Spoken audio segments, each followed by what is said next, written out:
Welcome back, everyone. Did you enjoy yesterday's interesting turn of events? It's quite a whiplash on SPY.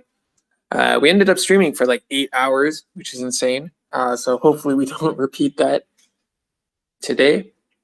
Should be a little bit less interesting, but I don't know. What's on your plates, guys?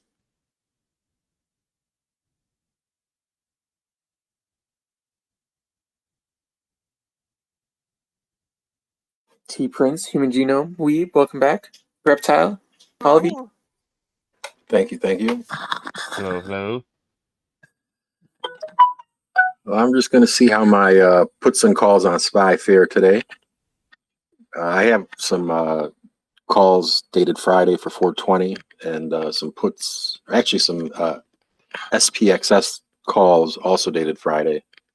So I'm expecting some volatility in the market, I hope, to make those pay out.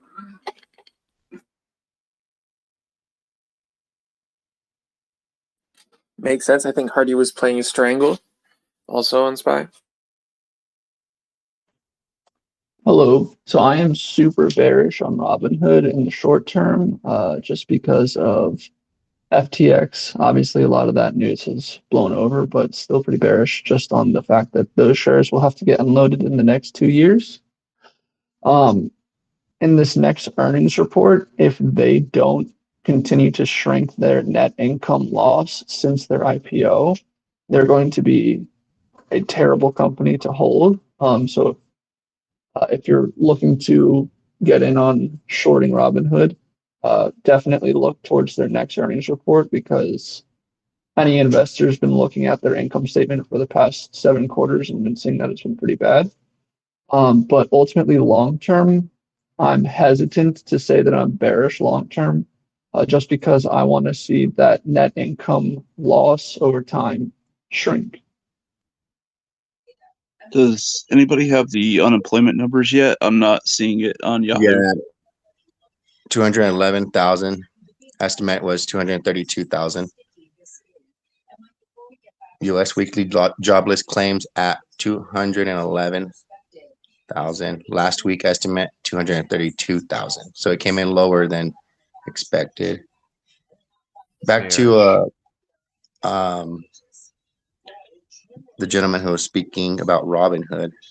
Did you happen to see what the SEC is trying to do about like restructuring the trade game? I have not. I would love to hear about it if you'd like to elaborate. No, I just caught a headline and I thought maybe you would have a little bit more information with your Robinhood play. I thought maybe that's what kind of piqued your interest, was when that came up yesterday. I seen it on Bloomberg. I will look into it. Thank you for letting me know. Yeah, I'll see if I can find an article and post it in the comments.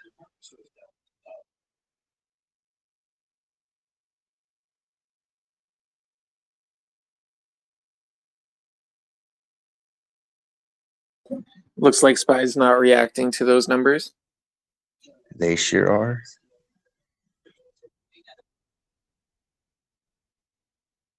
So for a little pump and dump drama, did anybody hear how the SEC is going after Mr. Zach Morris and Atlas Trading?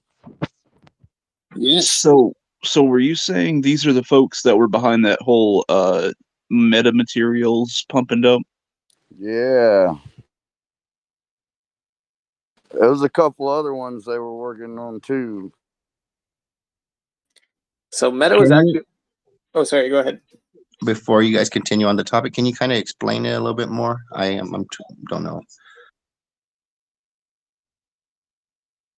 Sure, yeah. So my understanding of how these things works, and by the way, I have not read the legal briefing yet, so please jump in if I'm incorrect, is that, they buy into a stock and then they promote it on social media, Discord, Twitter, Reddit, get a whole bunch of people to buy in and basically dump on them. And the idea is that, if they're purely like promoting something to dump on their followers, then that crosses into the area of illegal. Just talking about a stock that you like is not illegal, but obviously they were doing something very different, to the point where they made like $100 million or something like that. That's what the SEC is going after them for. So kind of like market manipulation. yeah. Well, I mean, like, look, if you tell a whole bunch of people, look, like this company is great, and then you start lying about what the company is doing and stuff like that, then, and with the explicit like intention to mislead other people to invest in something that's maybe shittier than you're making it out to be, and then dumping on them, then come on. Yeah, I thought the main SEC violations usually attest to like when you purchase an equity. So let's say I buy Tesla, and then next you know, I'm telling everybody, hey, buy Tesla stock, while in the background I'm dumping it all. Yeah, opinion. You made a really good point. So guys, there's a company I've been looking at. Ticker symbol's Wish. Oh god. I will say, by the way, Let the man continue. we were extremely harsh here at like WallStreetBets. Like I like shut down like all meta talk, sorry, not meta, the MMTLP talk, even though it was like above the market cap threshold, because like it was like super suspicious. And even now, if you go on Twitter and you look at any like hashtag or like $ related to MMTLP, it's all like either bots or like maybe just very fervent people who got dissuaded into believing it and are now down something like 80%. Yeah, I was super bummed out about it when I found out about the whole pump, and I went to look at the options chain, and it was like, what the hell? I can't buy puts on this.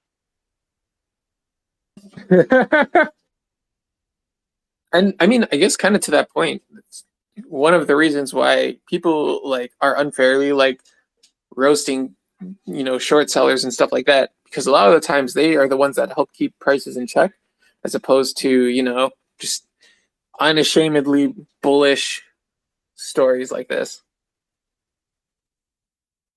But anyways, I mean, I think for most people though, if you're jumping into a Discord and trying to quote unquote get on the next pump, like you should really know what you're getting into. If you're posting on other subreddits such as like r/short squeeze, like that's or r/penny stocks, like that's really where or what they're trying to do. So I don't think you should be particularly surprised if you get dumped on in spectacular fashion.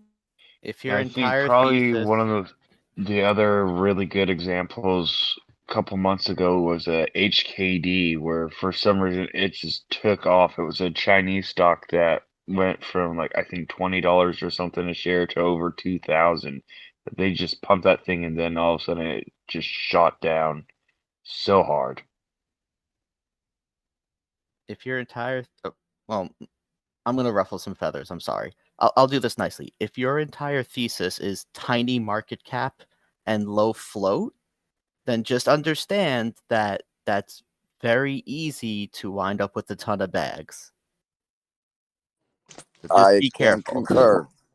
I Ton of mean, money bags. well, but then you have other stocks where their investor base actively wants that. I mean, people DRSing shares, aren't they the ones trying to take shares out of the float to make it more illiquid like that? I added tiny market cap to try to be nice. I see. But anyhow, that's kind of like my opinion on the whole Zach Morris case. I'll read the brief as we go through the talk and maybe give a little bit more flavor near the end. Thanks for bringing that up. Speaking Yeah, I of didn't make a big deal out of it, whales creating bag holders, how about what Elon's doing to his fanboys? Yes, sir. Dumping at the Oh top. boy, I heard he sold, like it came out that he sold shares like crazy last night or whatever. Like 3.5 billion or something. Bro, around that, right? I picked up one contract for puts on Tesla, strike price 150, and they expire in January. And all the more and more bad news and shit that this guy does, I'm just like, fucking A, who would have known? But yeah, somebody on I'm Wall so Street good. Bets, posted like puts, and they were getting a bunch of hate because they were buying puts on Tesla when it was already down a ton, and they're about to print now. Yeah, I mean it's only one contract, but it jumped in fucking price like in the last 2 weeks. Just let it keep on jumping because it's going to drop some more after that news. There was a post like literally yesterday or the day before talking about how Elon has to like sell his shares. Oh, here it is. I'm gonna restick it. It was like 1,000 upvotes. It was literally yesterday about how he's gonna have to sell more shares. What was like the thesis? Because I thought he already did some selling for Twitter. He still had to sell more. What? I said he still had to sell more to cover. Yeah, he had all those advertisers leave, so he lost a lot of income for that. So now he's got to make it up. So he had to sell another $3 billion plus just to cover. Yeah, I mean the post that I saw yesterday on here was saying that he had $100 billion in total stock loans. So like $100 billion in total loans collateralized by his Tesla stock. So I mean, this could not be the end of the selling. This could be the beginning. So I was going to say, so if he's got that much out in loans, I mean, my guess is he knows the market's turning down. So, I mean, he may try to do some sort of pump again before he sells again. But, I mean, it could hit a support level and then bounce, and he may do another sell-off. Like, how is that not manipulation? Because he's just complete manipulation. Companies do buybacks, and it makes the freaking stock price jump. That, I mean, I feel like that's manipulation. Yeah, he's always like, yo, buy this stock, Tesla to the moon. And then next thing you know, he's dumping. Same thing with Bitcoin. He did that with like all these equities. I mean, but when you're the CEO of a company, that's like part of your job is to maximize shareholder return, right? That's that's what their salary is based on, is the stock price. So that's why the markets and businesses change so much, because they went from caring about community and business and growing to, I need to get my biggest paycheck. So how do I do that? Increase the stock value by any means necessary, even if it means killing the company. But that's a whole nother discussion. So plays on Tesla. Anyone going to buy some more puts? Well, you guys know I've had those 140 puts for a little while. I've been talking about them on these morning chats for a couple weeks. I'm happy with them. I'm not doubling down on them, but I'm happy with what's going on. So question, I have these 150 puts that expire in January. I mean, if things keep on going the way they go and do I don't know, I don't know if I should pick up some more at a really, really low price at real cheap and see what happens in a month, 2 months. So I have a question for you. If you think that there might be a little bit of a recovery from their cult, would you consider holding on and hoping that their cult eventually drops it even lower? Or do you think that the cult will just keep it elevated? I'd probably close out and then rebuy in when it pops. Do keep in mind when people buy a bunch of puts, and you can look at Carvana for this. If you get a bunch of puts on a stock, and Tesla's kind of big, so maybe not as easy, you create upward pressure, and it can wind up going up if you load up on too many puts. So just keep that in mind as you go like puts free money. If everyone does that, you're actually creating upward pressure, and that's why we get those like 20% Carvana days for no reason. For no reason, bro. Ghetto talent. Yeah, you got to look into that, man. Also, I do have a play on Carvana. I kind of looked into it because they had quite a spike.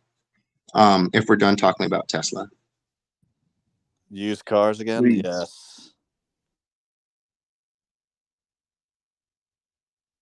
I picked up these $5 puts on Carvana yesterday during their little peak, and Carvana's down to 504 this morning pre-market, but it kind of went up because of this analyst, which I hate, named Ronald Josie.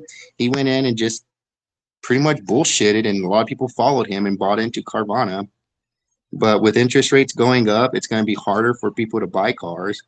I mean, new cars are coming out a lot cheaper than used cars, so that's just going to eat up at any customer who's wanting to look for a vehicle. They're going to go for the newer car, cheaper price. It makes more sense.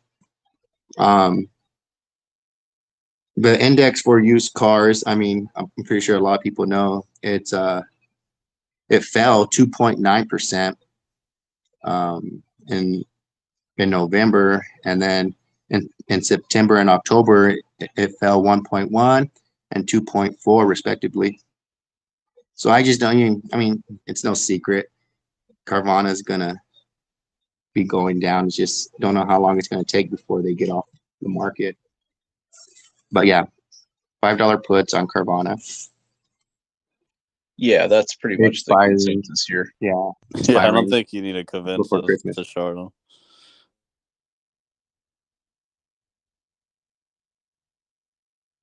I just wanted to update everyone on the BUD position from yesterday. If you bought in, I was able to secure some puts at the 25-cent range, and I was able to double down at the 15-cent range on those puts. After the FOMC meeting minutes, they spiked to 35 a contract. Perfect place to exit. I was able to take profits there, and I was able to clear out the rest of my position until at 20 cents a contract. It's a good run. It's a good run. However, if you were not able to clear out of the BUD position, there's downward movement in the market today. I expect the BUD to move in sympathy with the rest of the market, barring any specific news about the beer industry. So you might have a chance to still clear them out at break even or possibly even slightly green. I was in and out, quick trade on the day, treated me pretty well. If anybody heard what he said, can they decipher it? Was that Bud or Ball? Bud. Are you guys able to hear me now? Is that better? You have a lot of background noise coming in. Are you in Florence tunnel right now? He's taking I'm his in my kids to car right daycare. now. Sounds like a rainstorm. But yeah, Bud, absolutely, those Bud puts absolutely killed it yesterday. If anybody followed that. It did. I remember you. Anheuser-Busch. Yep. Damn, that was a good call. Well, good call on puts.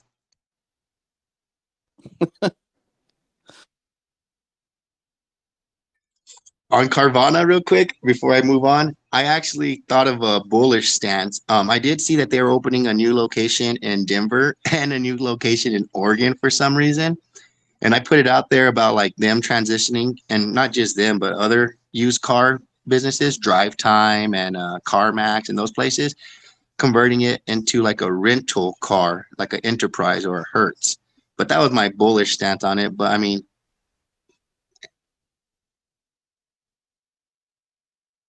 I don't know how hard it would be to convert all those used cars that are sitting there losing value into rental cars for the upswing in travel that we're seeing. I mean, it shows in, airlines. I mean, airlines are packed to the T's, but that was just my bullish stance on Carvana surviving, is being able to turn himself into a profitable rental car company, being that Hertz and Enterprise can't really meet the need and the price point of the consumer right now.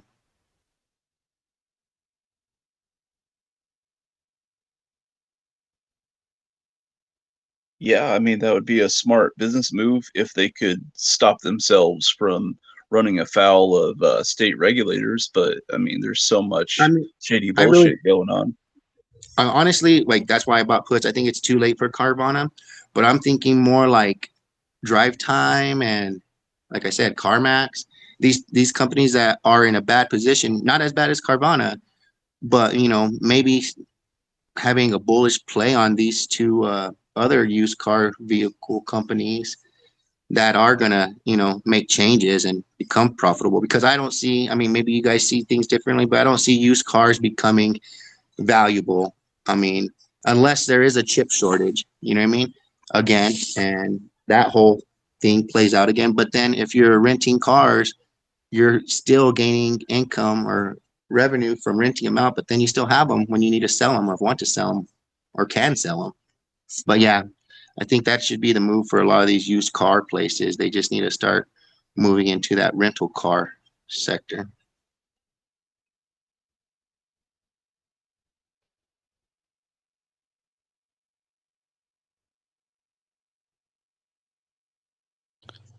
I think the move for these used car dealerships is just to drop the prices of all of them, forcing the price of used cars to go down, and then they'll have higher margins and profits.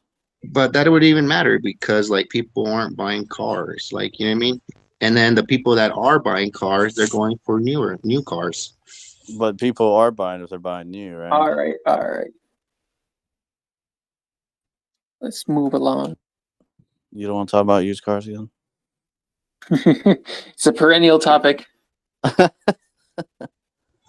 He likes this conversation about used cars about as much as he likes veterans.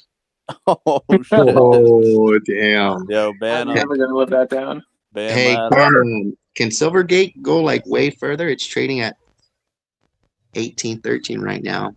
But does anyone see Silvergate going down really, really far? In the singles, like 9, just with SBF getting ready to start squealing. Do you think Silvergate's name is going to be thrown in there and it's going to take a hit on their stock price again?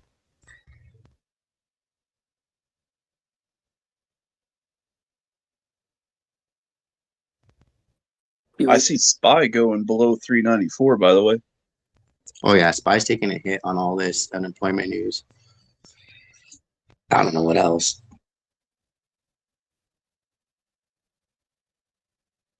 We finally had some really nice green days on SPY. And then that's why I went puts. The news on unemployment, did it go down?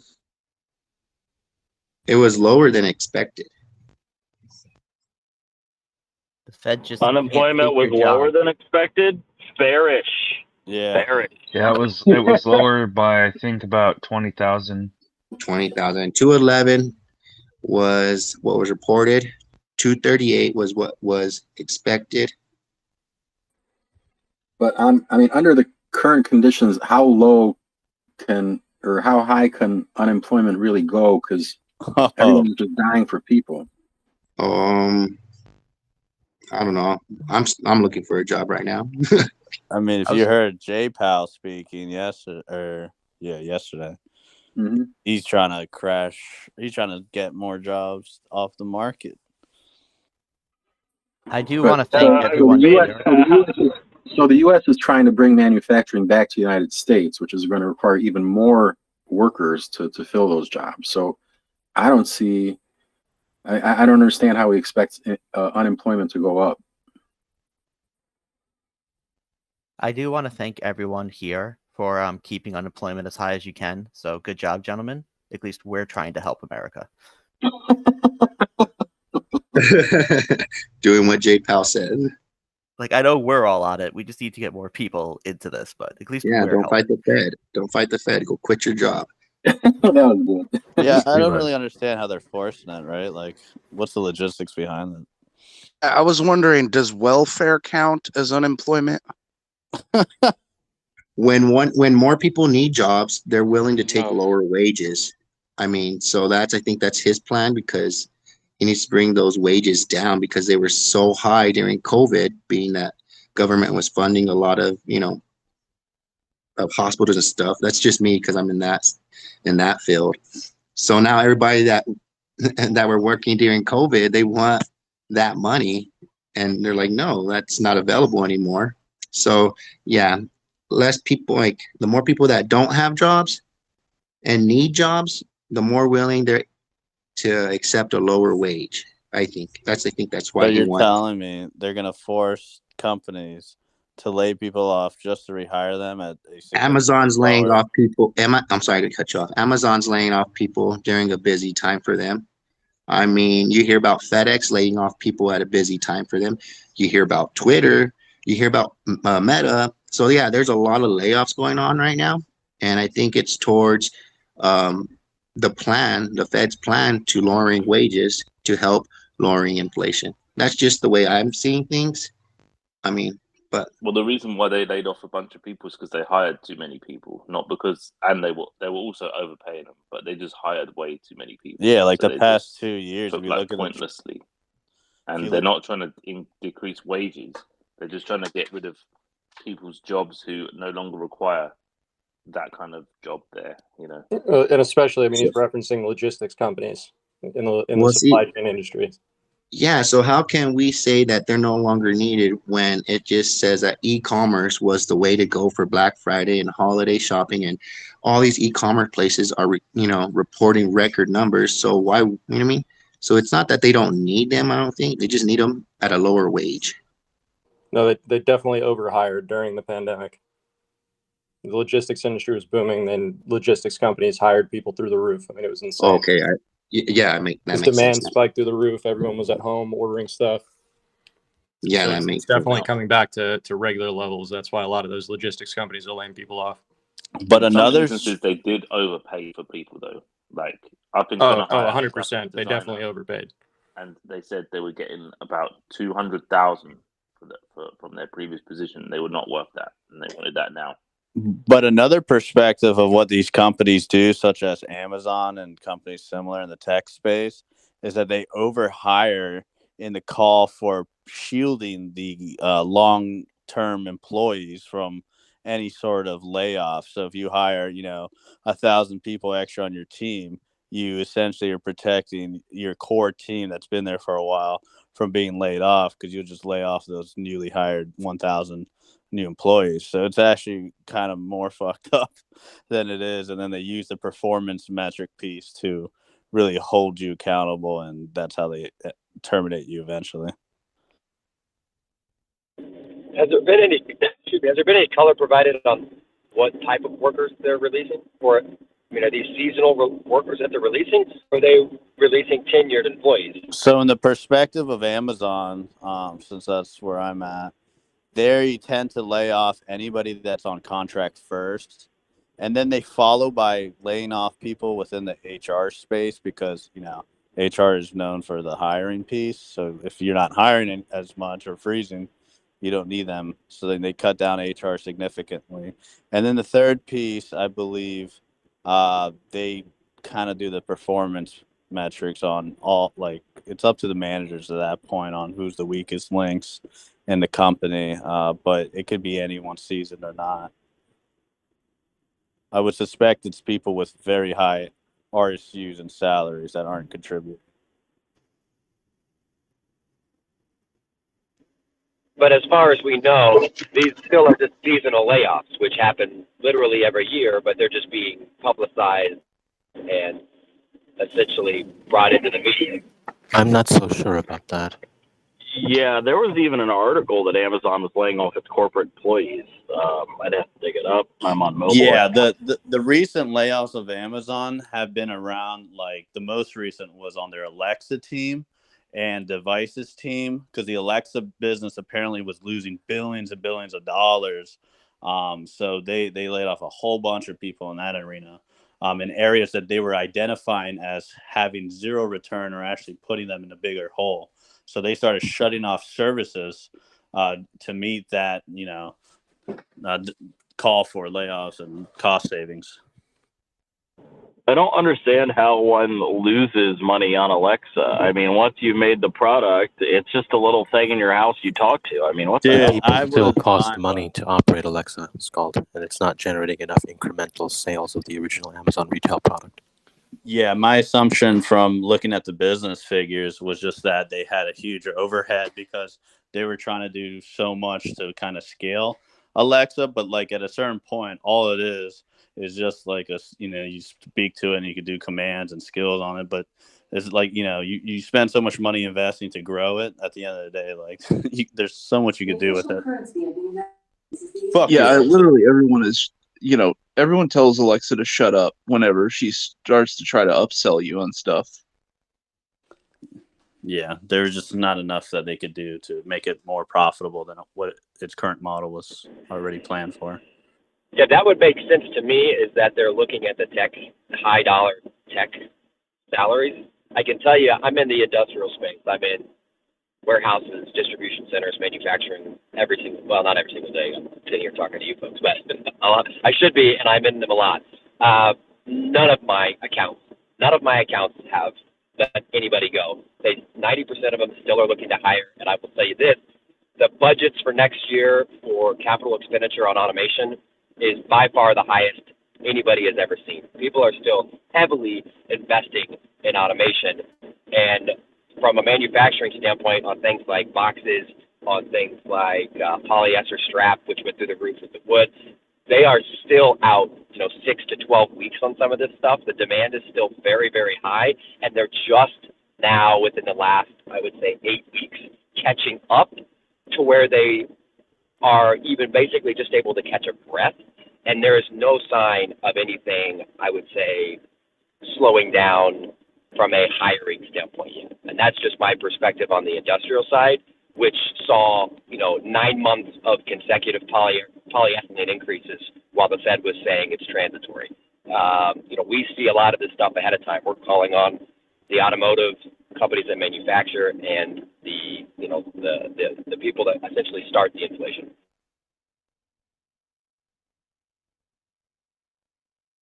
Yeah, there was also some major closures of hook and loop manufacturers. For those of you that don't know, that's what's called Velcro, but that's trademarked.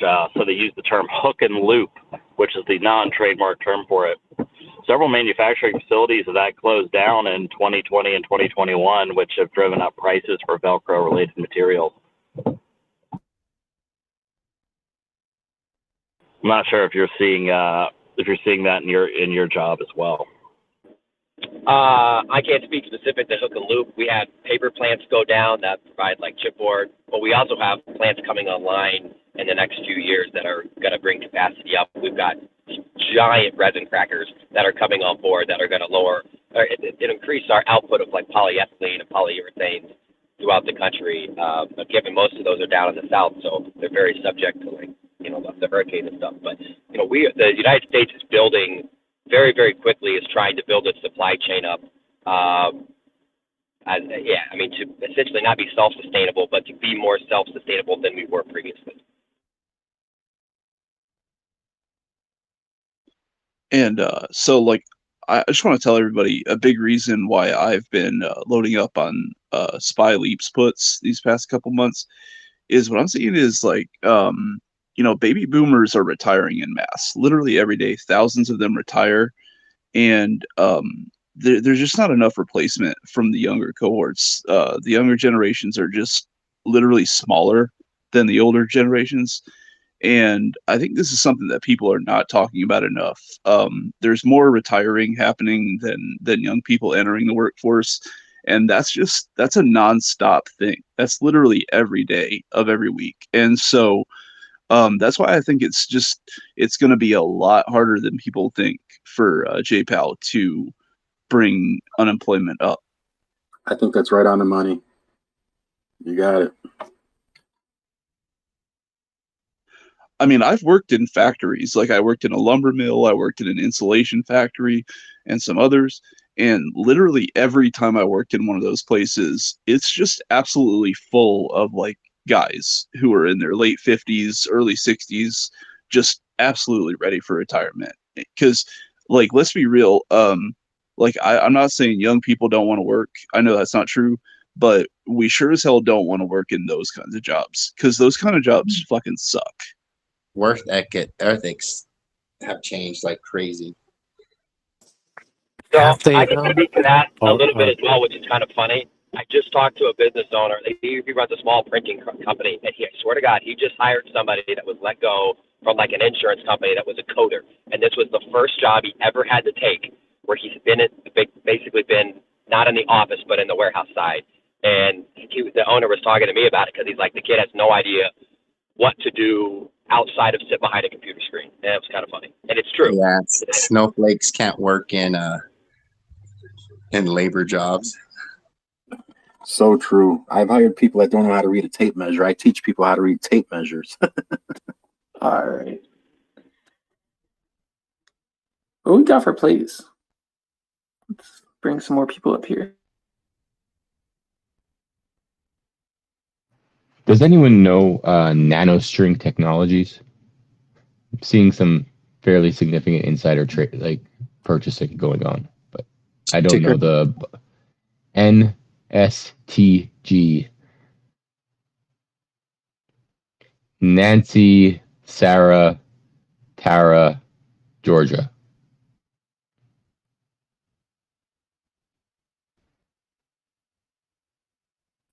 Oof, tough crowd. What did they do? They're in the biogenetics something, and it's a sector I really don't understand. So that sector is also before they take off, things don't usually look very good in terms of profitability. That's for sure. So I don't know how to read it. That the CFO and president have just purchased quite a bit.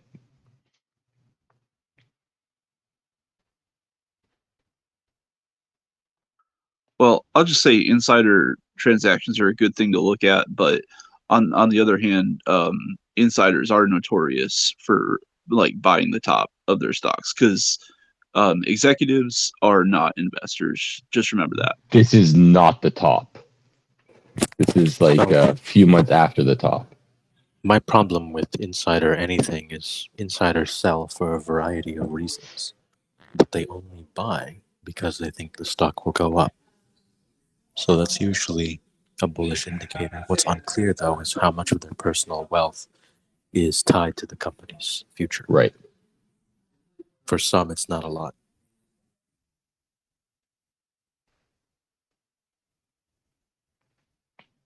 Time for more digging. Okay. No one knows them. Cool.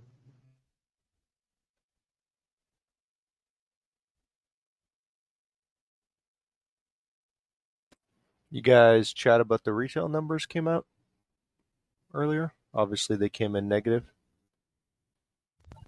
And retail, and this might be a stupid question, but retail includes e-commerce, right? And all that. It's all included. So the retail number includes a poll of a subset of retailers, but I don't have a list of those retailers. My suspicion is they are brick and mortar, not e-commerce. Yeah, that's what my suspicion was too. Is like, there's no way that it came below. So then I started looking into like where do they get those numbers from? Yeah, and I was like, well, I don't think it's including e-commerce. The most notable figure of the economics report data this morning would probably be the unemployment claims, almost 20K lower than expected. So unemployment, at least people receiving unemployment, isn't going down. But it has gone down. Adobe has earnings today or tomorrow. I saw that came up yesterday.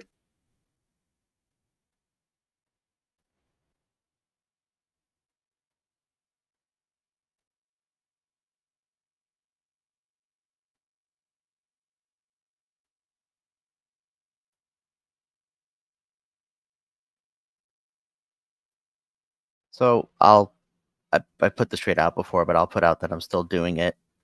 It's for Denison Mines, DNN. Buy 100 shares, sell a $1 in the money contract in July. You're putting up $113. You're getting $17 in premium. So it's like a 15% return to wait until July. Just something to do. It's not that expensive. Hey, Rad, what's your opinion of the fusion news? How's that going to impact your long term? That's so far out tech. All they've done is potentially gotten a net gain in energy that's not impacting anything in the next decade, unfortunately. Yeah, like the other thing is they didn't sustain that reaction for very long. It was just for like a fraction of a second. Listen, I hope that like I'd be cool if tomorrow they said like, hey, fusion works. I don't care that it kills my investments. That's just better for the future in general. It's just not there yet, unfortunately. Yeah, I'm following you on that DNN play. It's working out pretty good so far. So I'm sorry. DNN, you're saying pick up 100 or what? Say it one more time. Sorry. It's just a buy, right? Buy 100 shares, sell a $1 in the money put for July. You're collecting $17 essentially for $113. So you're essentially locking up a 15% gain into July. Why would you buy the shares and sell the put? Sell the call. Why did my brain go to put? Sell the call. Dear God. I'm done. Thank you for clarifying that, Marty. I'm I gonna was Your all like, brain is I bearish. was all like, that don't make sense. Thanks for clarifying. Okay. I'm sorry. There were The people like buy, setting that trade up as he was saying it. I All know right, let me that was wait, me. wait, hang I on. was like, wait a minute. So I bought 100, going to sell a covered call. Right. Oh, Yeah, so simple. buy 100, sell a $1 call, doing the smart thing, not the dumb thing. And that's how it works. There we go. I'm an adult. Done. And when it jumps up to $30 in a couple of days, bam, going to be thanking you. Right. So you think that there's absolutely no chance they can go down? None whatsoever. I think it can go down, but look at the long-term chart. It really doesn't go under $1. It's at a lot of resistance at that dollar mark. That's always the risk, though. But it's also a company that I don't care if I own those shares for a long term.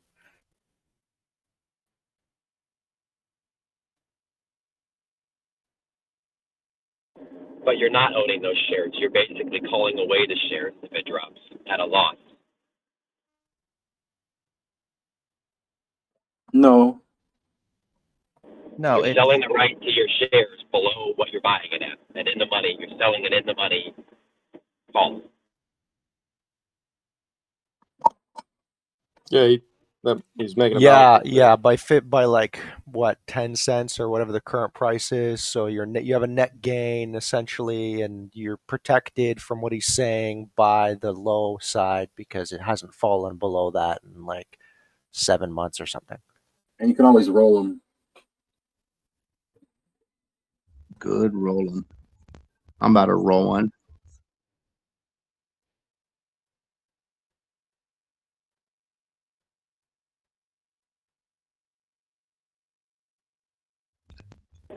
I would be curious if you analyzed if you bought the 100 shares and you just looked at doing calendars on it and see if you would potentially net gain a higher 15% over that same period of time.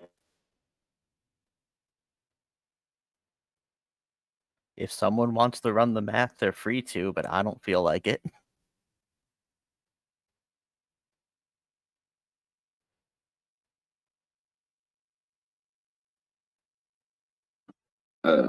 Looking at earnings, Adobe is supposed to be tonight. I think Red Hat's going to be tonight also.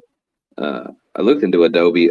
I guess I don't know a whole lot about what they're doing, new, but I guess they're doing pretty well lately. So I think we're expecting those earnings to be good. I don't think they've came out yet though, but I haven't confirmed that. Didn't they acquire some technology recently? I forget what it was. Some kind of. I remember something about that also. I haven't kept up with Adobe in years. Same.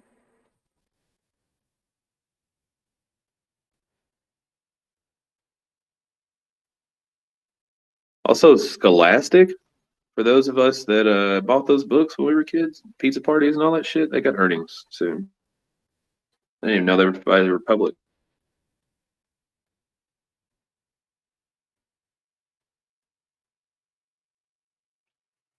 I'm curious if Adobe will be able to present with color in their presentations.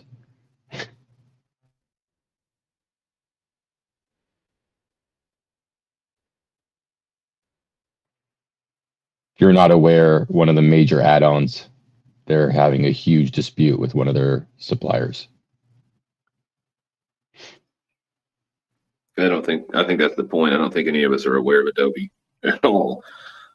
Yeah, so one of the main the major color swatches for manufacturing or posterizing stuff,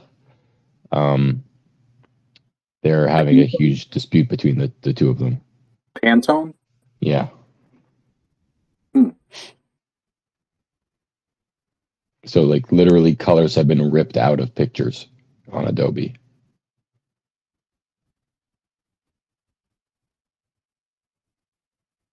It's not surprising. Everything that I've done with Adobe, as a programmer, I've hated. It's always fucking something.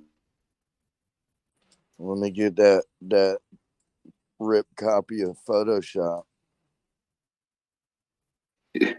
I will say that the whole CC Photoshop CC or whatever. That whole IP, I guess, pretty much wrapped up pirating Photoshop. It's really hard to do these days. You can pirate the old shit. Fuck it, I'll use the old shit. Yeah, I think we all. Can we get to some place here? Maybe I've got one. Looking at GLP, it's basically a natural gas. They provide propane and other refined petroleum products to the Northeast. Currently, they've been on a run. I'm looking at getting the $30 puts. For some reason, the February market data is not loading, but the January prices don't look too bad. So I'm thinking about picking these up, expecting them to go up slightly more, followed by a large downward motion. Hardy, thanks for giving me the data on this guy, by the way.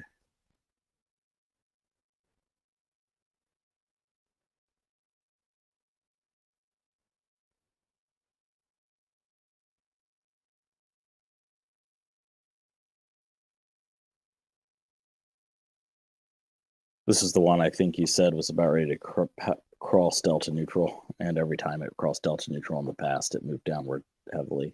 So I think it's a good play.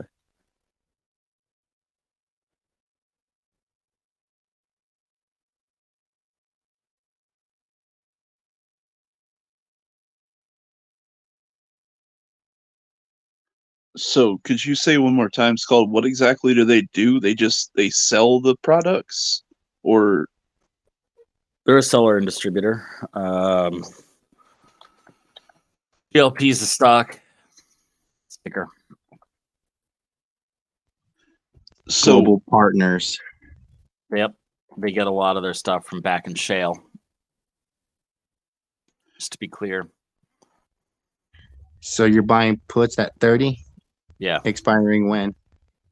I'm going to try to get them on February, but for some reason the market data is not loading on that options chain. It's loading on every other month. So. And you said you foresee it going up a little bit more before dropping? Mm-hmm. So the option to buy the puts would be cheaper as they go up in price, right? Yes. Okay, so I'm gonna put it on my watch list, see when it starts going up a little bit more, and I might follow. So, Skull, do you think? I know you're kind of talking about this earlier in Confused Money, but like, are you thinking that if the shortage in distillates gets worse and prices go up, like, you think that's going to be bad for them or maybe good for them? I don't think there's going to be a shortage of distillates.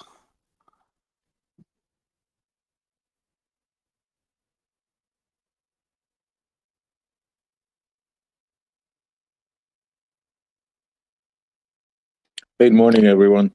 Can anybody shed any light on Disney?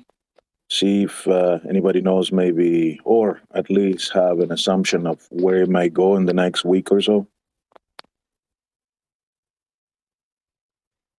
What ticker? Disney. DIS. Yes. Their Avatar movie's coming out tomorrow. So the Water, Avatar 2. So it depends on how that movie does at the box office, I think, determines what's going to happen in the next couple of weeks. I follow Disney pretty closely, and The Way of the Water, Avatar 2, needs to be the biggest movie ever in order to be profitable. But part of that's because they were shooting Avatar 3 as part of Avatar 2, so put that in there. But there was an article that came out yesterday, I think, or maybe 2 days ago, from the BBC saying that the movie is not very good, which is terrible for Disney because they've been struggling with their content. And then it looks like there's a rumor that they're going to have to reshoot the end of Indiana Jones movie, Indiana Jones 5. So that's going to add on to their budget as well. All right, then. Yeah, that's starting to sound like an ouch to my YOLO. I don't. Did you guys like the first movie? I didn't like the first movie. I don't know why. I've never even seen it. Yeah, like I don't get it.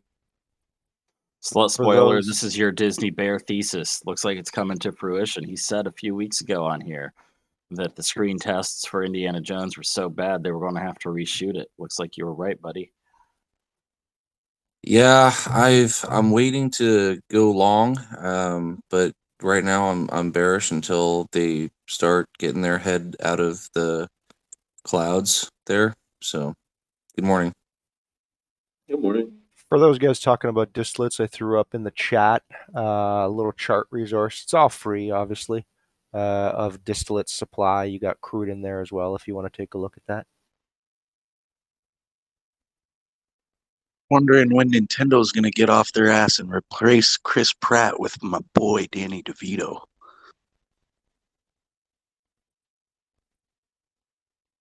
That would be interesting, but I don't know if it would be any better. He'd be a good Actually, Wario. it would be because him and Charlie Day have experience as underwater dwellers, or not underwater dwellers, but experience going through the sewers of Philadelphia in It's Always Sunny. So I think they'd be excellent plumbers. I feel like Danny DeVito's a bit busy with his Jersey Mike's gig. Yeah, thanks for that EIA resource for the person who just posted it. That was, I was looking at weekly propane inventories there going back to 2004 last night, which is when I came up with the thesis that I didn't think there'd be a huge impact on it. So I thought GLP was a little overpriced and would probably head back down. But it's a great data set if you're looking at trading any type of oil or distillate stock in the US. I would check it out. I think it was Wall Street Wannabe that linked it in the chat below. It's a good resource. Yeah, I like that they give you the average and then the 5-year min and max because it kind of gives you a little sense of what's happening generally in the market in terms of oversupply or complete undersupply. I don't mean to change the subject or whatever, but I did have a question about the Russia weapons play that was being discussed here yesterday. What's going on with that?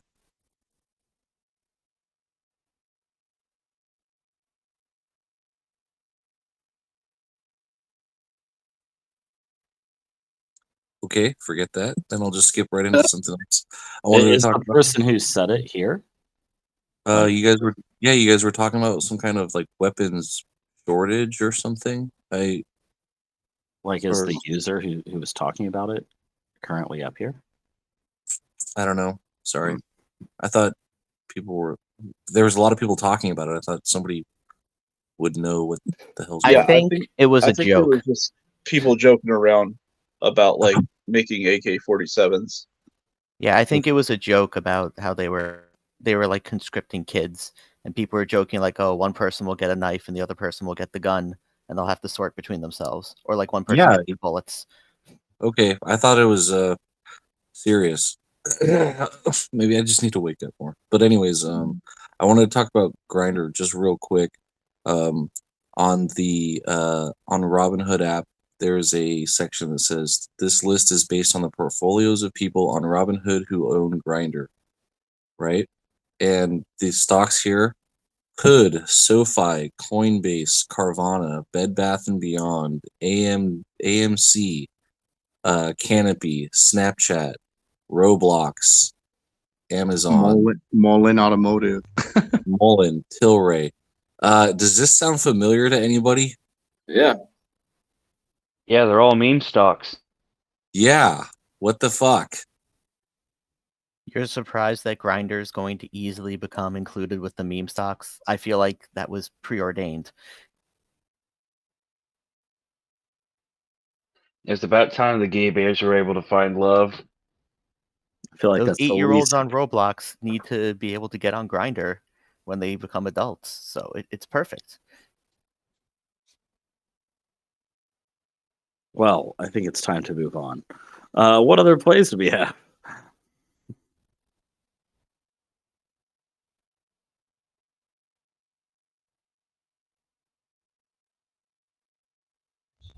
I've still got my SI puts, and I don't know if you guys have noticed this, but China's been really trying to pump up their bigger stocks. On Twitter, there's a bunch of posts about how China's turning around and they're doing great. And if you look right now, XPEV Neo, they are big green this morning.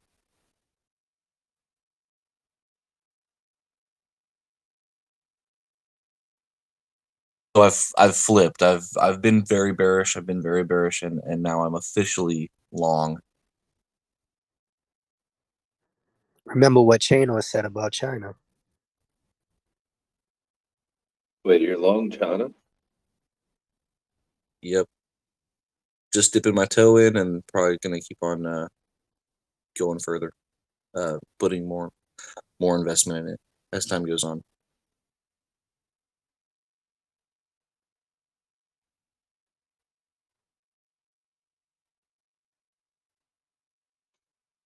Yeah, good morning, everyone. I raised my hand to comment on the fusion energy play. I'm a physics professor, so I don't know if people are interested. Yeah. Hit us with some knowledge. Yeah. So Let's go, Prof. As a student 20 years ago, I was sort of involved with the European Fusion Energy Project, ITER. And even with their extremely optimistic estimates that they had back then, they were basically saying that they thought that so fusion energy is so hard to scale that they were estimating something like 5% of the world's energy was going to be produced by fusion energy by the end of the century, meaning that I would say that, you know, regardless of what kind of news you hear of scientific advances, look at the economics of the operation, look at their ability to actually do something they can sell, right? I think we are decades away from having a commercial solution for fusion power, no matter what the news say. So I agree with you. I wonder if like machine learning and AI and stuff like that has come into consideration when we're making those time frames. See, the problem is, I mean, if you can compare it to fission as a regular nuclear power, it is by now a tremendously mature technology. I mean, we have, like, the U.S. has its nuclear subs that are arguably the most important part of the nuclear trident. They're actually powered by little nuclear reactors that are that have like 90% refined fuel in them, meaning that they're little nuclear bombs. But yet we trust the running of these reactors to such a degree that we just trust that they're 100% reliable.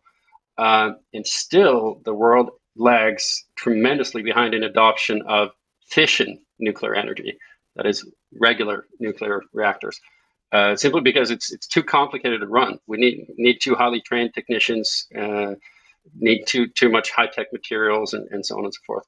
And fusion is like that to the nth power. You know, it's way more complicated. So I mean, yeah. I would consider buying the pop, you know, but I don't think that any fusion endeavor will have any real any real fundamentals behind it over the next couple of decades. Thank you.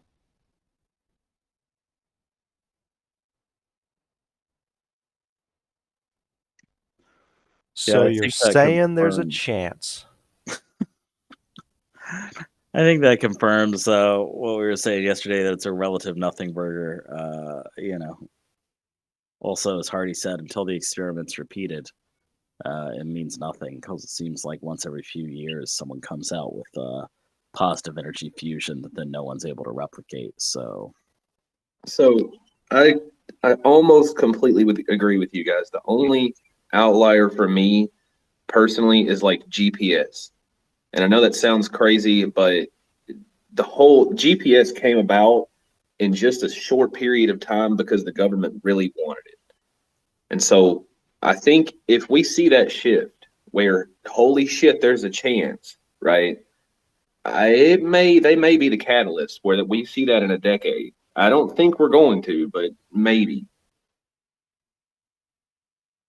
Yeah, I agree with you. And there might actually be a reactor design that works within, say, 10 years, 20 years, something like that. But if we end up with one of those reactors somewhere in a highly developed part of the world producing energy, what is the what are the economics of that, right? It's not scalable. Right? You're not going to get the rest of the world hooked on fusion energy like you got it hooked on oil, right? I mean, I'd sooner buy into solar cell producing stocks than fusion energy, to be honest. Yeah, I can get behind that. Are you in solar?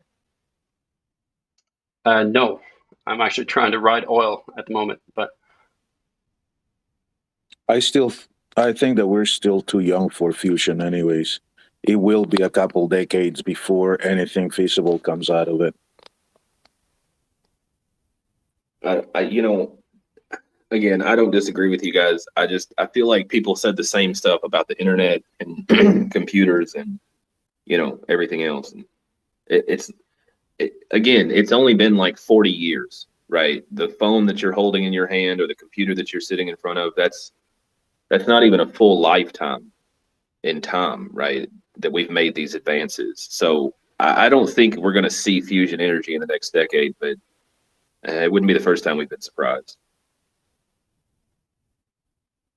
Well, there's not really a play then, right? If it's more than a decade I don't. out. Yeah, I don't think there's a play.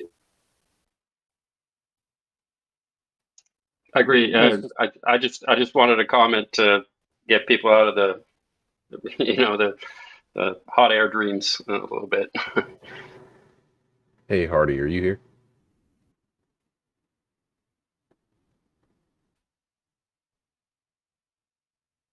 He wasn't here a minute ago, and when he was talking last time, it sounded like he was in an airport. Okay, well, I'll just ask a general question because I haven't run into this. Yeah, he's going on vacation, remember? He's in the chat, though. So I have a challenge account that started out with $1,000, ran it up a little bit. And for some reason, my put broken wings, someone exercised 2 of my sold 409 puts. And now I can't seem to exercise my puts to even it out or sell the shares. So my $1,000 account is now $90,000 in value. What? Yep, I have $90,000 in value. But you can't realize it? But I have 200 shares of SPY in my account on those 409 exercised, but I can't close them because of the collateral requirement. What?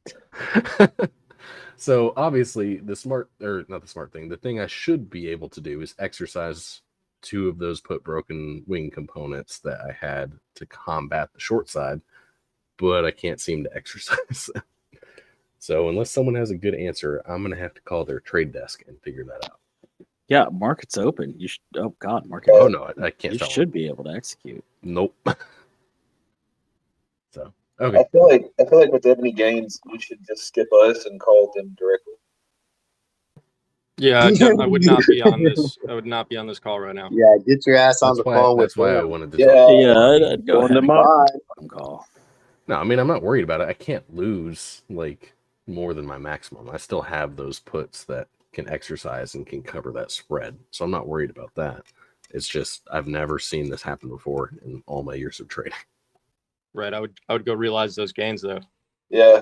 Yeah. Go take those $90,000, buddy. Yeah, go do that and go buy a car.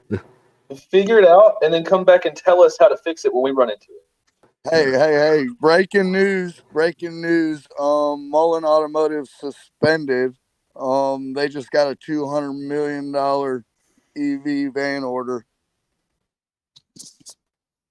Oh yeah, stocks halted on. Yeah, they just halted trading. Who was the guy that was the Mullen bull? Was that take your lunch money? I'm just EV bull. So, besides Dang, Lucid. I should have listened to my one coworker. There was a guy. There was a guy here on 1213 2 days ago. He was calling out Mullen calls. Yeah, BYD's next. Who was that? BYD's next. Are you here? Raise your hand if you're here below. Human genomes in on Mullen. Human genomes and Mullen calls. Got it. I have a few thousand Mullens myself. So the Mullen Bowl, I believe, was Alexander WRX. I do hold a small position in Mullen, but I mean small. So I'm same here. I might get some tendies, but I'm not going to have enough to buy a Mullen van. Let's just try to summon Alexander WRX to the chat. See what he has to say.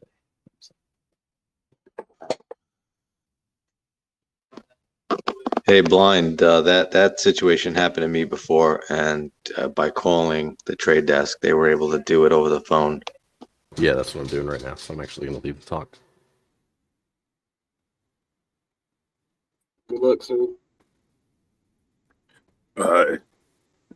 Bud is trying to dive off.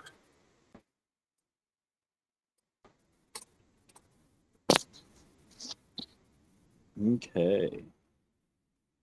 I have a thesis that I'd like to discuss, but the Mullen stuff looks pretty interesting.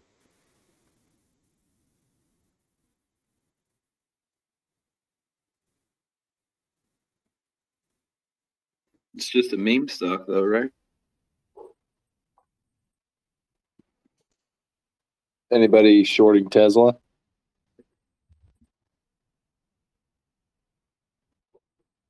It's probably a good idea. Seems like a dumpster fire with Twitter. I got 140 puts on Tesla. I've had them for a while. I've been talking about them for a while. I don't 150 puts. Did Tesla just moon? No. If it did, it's Tesla's not for just long. green right now. What the fuck? It's up Or is it- 56 cents. Oh yeah, that's a real moon right there. No, Yeah, I see 157 right now. Well, yeah, it's trading at that price, but it's going up though. It is. It literally just shot up 3% plus. Yeah. Down 9% on the week, down 16% on the month. think It's that's like it? that meme. In the last 3 giant red months, in the line last and a 3 little bit of months, green at the down end. 47%. You think that's in sympathy with this Mullen news or whatever? Like, what would change its direction so rapidly? Elon putting some of that money back because he got in trouble. Wait, what stocks did he sell? Was it Tesla stock? Yeah, he sold 3 billion plus of Tesla stock. I am here, the bullish person on Mullen. Alexander, welcome. You were telling us about getting calls on these guys just 2 days Dude. ago. All right, so here's the thing. I know I was kind of annoying about it every time I was bringing it up. And I mean, I've been doing my reading on it, like I've actually been doing my DD on the company, like their commercial vehicles are coming out next year for the first quarter, the middle of the summer, and then the third quarter. So apparently, Germany's receiving these tiny little cars that the company made that they're able to, go through. You know how tight Europe is, like the little cities. So the streets, they make these cars, they develop these cars so they're able to, maneuver through these very confined spaces. They also started doing like a kind of like the Cybertruck, but they actually do have a vehicle that they've been touring around, and they're taking orders the third quarter of next year, and they'll be delivering these vehicles on the second quarter of 2024. They also got a $300 million merger with Loop, which does charging stations for EVs. And now this $200 million deal, which is really cool. Apparently, they have the vice president or the former vice president of Ford for sales. And yeah, I mean, I've been telling my buddies about this. I'm like, hey, hop on this right now. I'm like, I don't want to hear y'all crying. I'm like, oh, I wish I would have jumped in when it was like at such and such cents,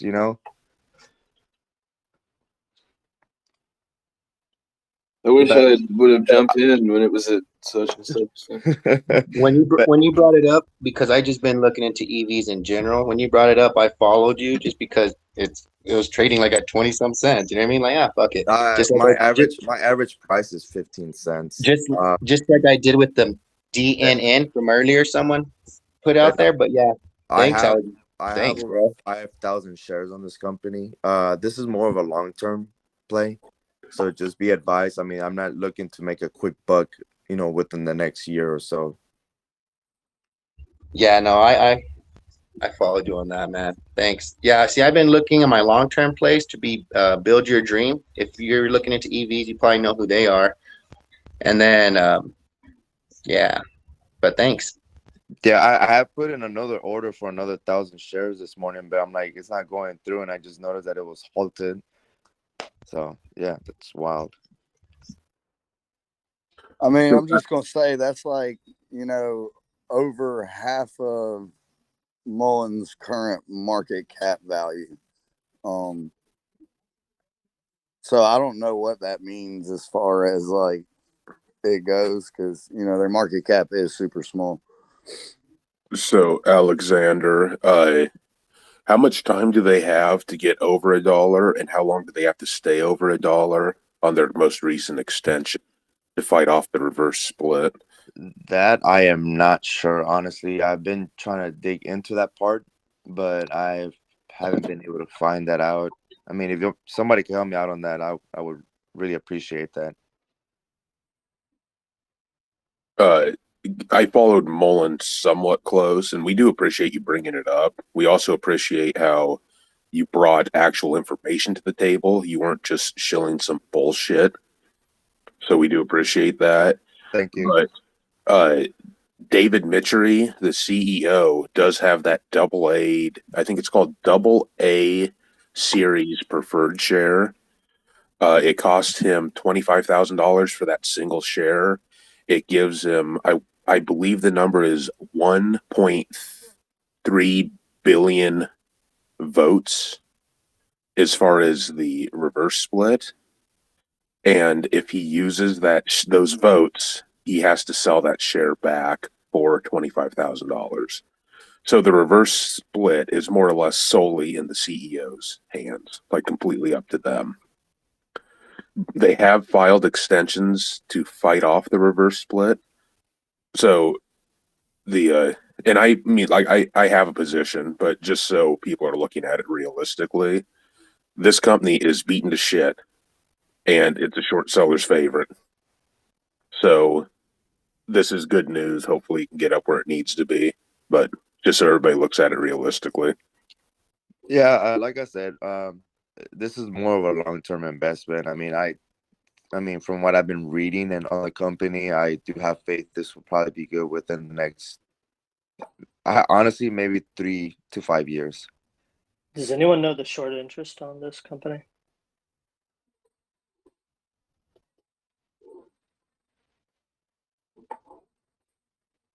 %12.22% of the float.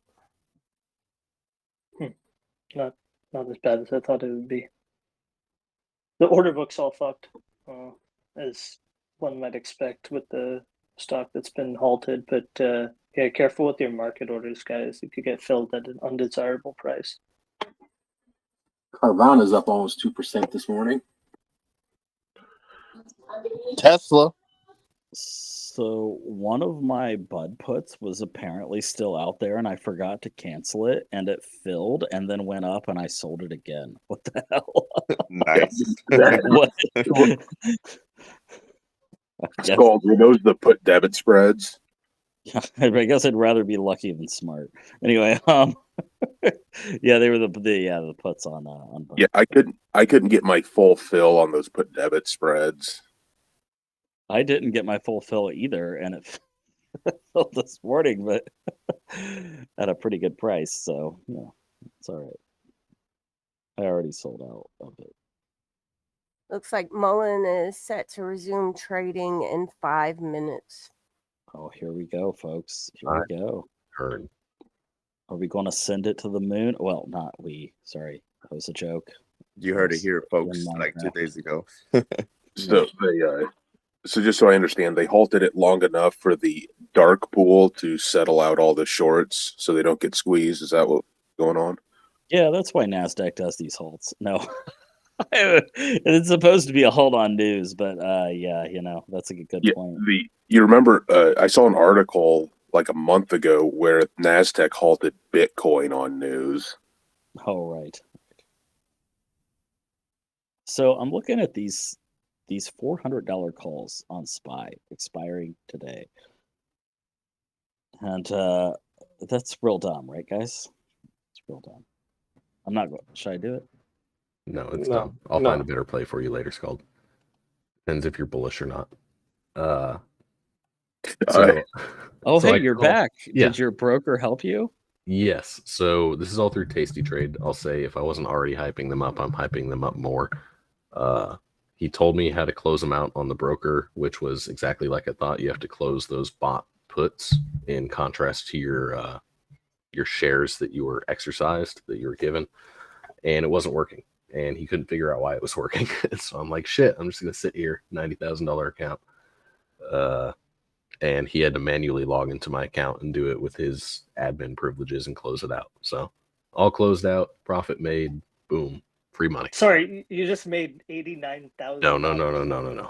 No.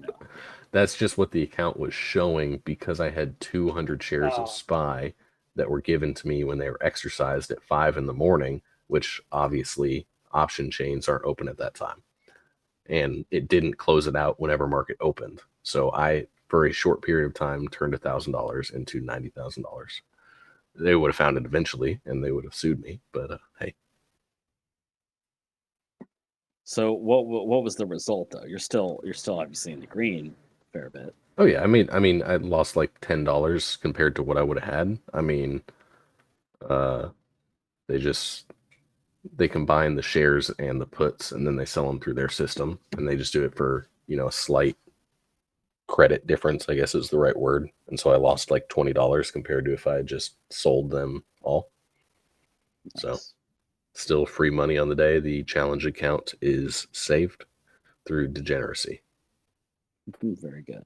You could have took it to the next level because Scald was looking at buying those $400 calls. If you had 200 shares, you could have sold 2 of them.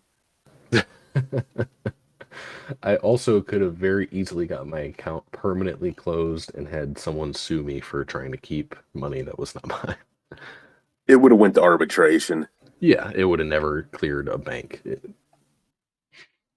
So it's fine. Money on the day.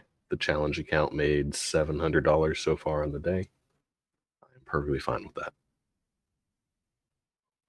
In the interest of all honesty, I have been bag holding Mullen since March. My cost is $1.36, so it would be really nice to see a big jump today. Speaking of big jumps, I just got rid of my Bud $60 put. Oh, I forgot about that. Thank you so much for reminding me. Nice. I'm guessing you're in the green on that one, Keeper? Yeah. Double. Same here. Same here. I'm showing up 183% on my put debit spreads expiring on Friday. I don't mean to do this to you, Titty, but you mean my put debit spreads. That was your put debit spreads. That was an awesome play you found. I'll see what I'm up on the long dated puts I bought. I would honestly close them. I'm not sure you'll see Bud below 58 tomorrow. That would be a long shot. Yeah, I don't think so. So I'm going to go ahead and close these out, see if they'll fill. Killer work. We did several hours of DD on that play, so it's good to see that we're getting paid for our time. Yes, indeed. I mean, it's 183% return, but it's a $22 profit. I'm not sure how I feel about that. Hey, I got a $50 profit out of it. I had significantly less risk, probably. I had $12 in debit for 2 contracts.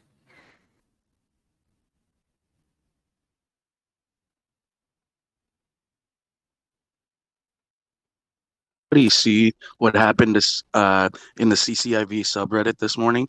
Bank of America turned it into a buy, and they set their price target for $21 on Lucid. Mullen has resumed, up 40% on the day and climbing rapidly. Oh, look at that green candle, though. Oh my God, it's going. It's going. Is it going to hit 69,420, you think?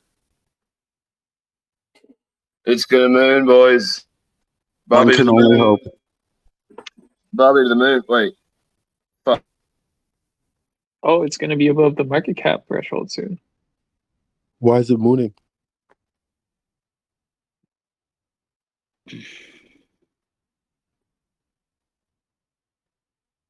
Guys, I just bought a 50-cent call expiring Friday, and I'm already up. Trying to get more of them. Oh, God, it's just shooting. Holy shit. Oh, God. Damn it. Only one of them filled. I don't know if I can resist. It's going to the moon. Yeah, but about a 50-cent call expiring in 25. Nice.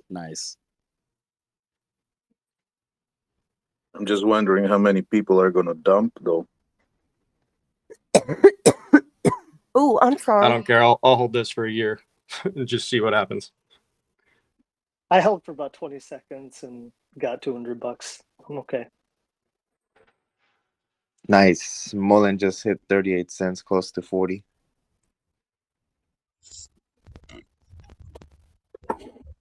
Oh, it's just going up. And here I thought the rest of the week was going to be boring for me because Fed was done and everything. And nope. Up 51% on the day briefly. It's fighting there.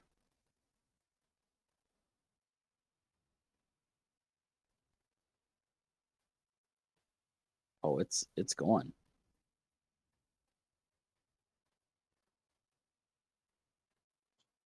What's the ticker? MULN.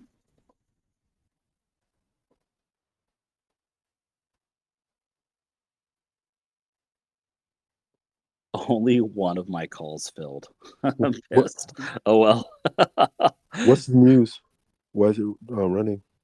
They just got a large order of electric vans. Is that what it was? Yeah, they're commercial vehicles. They got S1 through S6 class.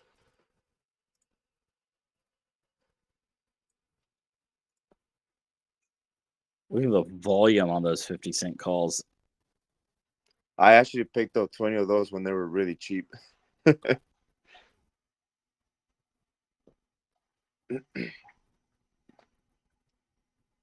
Alexander, are you out in the 2024s and 2025 50-cent calls? Yeah, and 2023. Attaboy. That's how you diversify a portfolio. Yes, Those sir. expire a year apart from each other. That just makes good investing sense. I had mentioned it on WallStreetBets as well a couple of days ago, but I got shot down for it. Nobody paid attention. Yeah, and that I did. I didn't follow you on option play, but I did just go pick up some shares based on your talk. Once again, man, thanks. Yeah, and on that other Alexander, I did talk to the mods. You weren't shilling it, like you were bringing actual information to the table. It's why you weren't shut down over there. But no, it's totally cool. Yeah, it was a good call out, man. Your timing was spot on. And it just piqued my interest because I've been looking into EV stuff. So if you look on their website, it's just called mullenusa.com. They'll show you their plans for like the commercial vehicle. They have the class 1 commercial vehicle, which is just like a van. It's supposed to be delivered on the first quarter of 2023. They have the class 3 commercial, which is like a bobtail. It's supposed to be delivered on August 2023. And they got a semi, or the small version of a semi, not like the Tesla, but it's a class 4 to be delivered on 2023. Does Kathy Wood know about Mullen? I Maybe don't know. she can pump the share up for us. I wouldn't be surprised if she knew about it.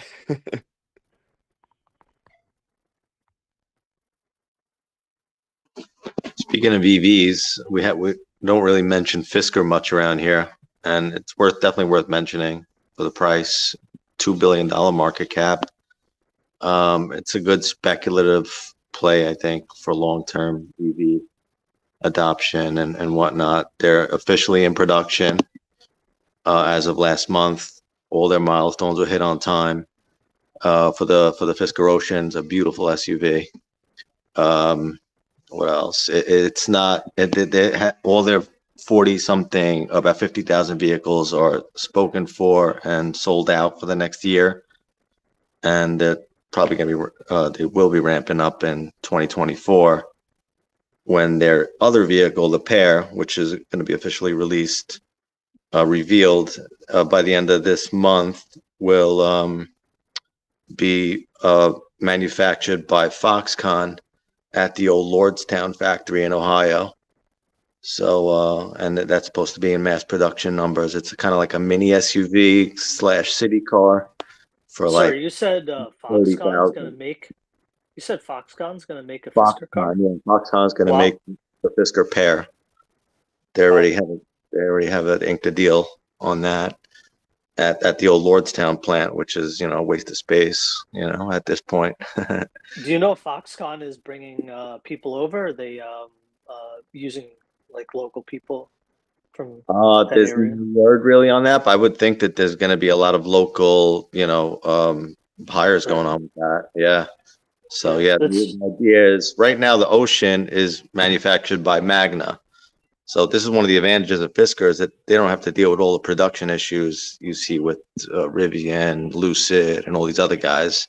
Everything is outsourced to like Magna's, like an amazing, a great manufacturer that can be depended on, and they've been doing this for decades. So and so the Ocean's being built in Austria, so that makes it not.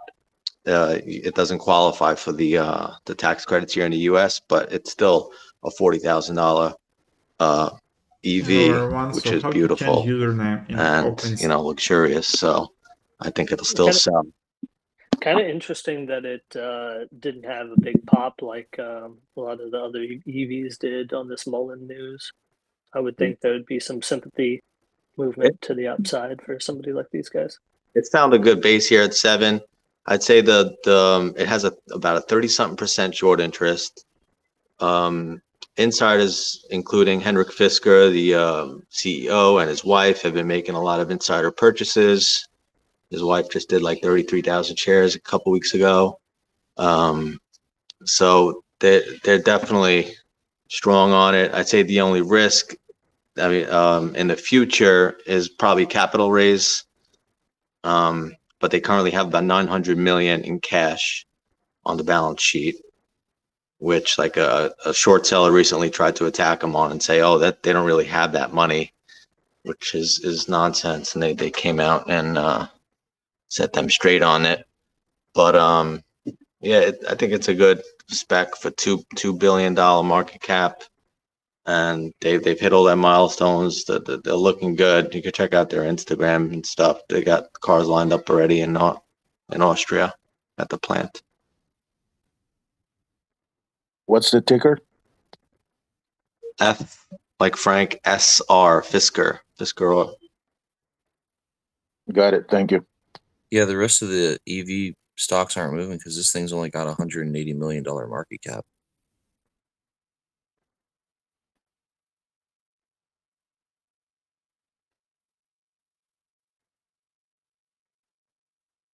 Well, I would like to talk about something, and it might take a few minutes. So when we're done talking about the EV stuff, I want to talk about Amazon Lens. Go for it. Okay, I'm gonna need some ladies to help me, but okay, here we go. So I was watching some stuff, and an ad came up for Amazon Lens, and basically it's like a Google goggles offshoot, and it's you can like scan things, and it'll tell you if Amazon sells it. It's got a lot of great features, but one of these features, right, is where you can scan your body in like into the program, and you can try on different outfits, like fashion outfits, sort of like a Sims or video game where you can dress yourself in different clothes. Okay, so this is really great for women because probably going to blow some guys' minds here, but women's bodies vary a lot more than guys, right? Like men are basically a length and a width, but women have different fits, they have different styles, they have different body types and all that stuff. So the idea is that if you can try on all these clothes before purchasing, or you can virtually try on all these clothes before purchasing them, that it's going to help. Now, the reason why this is important is because if you go down to any downtown area of the city, right, you've ever since Amazon came out and you have all the brick and mortar retail shutting down, there's only been a handful of industries that have been left in these walkable areas of the city, and that's like food, obviously, and bars, and then like services like haircuts, salons. But one of them, like one of the only products that are still sold in downtown shops is women's clothing stores, and this is because women they like to try things on. But now that Amazon's moving into this space here, where you can virtually try stuff on, it's going to totally wreck. It's just going to take another grab of all this preem downtown real estate shops, and it's just going to send a shockwave through all these downtown clothing stores for women. Can some lady back me up on this?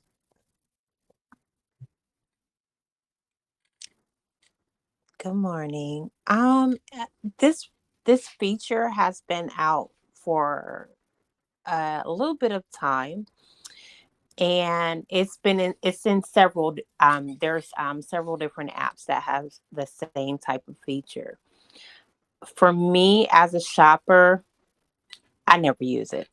Will never use it for the most part. The only thing I could think of that I would even think about using is maybe if I'm getting ready to spend a nice amount of money. But for the most part, it's women still love to touch. We love to feel. We love to try on. For the most part, because sizes, especially with Amazon, are funny. And that's from kids' clothes to men's clothes to even Right, exactly. they Yeah. are super, super funny. So what you think can look great, it kind of doesn't matter in a sense, other than what's typically used when it comes to Amazon clothing is reviews. That's who's going to really tell me, and I'm really going to be able to see what it actually what's the real deal. Because when clothes are manufactured, and you go to try to use this product and you thinking it's nice, so many times Amazon clothes is just it's kind of horrible. They're trying to get better with quality by rewarding those third-party sellers or sellers who are really who's taking an investment into this sector. However, it's still very, very hit and miss. So would you agree though that buying clothes online, especially women's clothes, because that's what I see mostly in these downtown areas, but would you say buying clothes is very difficult, or like you Buying clothes return? online from Amazon can be difficult. When other stores, so for example, if you're a person who wears a lot of Nike, a person who wears a lot of Torrid, a person who wears a lot of Gap, you can kind of go along those brand lines, and you can get, for the most part, you know your size and you know what's typically going to fit. The problem with Amazon is so many hands in the pot, so many different ways that people look at sizes and whatnot. That's what makes it difficult for Amazon. Even Walmart has really excelled, and I believe Free Game always, she talks about how they're stepping up their game too. Even Walmart has gotten to where if you know that you're going in to buy an extra large, for the most part, that extra large on the rack is going to fit like an extra large. Versus if you go on Amazon, an extra large actually may fit like a medium.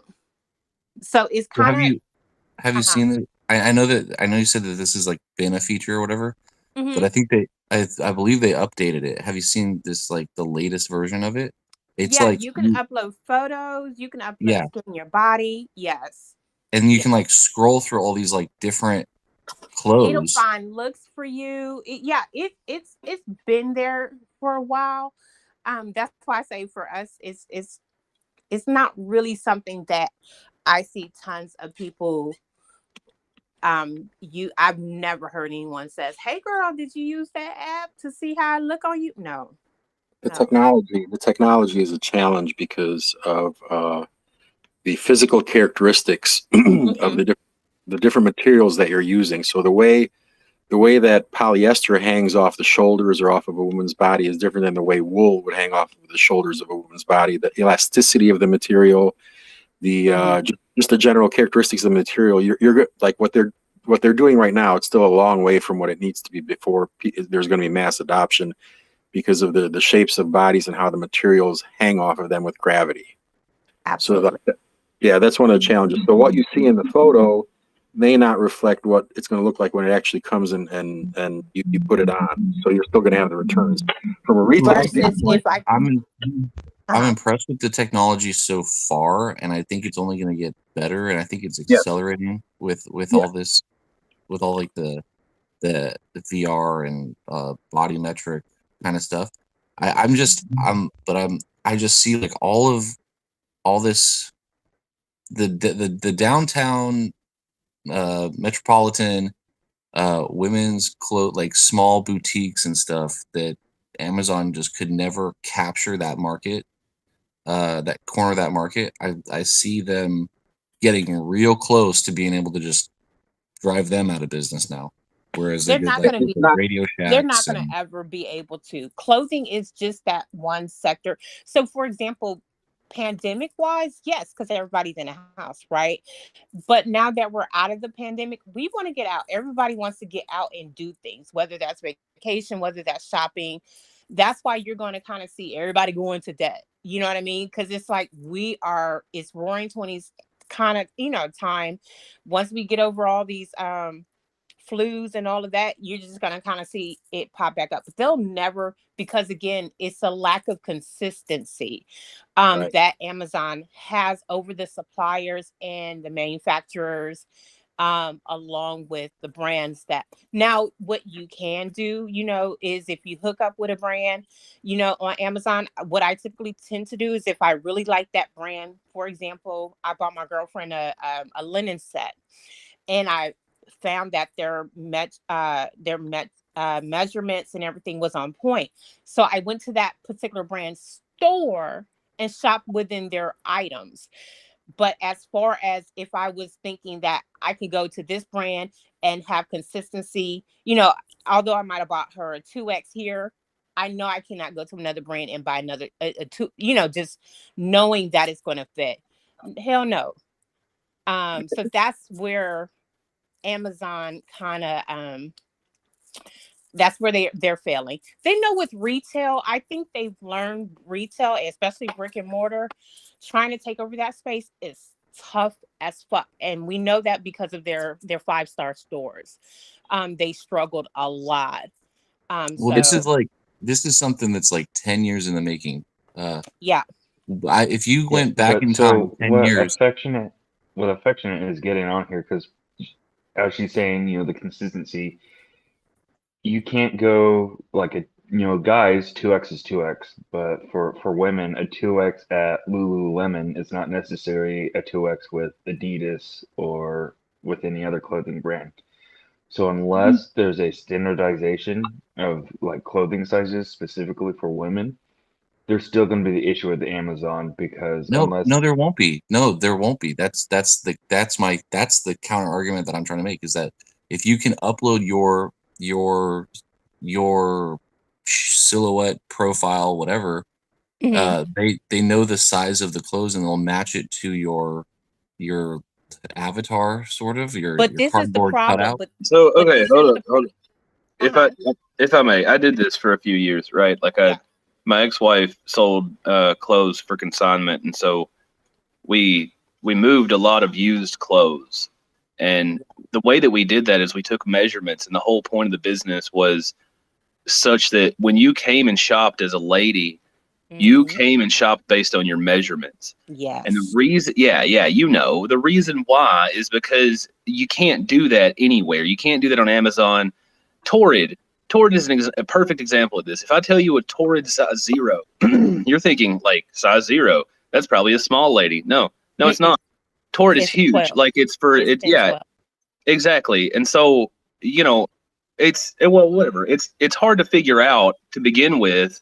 It needs to be standardized. He's right, but I don't know if it ever will be. Not standardized. It needs to be And it's not even necessarily that it's standardized. It's more consistent. For example, you'll have that, it'll say exactly what the sizes are, right? And you'll put your little picture in there, or you'll scan your body in there, and you're thinking, oh, I'm going to order this 1X because it said, and you get it, and the measurements are way off, either because they are using Asian measurements, or it's because someone missed a quarter inch or a half an inch somewhere or something. So it's very, very sensitive to measurements, just the same way as if a person is at Home Depot selling blinds, right? You're going to get blinds installed. If you're off in any kind of way, those blinds will not fit, right? So same kind of thing with clothing. It has to be Amazon lacks the accuracy when it comes to clothing. So Here's the model that they're thank going you. for. Here's the model that they're going for, right? Mm-hmm. I went to Hong Kong on a business trip, and I was walking down the street, and this tailor at one of the tailor shops comes out to me. He says, "Hey, you want to buy a suit?" He said, "Custom tailored suit fit to your size." So I said, "Okay." Yes. So I go into a shop. He takes out his tape measure. He measures my shoulders, my arm length, my inseam, all that kind of stuff. And he shows me a pattern that I want. He shows me the material that I want. I pick everything out. 2 weeks later, FedEx delivers my suit, custom tailored. This thing fit like a freaking glove. And I thought to myself, it's like, you know what? The only thing that's important in this I can't sit there and travel to Hong Kong back and forth every time I need a new suit, because the airline is too expensive. But the only thing that tailor really needs are my precise measurements. Precise measurements. Yep. And that's why I say, and what that means is that you're not looking for standardized sizes. You're looking for custom tailored clothing that fit your dimensions. And the opportunity there is it's even bigger for men than for women, because women love to shop. On the other hand, men hate to shop. Like, if I can push a button, send my measurements to someone to make me a custom tailored pair of jeans, or a custom tailored suit, or a custom fitted shirt, I would never step another foot into a store ever again in my lifetime. I hate going into stores. So it's a bigger opportunity for men actually than it is for women. But the problem is the matching up the custom dimensions of my body, because I happen to have I'm like closer related to baboons than probably most males are, because my knuckles drag on I have long arms. So like, if I get normally when I buy like a suit and I get a 46 jacket, the arms are too short for me, because my arm, I'm like an orangutan. Like, I have long arms. So Hey, don't be saying that about yourself, bro. Self-love. So the dimensions of the standardized dimensions never really fit me. I need custom dimensions, and I would do that all day long. Like, if I don't have to go shopping ever again for clothes, I'd be the happiest man alive. Women be shopping. You know what? With that being said, that's what me and my girlfriend do. We don't go to the store to buy clothes. The only time that she does is to try on a dress. And I am extremely picky with jeans. Like, for my size, it's weird. Like, a size 30 on waist is too tight on me. A size 32, I need a freaking belt. So it's like very hard to find size 31s or 32s, especially jeans that'll fit me perfect. Like, he was just saying, sometimes you have to go to the store to get that specific item you need. Other than that, I don't need to go. And the opportunity for retailers. Wait, hold on. Let's just get on this level ground real quick. What I'm saying is that these size zeros from Target, these size zeros from Hong Kong or whatever, like, where Amazon is working to get rid of these. They are working to have your body be able to try on clothes and swipe through them seamlessly until you find one that accentuates whatever you're trying to accentuate or whatever. I would love this. This is the technology might not be here yet, but Correct. The reason that they're doing it, and the reason why they're doing it is because there is that big old chunk of brick and mortar they have not yet destroyed. Yes. And even for brick and mortar stores, this is a huge benefit, because that way you don't have to have 50 million different sizes. Like, you walk into a store, you get yourself scanned, and you can order whatever you want from that store that you want. And not only that, the other thing that I have a problem with is matching clothes up. Like, I need Garanimals for adults. Otherwise, I look like a ransom note when I go outside. I need someone if Amazon would know that I bought a pair of jeans, I would like them to recommend, here's some shirts and tops that go along with those, so you don't look like a ransom note when you go out. I mean, there's huge opportunity in this, both for retailers and for consumers. But unfortunately, the technology is, I would say, it's probably still like 5 to 10 years away easily.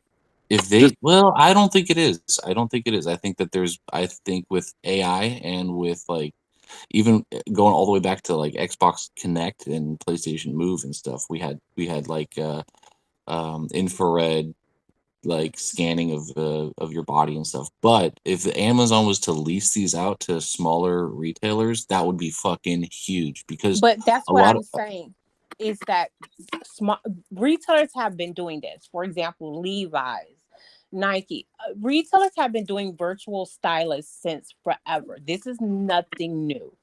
And that's what I'm trying to tell you is that shopping is a personal, intimate experience. That's why, a person would rather receive a gift card instead of you shopping for them because it's really something intimate that you want to do and that you know yourself inside out. And how it's so it's almost kind of it's that personal relationship nobody else can really touch.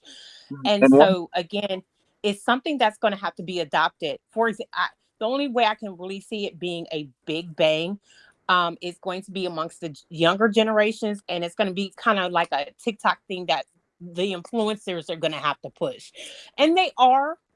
Because you can look on the influencers pages and this is kind of something that they do already. But again, shopping is so intimate. Even when it comes to my pots and pans, I want them a certain size. I want them a certain way, a color, and da da da da.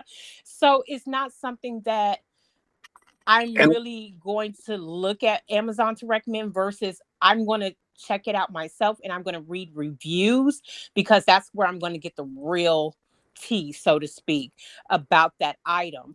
So once you saw it's the not, front end retail, they once can you saw the suggest, front end, yes, but that's what everything already does for me is suggest. and once you solve the front end retail problem, you still have to find that person on the back end that will custom make your that article of clothing for your dimensions. Because right now, the way that the supply chain is set up is, they order 500,000 pairs of size 32 long jeans. Right now, the whole supply chain isn't set up for that kind of high volume custom tailored clothing. It's set up for high volume standard size clothing like 32 regular or 36 medium or whatever those are. You need to have someone, the supply chain on the back end also needs to be reconfigured to supply custom tailored clothing as opposed to standardized size clothing. well, okay, so my 2 points there would be that to you, affectionate, I would say that online shopping is pretty popular. Maybe this is more coming from me as a guy, but then human genome, I would say that the strategy now, you're saying they have to go back to the back end. The strategy now is to just barf out a bunch of clothes with different measurements and hope that they stick on women with whatever body shape that product line was trying to conform to. It's not a perfect science now. It's only going to get better.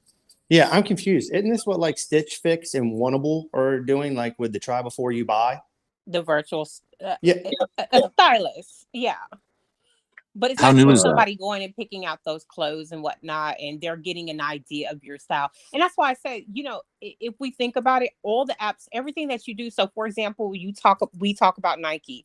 When I get off this call, I'm going to get ads for Nikes or whatever. You know what I mean? So it's kind of like your whole environment is already kind of geared towards this.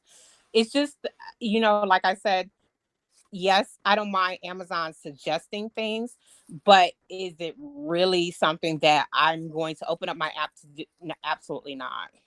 Are you going to scan your naked body into it? Naked or not, you can just put in a photo. This is some incel shit. Shopping is fun. Like, what are you guys talking about?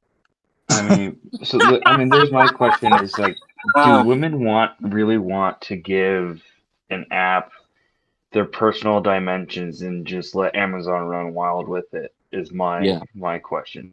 Yeah, this is something I thought of too. I don't think that. I think Amazon, if they did it, Amazon already mines that information. When you go to purchase items, the information is mined already. So they already have our sizes in there, and they can already suggest based on what we purchased previously.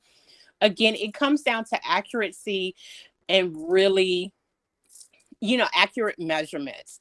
I'm still going to have to go and read 1,000 reviews to figure out how the sizing works for this particular item. And what instead of me having to read reviews, I'd rather just go to my loyal brand that I know they know what a 16 is, and I know it's going to fit perfectly and buy with them. So, I know Free and Range wants to Amazon say knows that something. retail is not their strong point. Free Range, This is you like there? asking a realtor how's the real estate market. Most people on here are going to want to order online and not go shopping. But Most I think people do go online think shopping. That's what I'm saying. But it's not for all clothes, man. People like yeah, going in exactly. stores Clothes and have trying always on been clothes. exactly. Clothes have always been a sticking point, and I Yeah. feel like they're trying their absolute best to make the online shopping experience work for clothing dimensions and the problem with that. I mean, I I'm think a they're going to kid. do it. I still like I just, shopping for clothes in I think, person. I'm not a hyperbole on this. I'm not trying to I'm not trying to be Yeah. stupid about it, but and Affectionate's giving me a real good cold splash of water here, and I really appreciate it. It's just something that I saw that I thought was really neat, and with the advancement of technology going forward, I feel like there's a lot of prime real estate in downtown areas that are going to suffer, and a lot of small boutiques and small opportunity entrepreneurs who go into women's clothing that it might suffer. Looking for I If think it could anything, take some off the market, but I think it's going to work, and I think a lot of people are going to use it. But I don't think it's going to have a marginal difference on people still wanting to go out and shop in stores. yeah. I've used this tech on shoes before, and I gotta say, it's nothing I can't do with my own imagination. Yeah. That's Well, shoes are just 1-2 sizes, right? Yeah, they got shoes, and then they got if you have a wider foot, they have a different version of the same shoe. It's just a lot wider. Yeah, women take Yeah, their clothes. They think about what they're gonna wear. Yeah, it's a personal relationship. It's very intimate. I always say clothing is one of the most intimate, relationships that women have, and that in purses, in our shoes and our makeup and our fragrance. It's just shopping for us is very intimate, and it's just not something that's easily you can break into. And like I said, Amazon has tried. I can't tell you how many times as a third party seller on Amazon, I get marketed to break into clothing.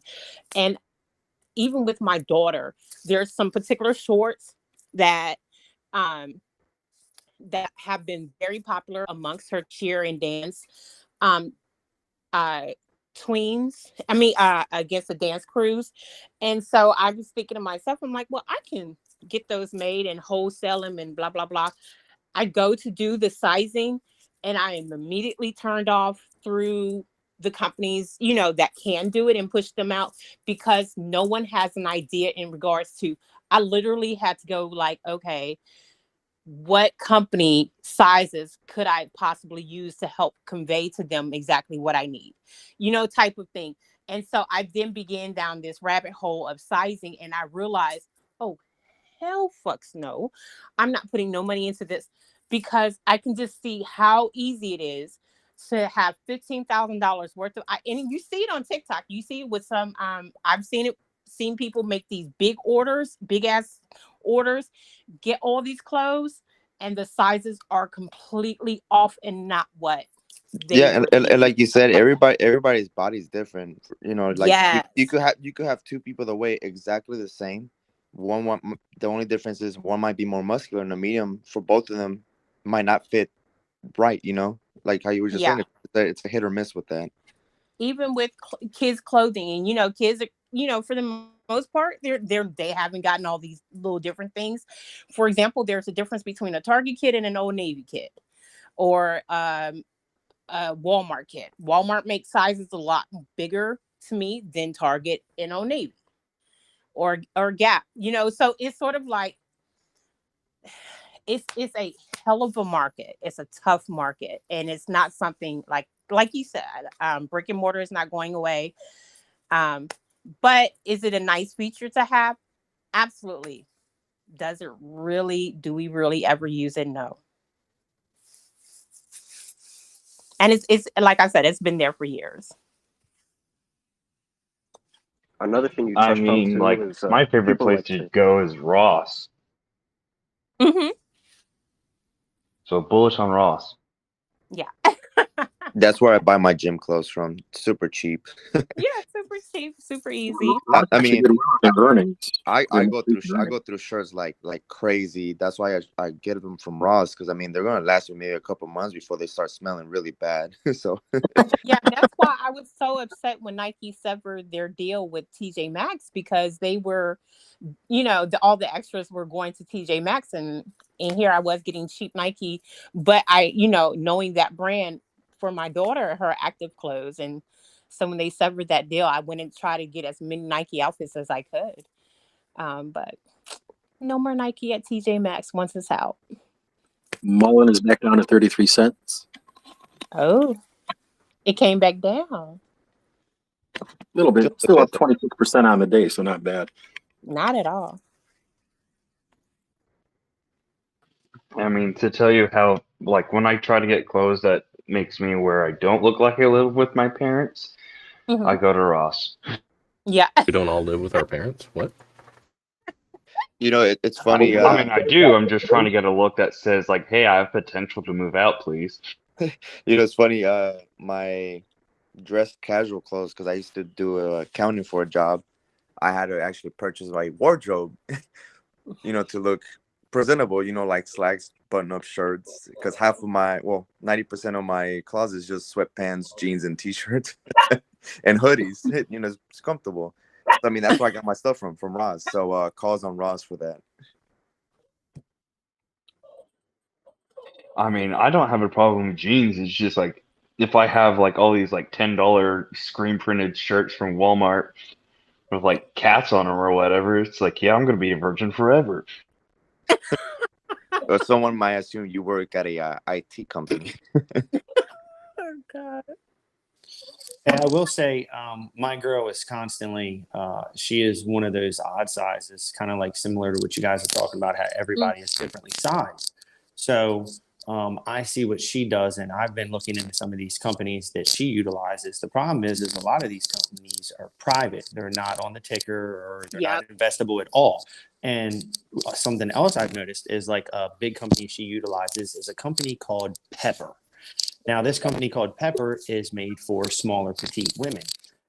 You can, if they Sorry, offer, just real quick, Carvana started to build a channel. It's starting to drop. That might run. so this company, when they offer a sale, if you don't get on there within an hour, everything is sold out. So some of these companies might be up and coming. I see there's a lot of investors that are trying to get into them, maybe bring them to the market, but it is such a saturated market that it's hard to pick which one, because now, like I said earlier, she used to be a Stitch Fix user, but now she is utilizing this company called Wantable. And Wantable, I don't know if you're familiar with that or not. She's actually been enjoying using this company. So it's just a lot out there.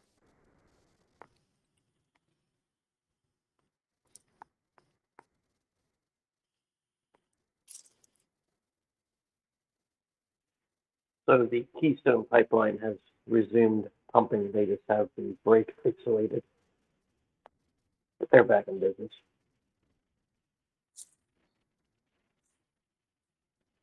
You're talking about all this fashion online shopping. Is Shein gonna IPO? Because I know that's super popular with online purchasing. I mean, don't we think that the recession, which might become a depression, is commencing right now? Wouldn't we expect consumption of that kind across the board to completely crater? No, I don't. Poshmark. I still know Poshmark. Love them. Poshmark is huge. We put our kids' clothes on there. It is, yeah. Yeah. Poshmark, Mercari, OfferUp, and Amazon. Are you familiar with Shein? my lady? I am. What are your thoughts on it? You used it? Do you see your friends using it? Sheen is a clothing wish to me. So yes, do a lot of people use it? Absolutely. Again, another site that's kind of, it reminds me of Amazon. So me personally shopping on it, I don't. So I just stick with my loyal brands. But if I'm right, she never wants to do an IPO. They're very happy with because again, they have their loyal fans who absolutely love and adore them. They provide a lot of buy now, pay later type of plans and stuff. So I think they feel like, they have their little corner of the market and they're good. Who knows what the future holds, but if I'm correct, they never wanted to kind of become a publicly traded company. And you will find that a lot of the clothing companies aren't, that have their loyal fans. They really don't. Because they have a consistent stream and they're good with that. Yeah, and I everything I could find out about them IPOing was like pure speculation. But I will say my wife uses it to buy earrings. She gets a ton of earrings, super cheap, and my daughters use it to buy temporary tattoos and stuff like that. I mean, and yeah, they use it all the time, and so do their friends. I had stumbled actually on Sheen because I was doing research for Grindr, and I was on some gay meme pages, and they mentioned they made fun of like a gay guy wearing Sheen because it's like cheap clothing, but it looks nice. Yeah. And so like a lot of it was just a meme. So I went into it. So it's from China. They're huge. I never even heard of them. So they just did something like a couple of weeks ago with online. Are they new to online? Like buying online Sheen? from them? Yeah, Sheen just made some type of move. I saw there was an article. It was like 2 weeks ago. I didn't read it. I was reading it. Look, but they've been fine forever.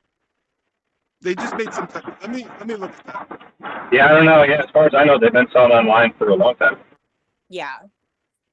Because the other online competitor for them, when I think of relation as far as Sheen, is Fashion Nova.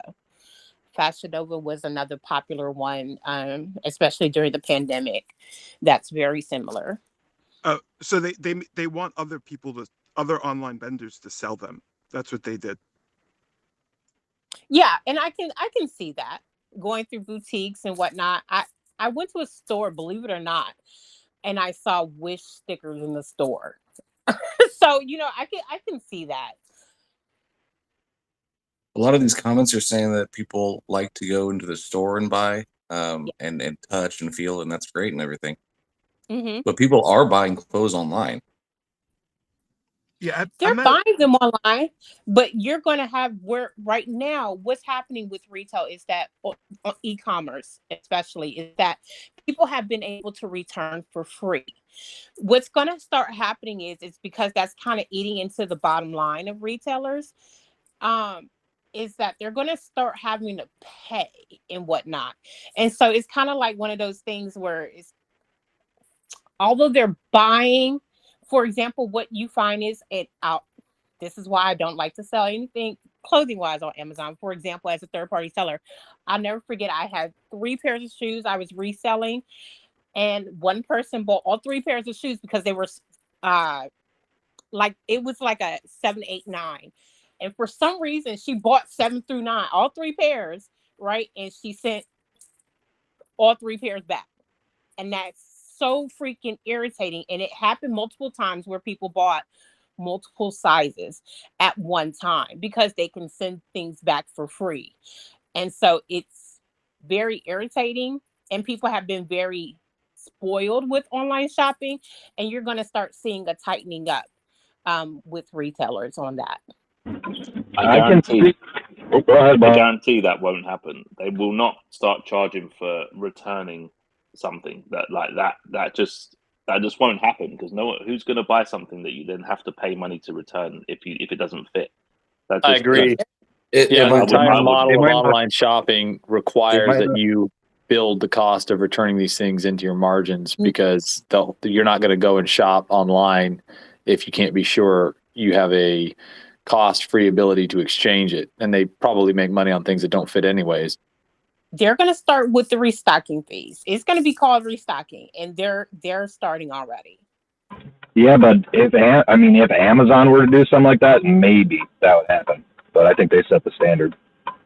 Yeah, and Amazon, I think, is kind of on that teeter of they're about to start. And the reason why I say that is because they're already looking at those repeat offenders who do this and whatnot. So it's kind of like you start seeing the trends. I've been doing retail since forever, since I was young. I'm 40. I've been doing it probably since 14, 15, reselling and being in retail and restaurant business and healthcare. So it's kind of like you start noticing trends of what things, and I was going to say online e-commerce is going down that road of the restocking fees. They took it away, and that was a pandemic thing in my opinion. But now that we're starting to see where they're tightening up, and you're also going to start seeing where they pick a day that you ship. So they would prefer that you, for example, you like how there were, I think at a point they were pushing like a Prime Day. You get to pick your Prime Day that you get all your shipments on. They're going to start going towards that model as well. So they want you to know what you're buying, not really be sending it back a whole lot, or doing a But whole lot. that's not something that's new. That's not something that's new. You know, they've always. I call that a white trash rental. It's where you buy it and then you wear it and then you return it. Okay, right, and that's definitely happening, but this is something that's been built in from the beginning. I mean, every single online retailer has understood from the outset. If they're having like a party and they need a blender, they'll use the blender and then return it. And return it. And I've never done that, but I've just found out people are doing that. Yeah, and now your third-party sellers are going into, because Amazon makes quite a bit of money from their third-party sellers as well, and they're sick of it, and they're like, you know what, 15% restocking fee. So what happens if you buy an item, right? Say if you buy some clothes or a blender and it doesn't work and it's like broken, for example. What happens to the restocking fee then? You have to pay because you received a broken item from someone else, you know? Like how would that work? You have to make sure that you're reading through that third-party sellers, their shipping stuff and their shipping rules and restocking fees and whatnot. Me personally, if it's a certain amount, I don't care. I'm like, keep it. If it's broken, let me just refund you. But I think that now that money is tightening, that era is over. Well, I was just thinking, like, should we be looking into companies that rent stuff, like rent furniture and things like that? If money's gonna be tougher, they might have to rent things. I was gonna say, what's the play? Buy now, pay later. Yeah, I think Square owns one of those companies, or Block now it is. Walmart is getting into the business of buy now, pay later. I think Walmart's teamed up with a firm, so I mean, I'm sure these other companies have their own ones, but yeah, specifically Walmart, they started that last year when they ended layaway, and they're like, oh yeah, just go through a firm now. Yeah.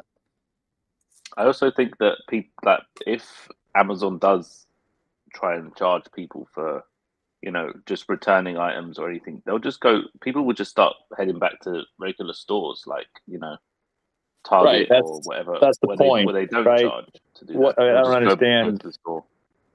Yeah, how does that not immediately drive people back to brick and mortar? Because the entire rise of willingness to purchase items that are fitted, right? These items got to be considered aside from things like a blender. You don't buy a blender and then determine that it doesn't fit. You might have a portion of people who purchase it unhappy with it, or realize that they couldn't afford it, or just don't like it. It doesn't suit their needs, or, it's low quality, whatever. But that's separate from people who are buying things that are fitted, that have a size, And I have not engaged with any online retailer for the last 10 years that I've been buying items like this online, including shoes, clothes, hats, belts, that did not offer cost-free returns, or at the very least, everything but the shipping.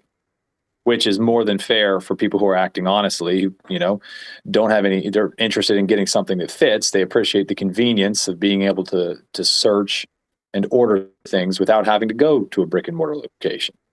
So if you decide that you're selling things that are fitted, things that have a sizing, things that people ought to try on, you'll notice brick and mortar places have fitting rooms for a reason. Then you're going to, people are just going to go back to brick and mortar, and it's just going to become a thing where they, okay, so we go back to we're trying it on before we buy it. That's what I used to do when I was a teenager growing up. We'd go to the mall, we'd go to Sears, we'd go to wherever we were going to shop, and we'd try it on. So I doubt online retailers are in a position where they're suddenly dealing with a lot more fraud, and they're going to have to completely change their model and say, well, you know what, now we're not going to cover the cost. We're not going to cover any costs. You can cover the cost of shipping and pay a restocking fee. This kills the online retailer. Well, if you go to Amazon's return costs, it lists it all out there. I don't know who keeps up with it, right? For the most part, sort of like when you're picking out healthcare plans, do you ever read all the papers? You know, who's reading return costs? But it is there. If it's not an Amazon.com, for example, there's Amazon who's selling, and then you have your third-party sellers. Third-party sellers can, for the most part, set their fees just kind of like how Amazon has it. But if it's not an Amazon.com error, for example, you order 3 pairs of shoes just because you wanted to try them on and now you want to return them, Amazon can charge you and subtract that from your refund. So it's all about your reasoning too, as far as why you're returning. If it's damaged, defective, you know, and it's under warranty or whatever, you know, under the return, you know, within the return window, obviously it's going to get replaced. That's not the issue. We're talking about those who have worn that bra 2 months and are now returning it. That's completely different, though. What you said to start with is completely different than that. You said that they're going to start just charging everyone to return, right?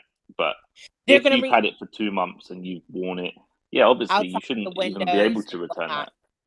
Yeah, you shouldn't even be able to. No one would let you. Like a store wouldn't let you return that kind of thing. And that's not true. Amazon has been allowing those types of things. And they shouldn't do that. Yeah, they shouldn't. They should not allow that. Yeah, you'd be surprised. So it's they're desperate to undercut. They're desperate to undercut the brick and mortars and retail. Mm-hmm. They're desperate. That's why they probably came out with a tool. They probably came out with. Oh, sorry. Hold on, wait. They probably came out with this tool just to cut down on that return. Yeah. Did anybody bring up Amazon Wardrobe yet? Where they send you the clothes, they don't charge you for it. They ship them in a package that can easily be resealed. You try it on, you keep what you want. They have a label there to send back what you don't want. Now that's a neat feature. And that's been, again, some years. And that's, again, trying to work against the stylist of the brick and mortars, the virtual stylist. And it, you know, it's not a bad feature, but I haven't heard anyone really just using it.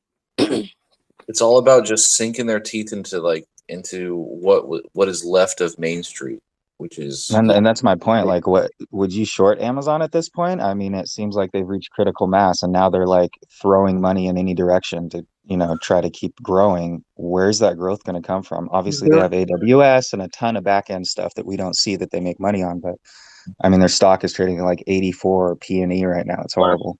Last I knew, AWS was their only profitable sector, unless that's changed. Right. This is their building sector, though. The expansion of being able to send the things out and then have them sent back, that actually is really good for the target market of disabled people. That's a very small market, and they've been doing that for well over a year. Yeah. This is an extension. It's the extent. So back in the day, this is just the extension. So back in like 2010 or whatever, when all these even further than back than that, when all these like super big large retailers were coming in, dropping in like massive warehouses and running out all these small companies, and running them out of business. They were operating at a loss until those businesses went out of business, and then they would start raising their own prices. And so they would, but they had enough capital to weather through and strangle out these smaller companies. And now what we're seeing is the same thing. It's just on a bigger market, so it's harder to see. And I just see, if someone who's in charge or whatever, driving down downtown streets, looking at what small retailer or brick and mortar store they could get their claws into, that's what they're going to see. Well, it seems to me like people are wanting to go back to brick and mortar stores, because if Amazon's going to start fucking around with people, then people are just going to return to physical stores. They're not going to bother with Amazon. So people are lazy. I'm just not going. People are lazy for the most part. They're going to accept it.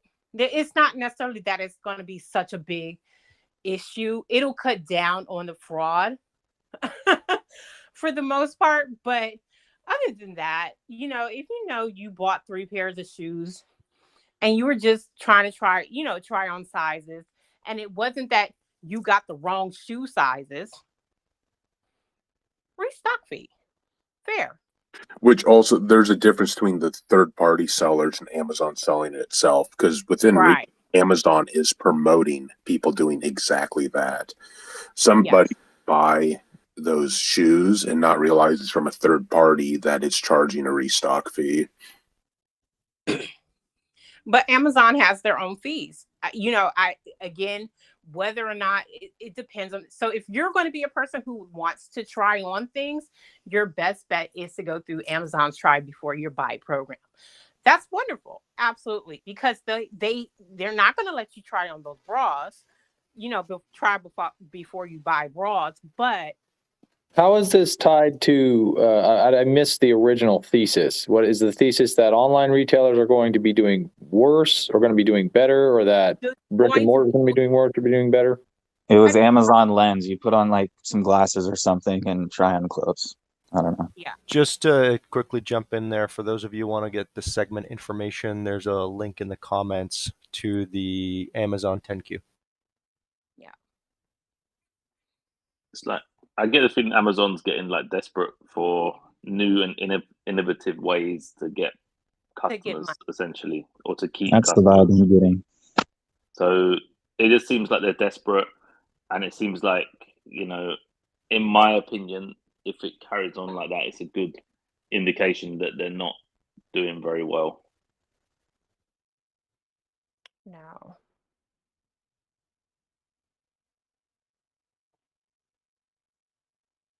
They're definitely cutting down on the amount of space one can use, your performance metrics, although this has always been there. But as a third-party seller, your metrics are going to be tied to what space you have available, even in the warehouse.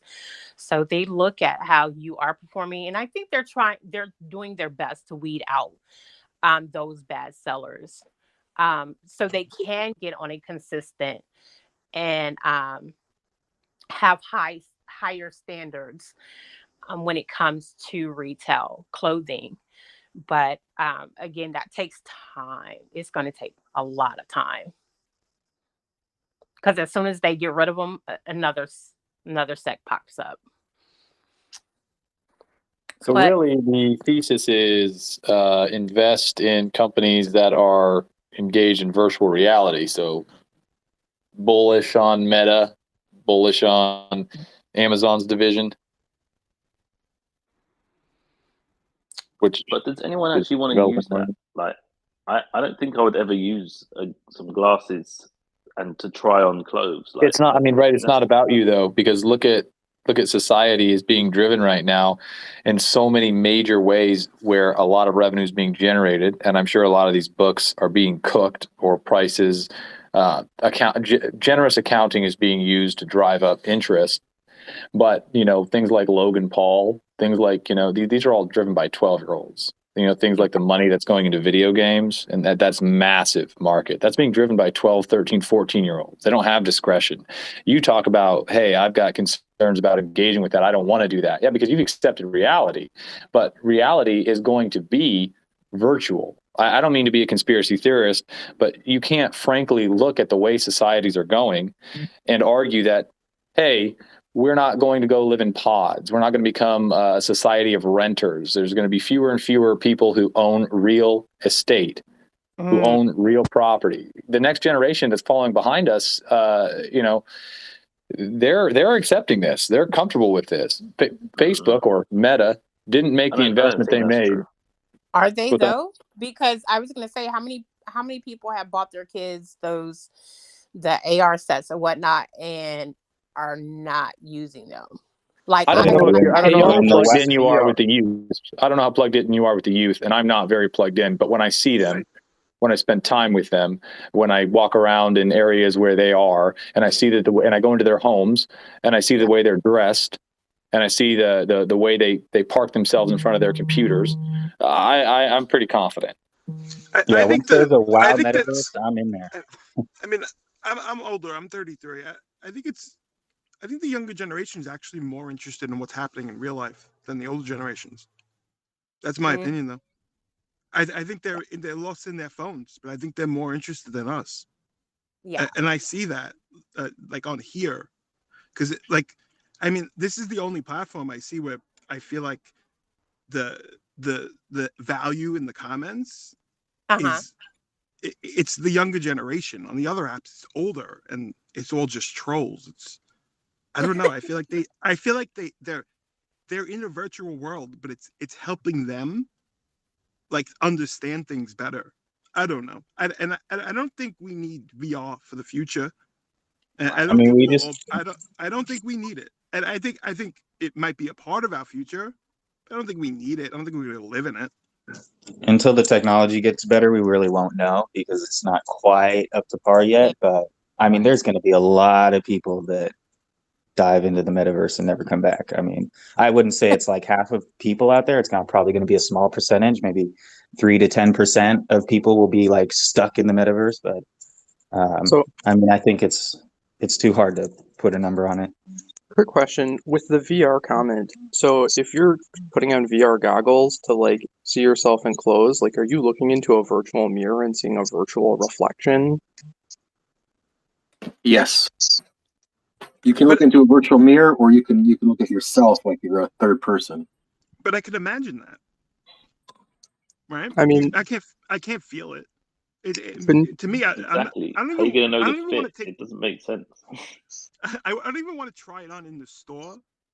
I don't. Even if they had it in the store, I could do that. I probably wouldn't do it either. I need to feel it. I need to feel it on my body. I'm not. I mean, men's clothes is even more expensive. I know you mentioned more specifically women, but I wouldn't be interested. I would just buy it if I like it. I like it. If I don't, I figure it out after I wear it a few times. Yeah, I think the whole AR VR thing is just not going to catch on. It has to get to the point where it's like in the movies where, you see an actual hologram floating in front of you and you don't have to wear a contraption on your head. Like they got that in the movies. Why can't they just do that? I mean, I could Photoshop the shirt on my body, but it's still not. It's gonna look good. Like I want to see how it's gonna look when it's resting on my man boobs. I want to know that. I'm not into it. I'm not sold. And that's why I said if you go to reviews when it comes to clothing, reviews are where it's at as far as for most people who's doing online shopping. I can go and I can see a person my similar size, similar boobage, similar buttage, and I can see how it hangs on her, and I can really get a good engagement as far as, okay, yeah, that's going to fit, right? Or that's not. Same thing. That reviews and is pretty much what kind of helps that online commerce. I hate clothes shopping. So I mean, I'm not. I hate clothes shopping. And that's why when people say like brick and mortar stores are dying, I don't think they are. I think No. people. I think people are actually looking for some people are looking for an excuse to go out. Like people want to go to the mall and spend time looking around and stuff, like an activity with like the family or friends and shit. I think people want to do that after being locked up so much with COVID and all that crap. I think people want to actually do that. Now, I will say I've also started seeing in retail, and I'm sure Free Game she's really great with retail, y'all. Would say is that now you're starting to see, whereas stores that did not have outlet stores, for example, are starting to realize, hey, well, I can send my clothes to TJ Maxx and sell them, or I can create my own outlet store and shuffle my clothes through that. So you're starting to see more outlet stores also pop up, for those businesses as well, who and using that as another way to get their clothing out. So a lot of more brick and mortar outlet stores.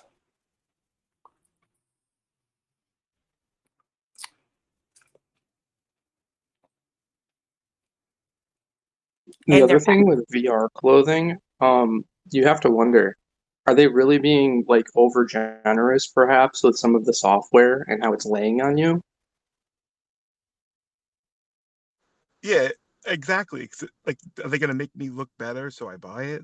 But then they're gonna return it. So I don't know.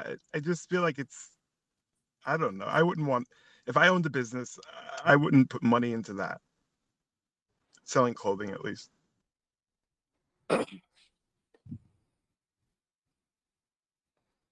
No, you discuss the one that has, even though they may have virtual, they still have an actual person that goes and lets you know. Plus, you need somebody. Are they gonna have like a live person on the other end saying, "Yeah, you look good." Oh yeah, nah, don't do it, because you need that a little bit too sometimes. Yes. Isn't this whole issue kind of solved by those roving robots that they have delivering pizzas and stuff? Essentially, if your cost of capital delivery drops to pennies, by having robots pick up clothing and deliver them, etc., doesn't that become a non-issue?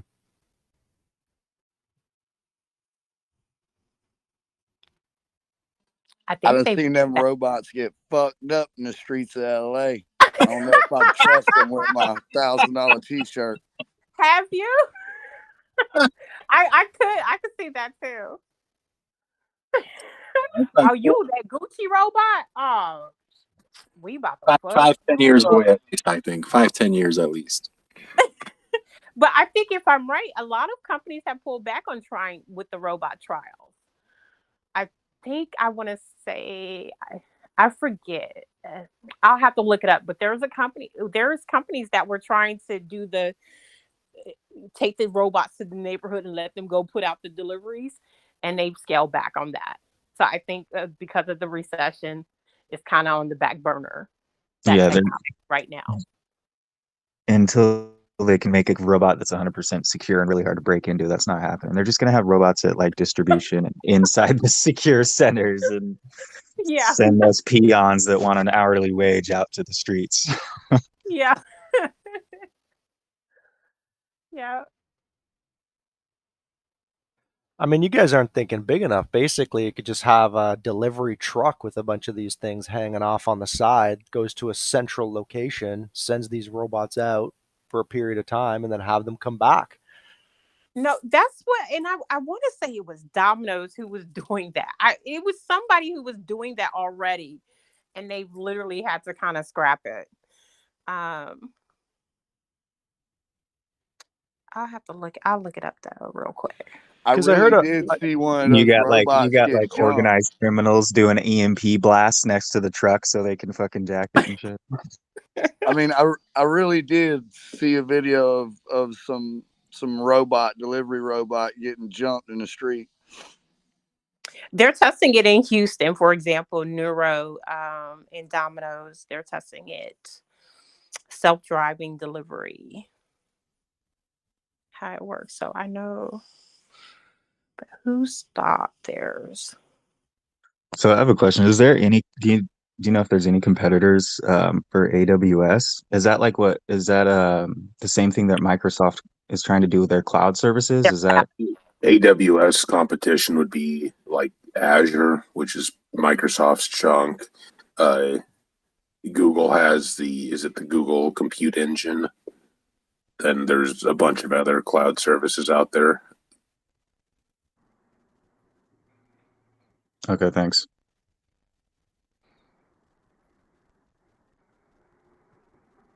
Did anybody hop in on those Carvana puts? It's diving off pretty healthy. Oh man, I don't know. I was I was too worried it was gonna spike again or on some crazy shit, so I didn't do it.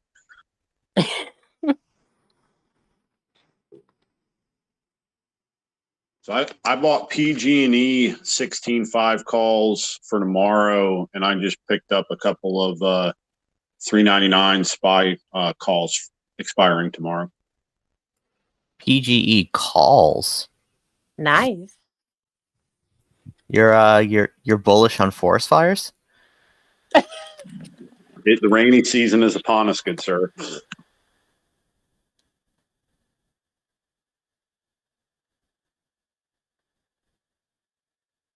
It's actually it's not when it rains after a long time, that's when these transformers blow.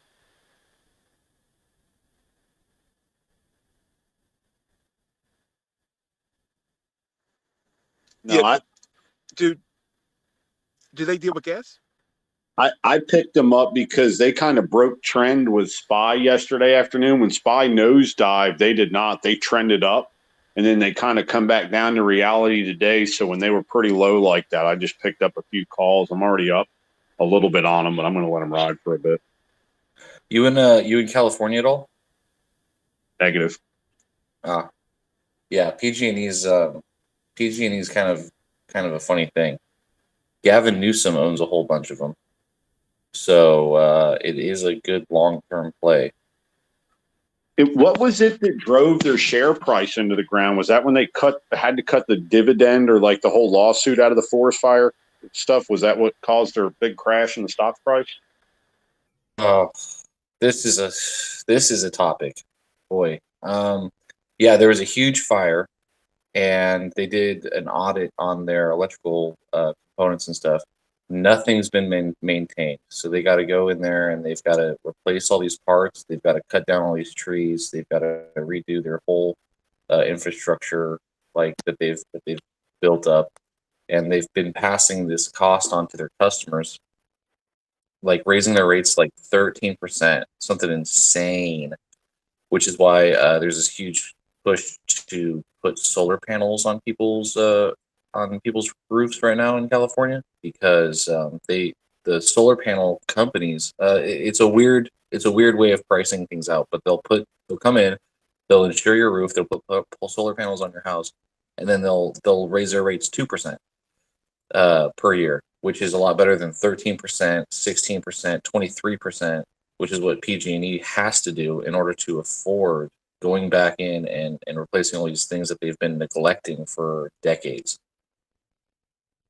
That's why they had so much money, because they weren't maintaining their system. They were just letting it go until it failed.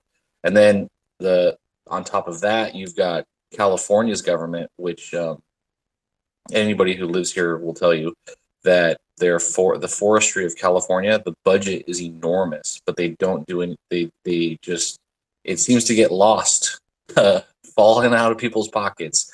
So the forestry is just out of control. So when there is a fire, it's really devastating, and you've got all these $1 million homes that are tucked away in these white pine forests, and once that thing gets lit, it just roars on through. So you've got like the Paradise Fire, you've got the Santa Rosa Fire, you've got Rescue Fire, and all of this stuff.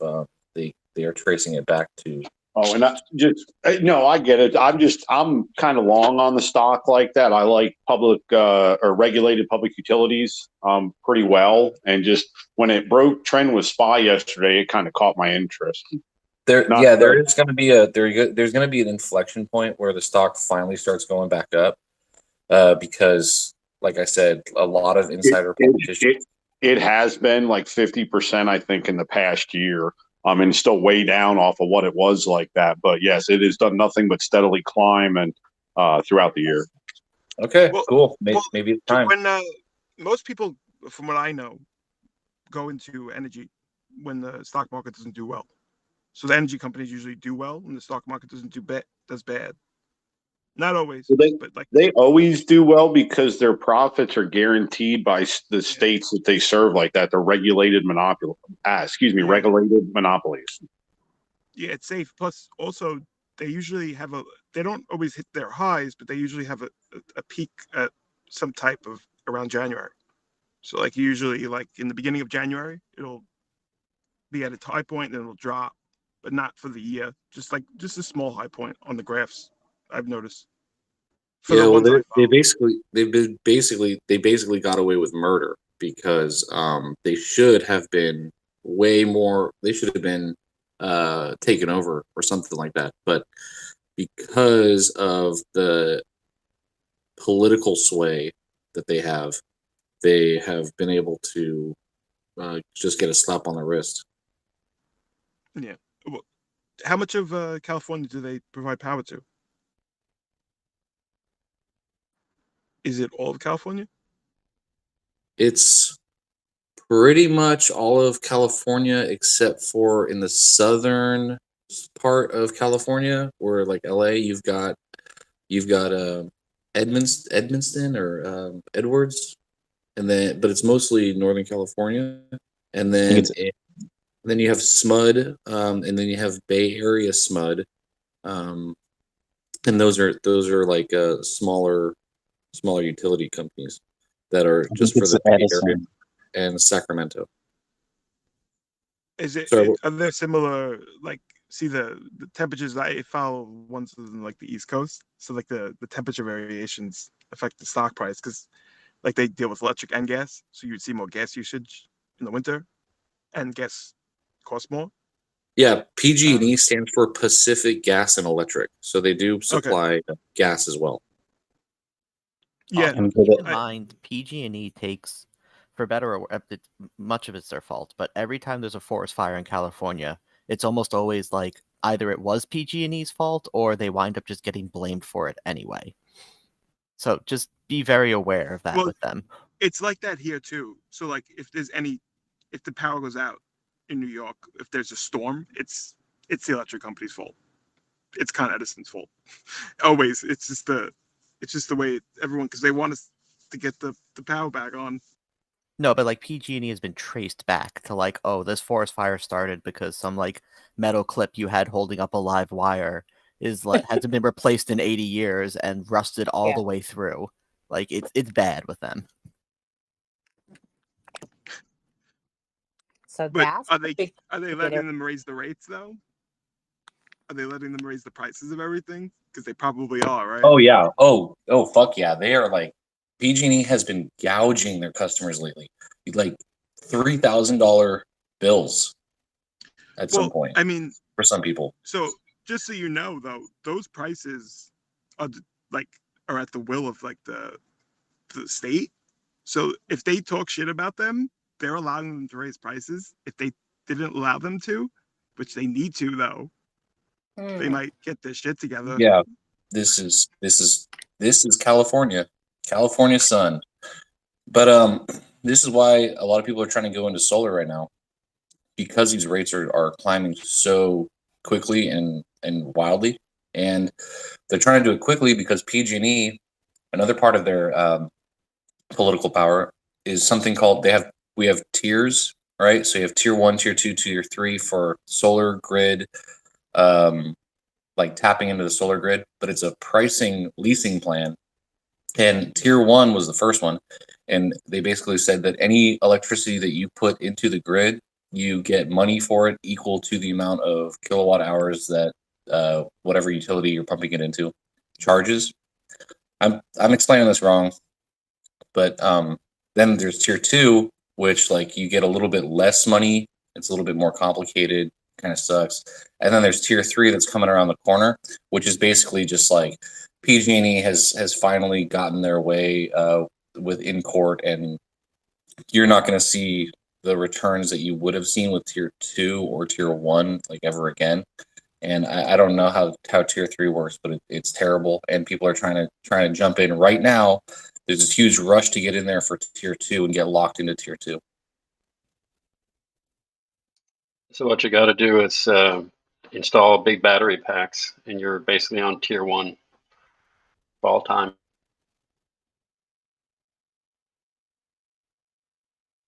Yeah, but you don't make the money there. Well, if you're using the power that you otherwise would be buying at the current rate, you're essentially making that back. Oh yeah, like if you use equal to your consumption, sure. There's but they've come so far. They've come so far in solar panels, and the way California is just so sunny, and a lot of people were getting pretty sizable checks from PG&E. Now that's not going to happen anymore, unless you're grandfathered in, and that's why people are trying to get grandfathered in tier 2. It's actually the same all over the world. That governments have been pushing for people generating their own power and renewables and solar energy and so on and so forth, and then the power companies have just been bringing the game to keep all those returns themselves and essentially turn people's roofs into little power plants, for the power company. And so, yeah, it's. I think if you're going to install solar, you need battery packs to use it yourself. Spain was the first one to do that, where they wanted to charge people like extra money or taxes for having solar, and people called it a tax on the sun. And there's something called the canopy. Yeah, and and maybe that works in Spain, but I could never in my wildest dreams see that happening in America. Well, it's the Swedish model, I believe, is still that you do get the same rate that you pay for, but just before they introduced that system, the power companies lowered the rates massively and then raised their fixed fees massively. The German version is that the feed-in tariff is way lower than the power cost and so on and so forth. But it's all just variations of the same thing. It's the power company stealing your profits off of your solar cells. So what do you guys think of like most of the sunny states, the whole grid kind of just slowly becoming decentralized as batteries get cheaper? I mean, once a home battery is, I don't know, $500, $1,000 for a battery that'll power your whole home. And I mean, obviously that's a little aggressive, but once the cost starts coming down, do you think that power grid is going to get more decentralized with just batteries and solar in these sunny states, and these power companies are kind of screwed? Or how do you guys see that happening? Because I think, isn't there some legislation that like you have to be connected to the power grid? Do you have to actually use the power, or does the house just have to be connected? Well, okay, so let me just say real quick as far as that goes. The government, the White House has been incentivizing the importation of solar panels from other countries for power stability. Now that just means that they want a stable power grid for residential people. But that doesn't mean that the power that they want to cut out the power companies, or that the power companies aren't somehow got their hand in all this, because with this tier 1, they were just straight out getting their business cut down. With tier 2 and tier 3, it's swung into these power companies' favors. They're not going to be able to stop people from putting solar panels on their house, but they aren't getting like completely carved out of the market of solar and energy. Yeah, but the solar panels are already cheap. It's the battery technology that's coming. Yeah, exactly. And so one thing I've been looking at that I'm sort of fascinated by is the fact that if you look at the second-hand market for used EV batteries, they are per storage capacity. They cost about 1/10 of what a typical residential battery pack costs for that same capacity.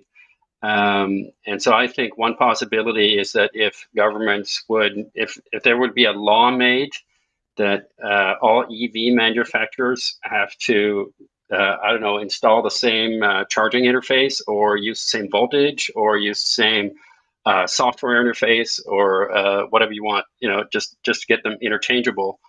And then you could sell the reuse, the secondhand EV batteries as storage capacity for housing.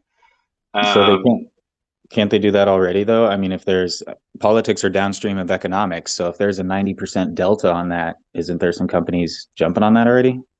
There are, but they have to, right now they have to jump through all the hoops of making the batteries compatible with the solar cell home storage market, right? And I know so a guy. Go ahead. No, continue, please. Sorry. Yeah, no, and so the delta isn't as large, but I think that if you could reduce that barrier to using secondhand EV batteries as for home storage, then you could solve both the EV battery disposal problem, the waste problem there, and you could make solar cells a much more attractive option for most people. I mean, I currently live in Germany, and in Germany, about 10 years ago, had this huge peak in home installed solar. Everyone were getting it here, but that's just tapered off.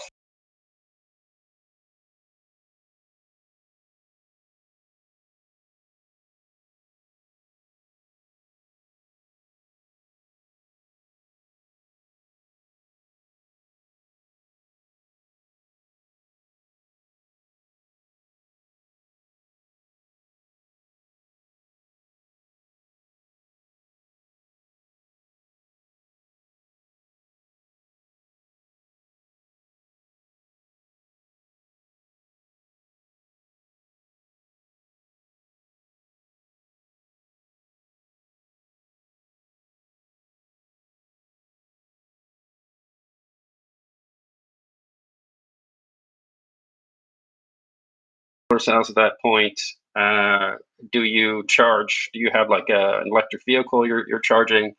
How much is your heating? Are you heating with electricity, and so on and so forth? And sort of so a software that kind of finds the optimal balance between drawing power from the grid and storing power in your batteries and just using them straight from your solar cells. So that's going to come, but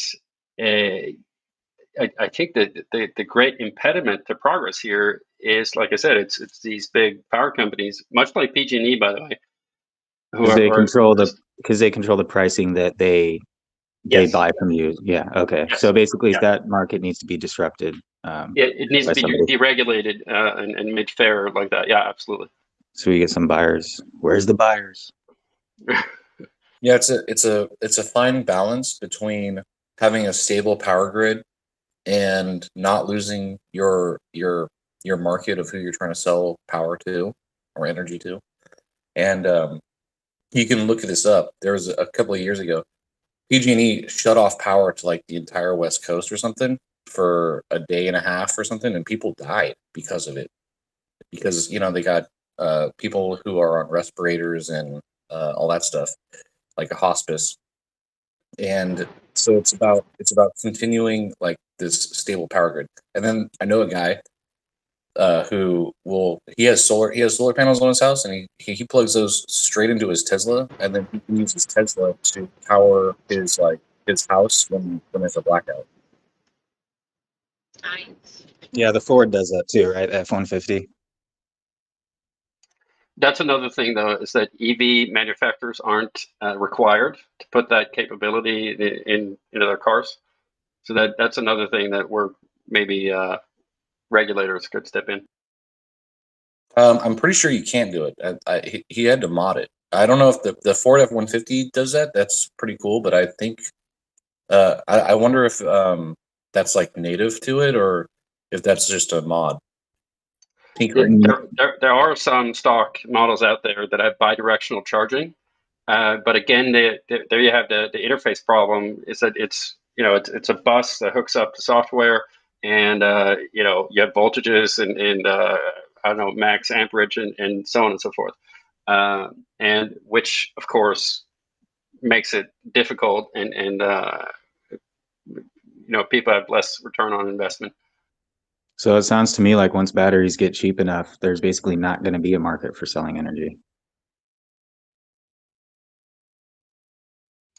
Well, I mean, if you believe the whole green mafia crowd, that's what we're heading towards, and that's what politics wants, isn't it?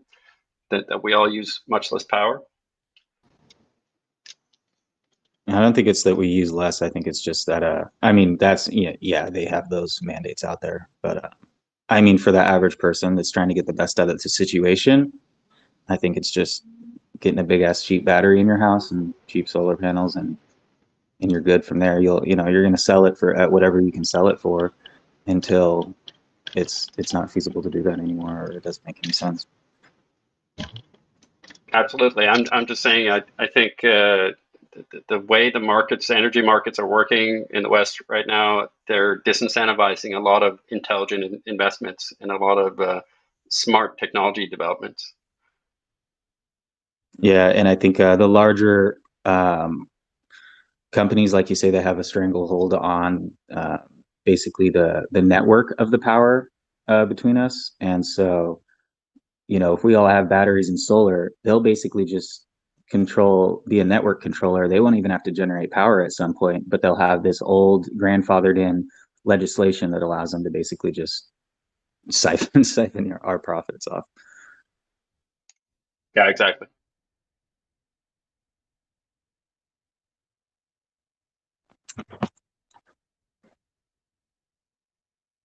Any plays on battery companies?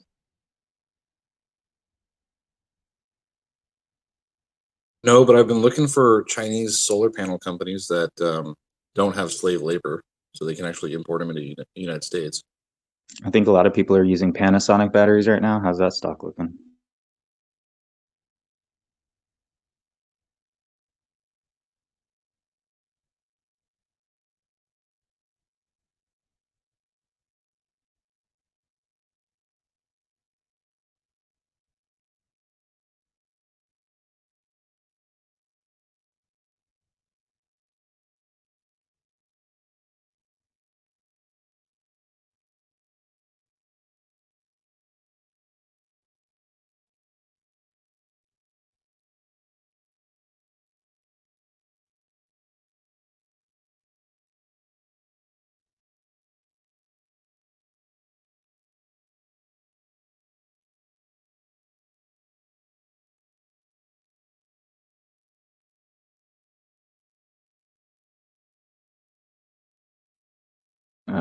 Maybe you guys can help me with this. I'm not very educated in this field. So Panasonic is PCRFY, but it's like depository receipts.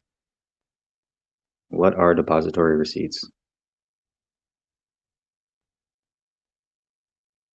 It's what you get after you're done with the sperm bank. Hey. It's a representative share of a foreign company's stock on a U.S. exchange. Giggity.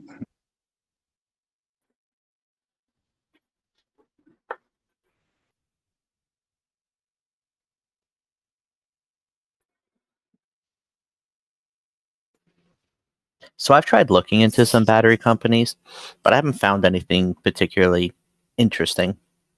I want to be bullish. I am bullish on batteries because I think moving to wind and solar means they're going to need a lot more electrical storage to make up for down periods and low energy producing cycles. So battery tech is going to be important, but I haven't found anything that looked good. A lot of it looked like it was too early or a little sketchy. What Duracell?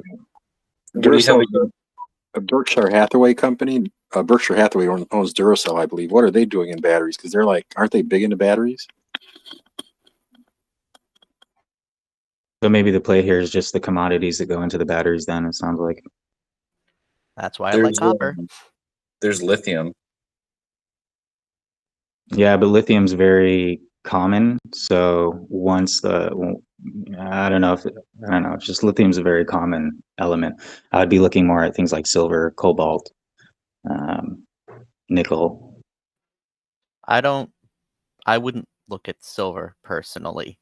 That's just me. I think the notion of a silver shortage is overplayed. I think if that was really true, you would hear like your big jewelry companies talking about how they're having trouble acquiring silver in order to make jewelry, and you never hear that or anything about that. They seem to have no problem. Yeah, I think the silver market is more like an industrial market. I don't think it's ever going to be hodlers or doomsdayers or jewelry. I think it's always going to be industrial. I like silver, but the spot price is heavily controlled. Yeah, that's tough.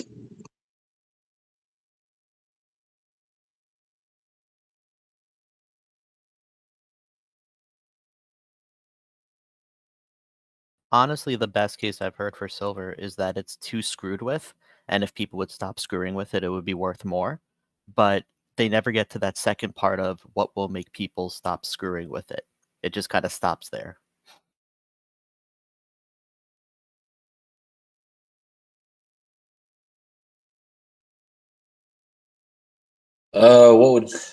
One idea is that people take their silver certificates and actually cash them in for physical silver.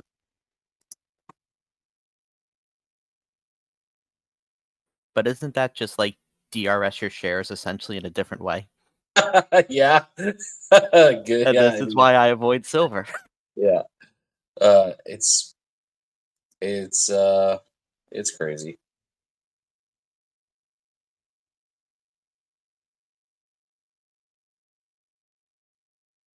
I'm kind of another thing that would do it if we came out with some kind of like new technology, like some kind of nanoparticle technology for medical or whatever, and all of a sudden silver just got into physical silver got into a huge spike of demand. That could do it. There's a couple of things that silver does really well, and but it's just not. It's just opinion has invited you to host. Oh, dude, you don't want me to host. I'm terrible at this. Sorry. Yeah. So like, silver has a couple of good, really cool properties, and it's abundant enough to where the price is low for manufacturing and medical stuff.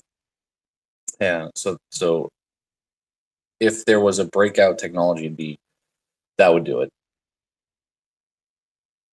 I hope it works for y'all, but I'll be going more towards copper if I'm going to go an industrial metal. Yeah, they're not going to start making electrical motors and EVs with like silver wires or anything like that. And copper's getting short. Copper's having a shortage too right now. I don't know really what's behind that though. Copper's big issue is all the big copper mines. If you like go through them, they're old. And when I say old, I mean like started in the 18 somethings old. There's only like of the 10 biggest ones, I think only like one is within the last 50 years. The rest all are over 100 years old.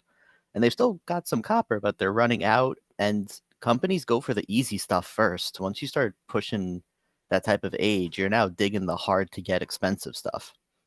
Are they legit mines, or are they like strip mines? Which I guess is a legit mine, but you know what I'm talking about. No, these are legit. These are like the properties of like Freeport and Southern Copper. So like these are like the major companies. I think Rio Tinto has one of them. They're like legit. It's just they've been around for a very long time. Yeah. So it's the speculation of easy to grab copper going. The forecast is going down, huh? It's the easy to grab stuff has been grabbed. A lot of the mines are very old, and then if everyone and their mother wants an EV, which is awesome, then you're going to need charging stations everywhere. You're going to need electrical wiring everywhere. It's just if you want to push to an electric future and you want to tear down that gas station, then you're replacing that with copper wiring, which is fine. It's just that's a lot of demand. Having said all that, I wouldn't touch copper right now because the war in Ukraine has just got copper prices all stupid.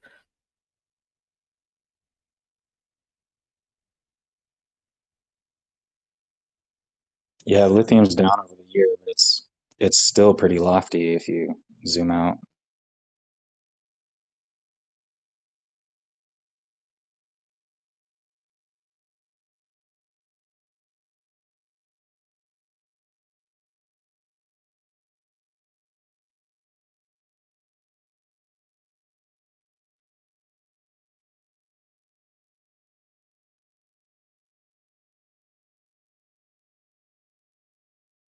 You guys seen those Rivian Amazon delivery trucks?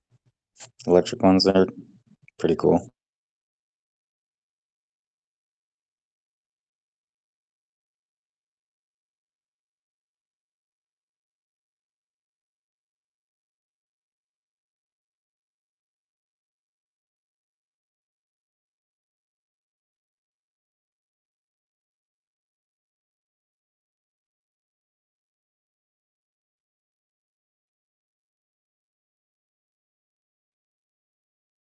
Hi, and welcome to Wall Street Bats Chat. How can I help you?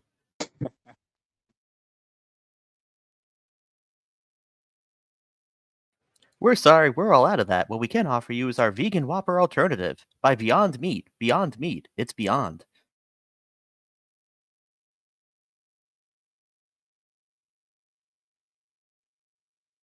Grass. I thought their competitor was other people's noses. I'm pretty sure their top competition is grass and people's lawns.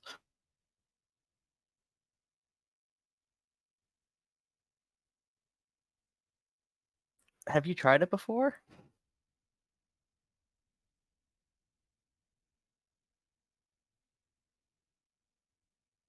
Okay, like not even joking. I am dead serious. I don't have an answer to this. I'm hoping someone can answer it.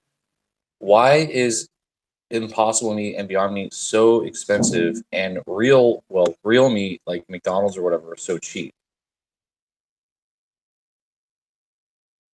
Because Beyond Meat is in a growth stage. Beef has been a market that's around for, however long humans have been. So Because in the they got growth to grow Beyond Meat, and they can just chop the head off the cow and make the meat. Okay, I would also speculate No. it's because if I want to raise a cow, let's keep it simple. If I want to raise a pig, right, for slaughter purposes, there's expenses, but like that pig is going to be fed really crappy corn that you wouldn't eat. That's just like animal feed, right? Versus if I want to make a Beyond Meat burger, I'm now having to purchase crops that have to be human quality, right? So if I want to put corn in there, I need sweet corn. I can't use animal feed to fill that in. So that might be the expense side of like the cost of the plant that goes into a cow or a pig is dirt cheap because nobody cares what you feed a cow or a pig, right? Versus what goes into a Beyond Meat patty has to be human grade and of some quality.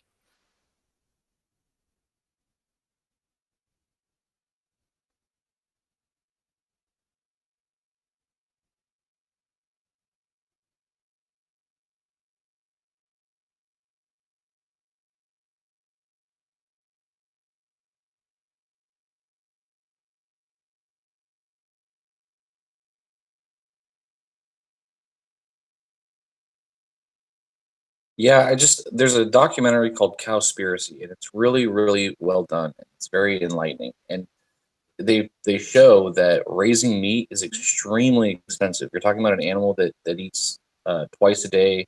It is constantly watered. It needs to be like managed, moved around. The waste needs to be disposed of, and all that cost gets put onto the meat. And if we were to have a vegetarian diet, then we cut out like 70% of the energy or price to gram or something like that. Anyways, they show that's what like they show that it's extremely inefficient for grain and grass and corn to go into an animal and then the animal to go into humans, whereas we could just be eating directly the corn. And I guess I got to figure out what the hell's inside of this Beyond Meat. Yeah, but that's why there's a market for like these grass-fed animals and then you just buy from the farms online because, I mean, if you farm cows naturally the way they're supposed to be, you fucking put up a fence, you rotate them into the next field, and you have your expenses like healthcare expenses for the cows. But if you have enough land, you don't have to feed them anything, and you don't have to give them water if you've got a river running through that land, or but you're still going to have a lot of capital expenses as far as labor and the healthcare of the animal. But if you're not a giant factory, you just go back to your farmhouse and you have a warehouse that you just fulfill the orders out of, or you have you send the cows, once they're butchered, you just send them off to a slaughterhouse. Then, I mean, how expensive can that be? It's very expensive. You've got antibiotics on top of all that. Isn't there a lot of subsidies though from the government for cattle farming? I could see that. Did you guys know that cattle barons were the first millionaires in America, and they are like this huge fucking cartel? Dodge City was the first city to be ran fully on electricity. It's because all the cattle barons there had enough money to fund the infrastructure for the luxury of electricity. And now they're like going down to South America and they're like tearing out the Amazon so that they could put beef pastures. So what you're saying is we should all be vegan, huh? Because I'm not going to do it. Hey guys, I'm looking at a play here. I don't know if you guys want to jump in and help me out here. Puts on Hershey's. That's ticker HSY, I believe. I'm looking at the 210 for May 23 puts at $5. The stock is currently trading at 233, and there's a few insiders selling. On a multiple basis, it is really way overvalued. It's been dipping for the last couple of days, but it's pretty much at all-time highs. Yeah, that's some preliminary information. And they have to renew $750 million of debt next year. Nice find, dude.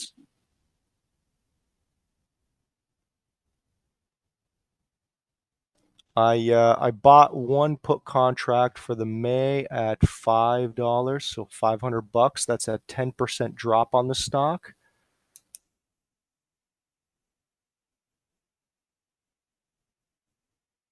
I don't know. Anybody want to pick me apart here? What am I missing?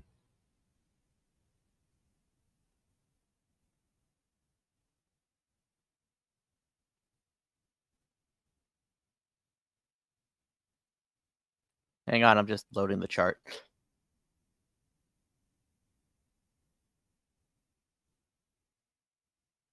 This isn't my wheelhouse, unfortunately. I'm a Cadbury man.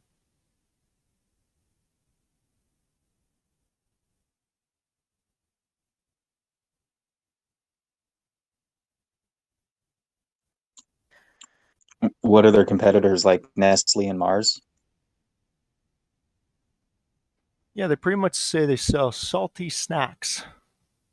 Segments are North American confectionery as the majority of their revenue. That's about 7.6 billion, 500 million salty snacks, and 700 million in international sales. So they're really North American focused. They have had a nice growth in the last couple of quarters. I'm guessing that's pandemic, a lot of stay at home. So they went from pre-pandemic about 8 billion in sales to 10 billion in sales last quarter, October reported. That's on an annual basis. And their next reporting is in December as well as April. So if you think that there's a reopening trade, people going out, all that stuff, they buy less snacks, etc. Maybe that growth in revenue is overdone.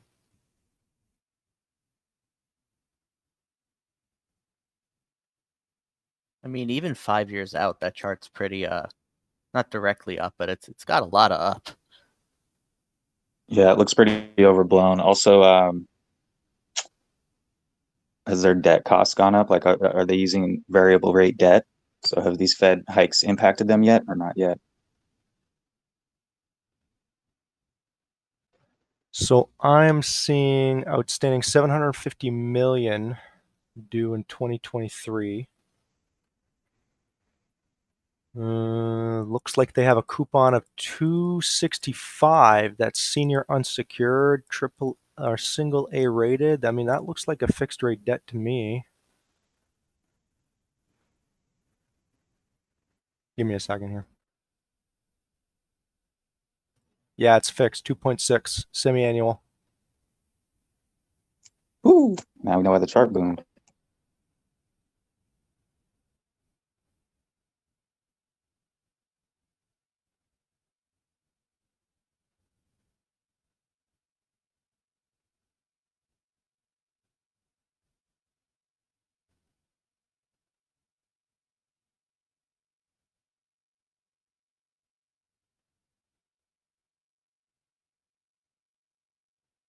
It looks like it matures May 14th. May 1st. So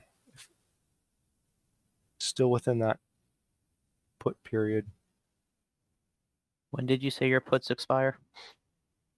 I bought the May contract. Let me just confirm that for you. Got me close Yeah, there. I got the May 19th. I mean, obviously they're gonna advertise what their capital raise is at way prior to May 1st, right? Yeah, I mean, go for it. You know, screw chocolate, death to Hershey's, whatever. I just want a pullback of 10% within a short period of time. I got the 210s trading at 230. I mean, look, I hope it's a massive bagger for you. I hope you make a bunch of money and you come back here and laugh about how you're the anti-chocolate baron, and we all clap. I'll make an easy $1,000 or something, eh? Damn, Meta, Amazon, and Google are tanking right now. Like I said, critical mass. Meta's down $5.50. 575. Oof.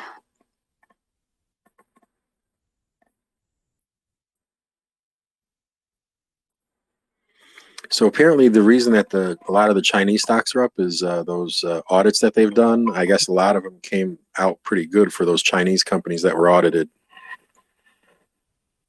by the U.S.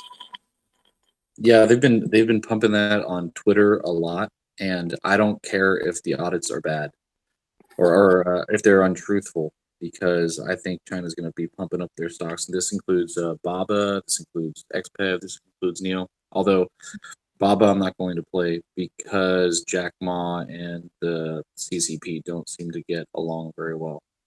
Right. I think the audits were done by U.S. companies, though, right? Yeah, but but still, people are like, "Oh, well, it's China, and they lie a lot, and they probably bribed them or something." I see that sentiment. Mm. Which is pretty well founded, because you see these videos of Foxconn employees escaping through barbed wire fences or throwing out like personal items out of windows and stuff, and all these riots. And people are like, "Well, how could they possibly be doing good? They just announced lockdowns, and all this stuff." Yeah, but lockdowns are now, remember, the market is future predictive. So even if they lock down now, it still could be good in the future. Yeah, and I wish I had some of these tweets saved from some of these sources, but there's a lot of bullish sentiments, and there's a PR campaign coming out of China saying that they're going to turn around from the COVID lows. And honestly, if you look, I'm looking at XPEV specifically and NEO, their electric cars.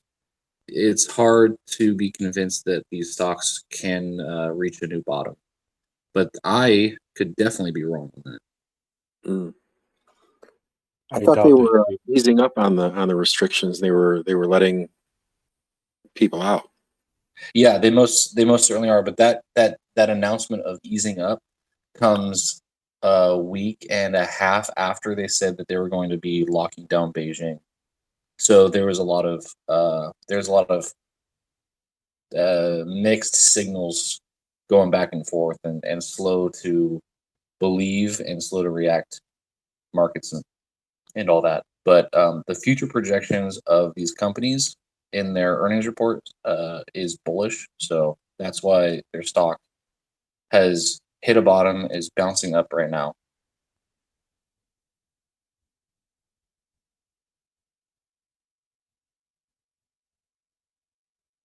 I think China doesn't have a demand problem. I think the main issue is nobody knows how the government's going to act in a few months overall with international relations. But put that aside, I think the bottom was like a month ago.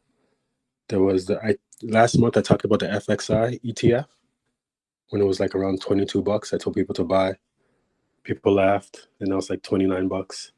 It's because like people know that the lockdowns are going to end, economy is going to reopen up, and inflation is going to drop like a rock soon. So Yeah, it's interesting. Normally they lock down in the winter, so it was a lot of people guessing that they were going to lock down, and then on top of that, you've got China is a producer industrial country, which means that when these lockdowns do get lifted, they can bounce back faster because they're at the beginning of this supply chain that has just been stacking up demands and orders, and they have like a whole bunch of orders that they have to fill. It's the companies that are waiting on parts, that are waiting on shipments, that are hurting. And if you would have gone back before COVID and told people that the world is going to stop looking at China to supply all their goods, they would have laughed in your face. But you're seeing all these companies move to like Taiwan, South Korea, Vietnam for all of their refined goods and materials now. So it's actually happening, and I think China's kind of got a little bit of just a tiny sliver of an ego check to how they can be replaced with other cheap labor countries.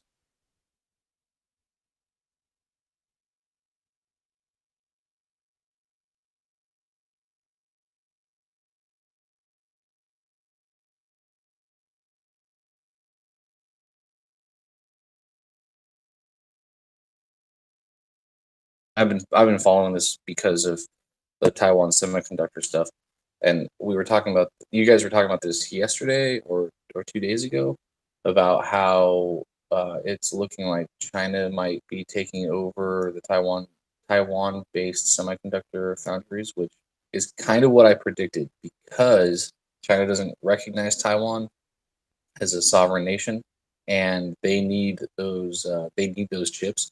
And this is something that I feel is worth starting a conflict over, and America does not want that. This is like with the Russia-Ukraine thing.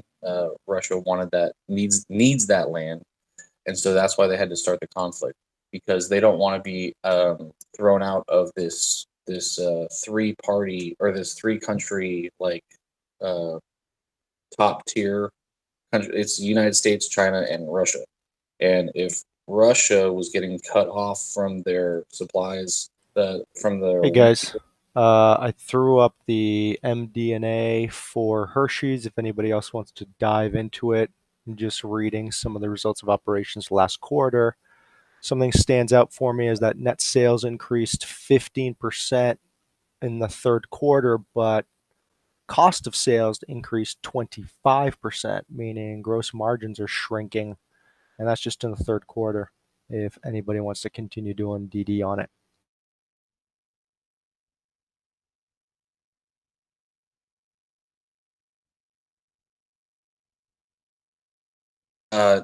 Yeah, so like so that's why this whole Russia Ukraine thing is going, because Russia needs to stay on top, and then China needs those semiconductors. And so I guess I forgot what I was going to say, but that's So that's something for you to consider. Yeah. Wow. So something for you to consider. All right, a couple things. First of all, keep in mind China considers Taiwan part of China. Taiwan considers China part of part of China, right? So like nobody debates whether or not Taiwan is part of China. It's which government runs it. So keep that in mind. And that's only important for the reason of if you're trying to sell as Xi to the people of China a full-scale invasion of Taiwan, you're essentially saying we are attacking our own people. People in China will tell you that they're the same country. People in Taiwan will tell you they're the same country. It's just which government gets to rule is what's in question.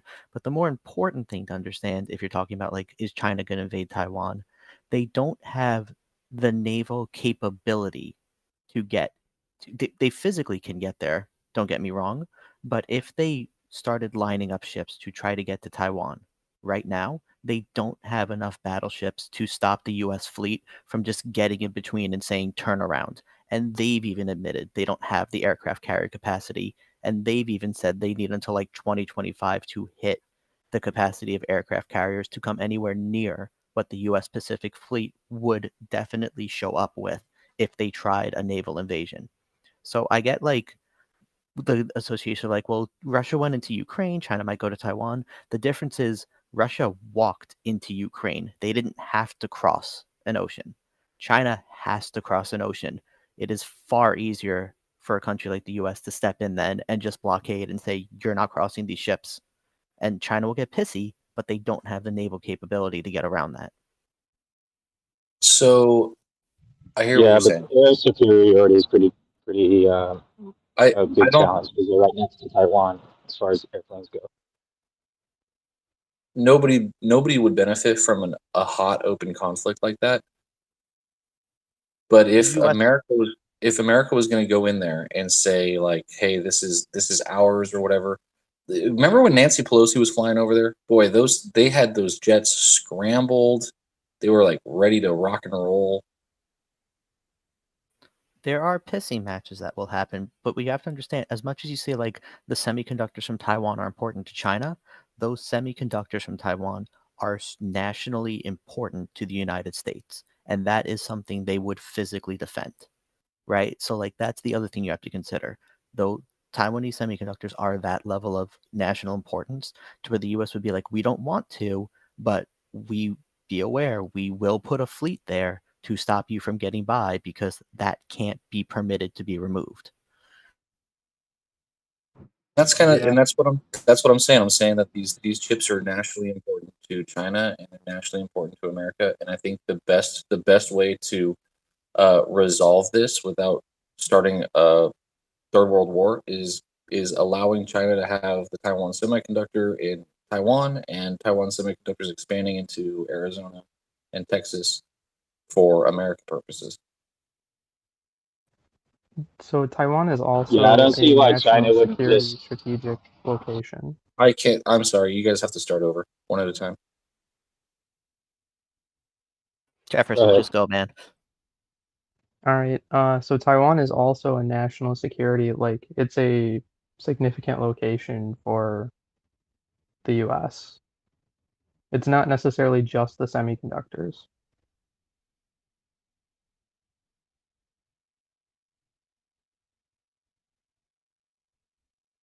And my question is, can China just copy what they're doing and build the factories on mainland China?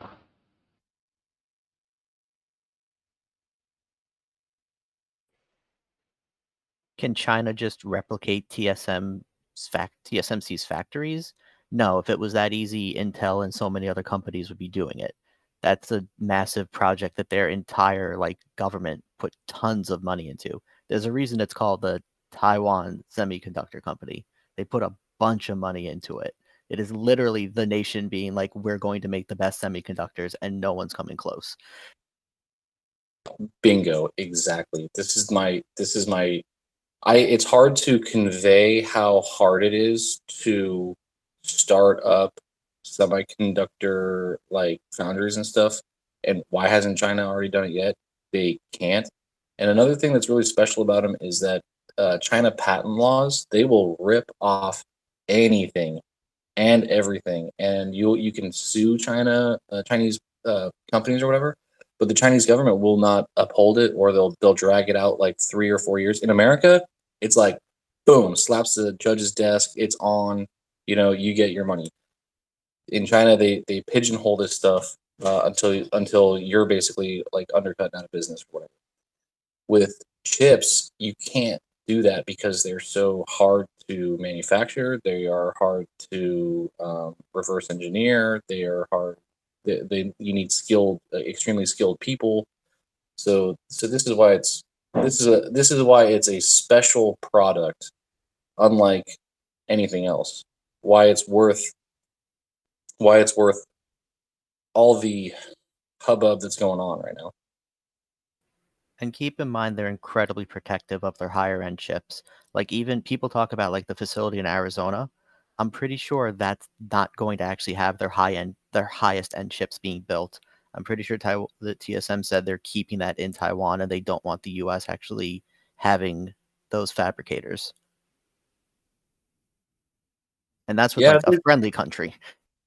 I'd like to, that's interesting. I'd like to see that, because what I've read is that they are, well, what I've read is the White House's statement that they want America to be the number one, numero uno, top end chip manufacturer, which is why they're willing to start from scratch to get the tooling needed for this giant leap forward. Great leap forward. Yeah, the problem is cost. The government needs to dish up billions. A lot of these machines that fab these chips are really expensive. And we have the tech, of course, in the US, because the majority of the Taiwan tech grew from US. It's just that nobody wants to pay high-skilled laborers that much to make the chips. So Taiwan has a good mix of technology and cheap labor compared to the US. That's why we will never compete. Have you seen how much money the government has ready to give these like the chip industry right now? It's somewhere like $84 billion. Yeah, I think they're tax incentives though, no? Are they actual cash or tax incentives? I think they're tax incentives. No, it's not. It's a lot of it's allocated to the actual physical construction, and but most of it is dedicated to the research and development. So this is fucking crazy. And then NXPI, they have a vote coming up. It's been pushed out. Should be, I think, maybe next week, for $100 million in tax incentives. So there's tax incentive on top of all this. This is for this, but the $84 billion is for the whole domestic production. Oh, I didn't read the law. I thought it was tax. Well, that's pretty good. But yeah, it took Taiwan, like you said, decades to build their capacity. So they need cash, land, skilled labor. The skilled labor is the hardest part because we're just not. US moved away from hardware really into like software engineering schools and stuff. So those are the key hurdles that US needs to solve. Yeah, and the way that they're going to do that is they're setting up in Texas, and Texas, from what I've read, but I'm sure they're doing it in other places. They are setting up like little towns and cities for people to come over from Taiwan and import it. There's a huge fucking investment here, and I need to write it down. I'm working on it. Just give me a little bit more time. It's a 10-year investment, right? That's the problem. It's like a very They want to start pumping out chips by 2024, 2025. Yeah. Okay. And TSM says they can start making new domestic chips by next year. Oh really? Yeah, ready for that. Dude, this is fucking big. Because I was an electrical engineer, and I was like 10 years ago, and hardware was piss shitty in the US. So I switched over to software. Like all my colleagues, it's hard. You can't find hardware engineers, and the companies that do hardware, it's very niche, and engineers get paid pretty well. So the cost of creating a chip is really dependent on the labor. Well, if you do hardware design, then you know how easy it is to like sneak in little like key loggers and all that shit, right? You mean espionage? Yeah, exactly. Well, that's why they want to build these things domestically, so they don't have any of that like spyware, like hardware built into them. Oh yeah, but usually when people get hardware from overseas, they should have a local hardware team that knows how to validate the hardware. I'm not worried about that. If anybody says that, usually that's just fear mongering, to be honest.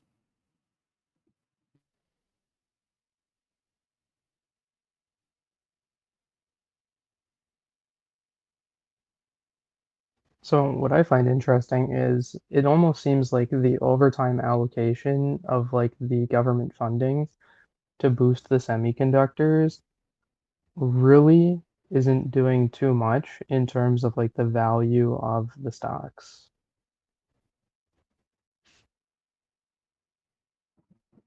Yeah, I think the main concern is that all these like Intel and all these chip makers could have built it locally decades ago, right? They just didn't. They became fabless because there's more money in the IP versus actually building the semis. So it's like the government's going to pour all this money in, but the question is, are these fabless companies serious? Besides the Taiwan Semiconductor company in building locally, they've been talking Yeah, about it for decades. But sorry, we're going to say? it's two things, like right. You have the incentivization for them to come to America, and then you have the decentivization for them to stay in China. And they've kind of just finally come to a head where like it's worth it's worth moving into America. Then you also have the peaking of the hardware, where you just can't make these chips much better. But I have a idea on that. They're going to start using a new material, which will boost the performance. Yeah, I've got to write. You know what? I've been telling this. I've been saying this. I got to write the DD on it, but it's complicated, and I got to get out of my I got to get into my mode of writing. But when I do that, I want to write it all out, make a timeline, say all this stuff, and then have like a discussion about it with big brain people. Yeah, I think if the U.S. was smart, though, we would know that these chips is already being produced somewhere, and it's very cheap to put it over there. It's gonna be hard to get the fabless companies here. It's either like make the taxes zero for fabless companies, so they're like not paying any taxes on the things they produce. They need to solve the labor problem somehow. I don't know how they're gonna solve that.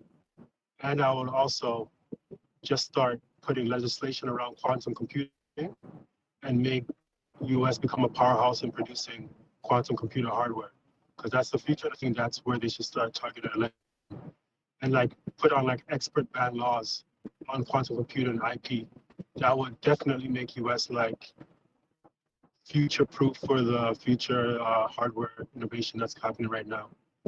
Yeah, quantum computing is like really neat and all that stuff, but as far as like a business model, right? You want to be able to make a profit, so you don't want to put like quantum computers into fucking like residential shit, or like calculators and all that stuff. Cell phones, I don't think need a quantum computer, even though that would be really cool.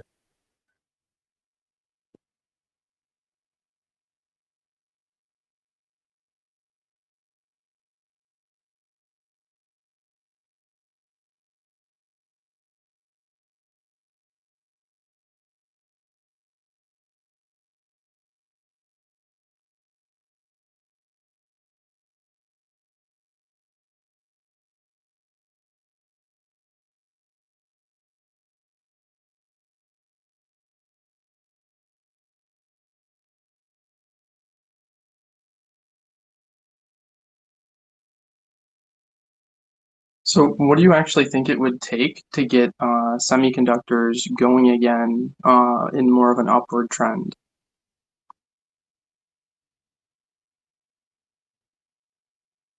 Well, you got a couple of things. When they come out with the newest chip, if they do what I think that they're going to do, which is make a really awesome fancy chip that has 10 times the thermal capacity using cubic boron arsenide, the second that chip comes off the assembly line, it's going to be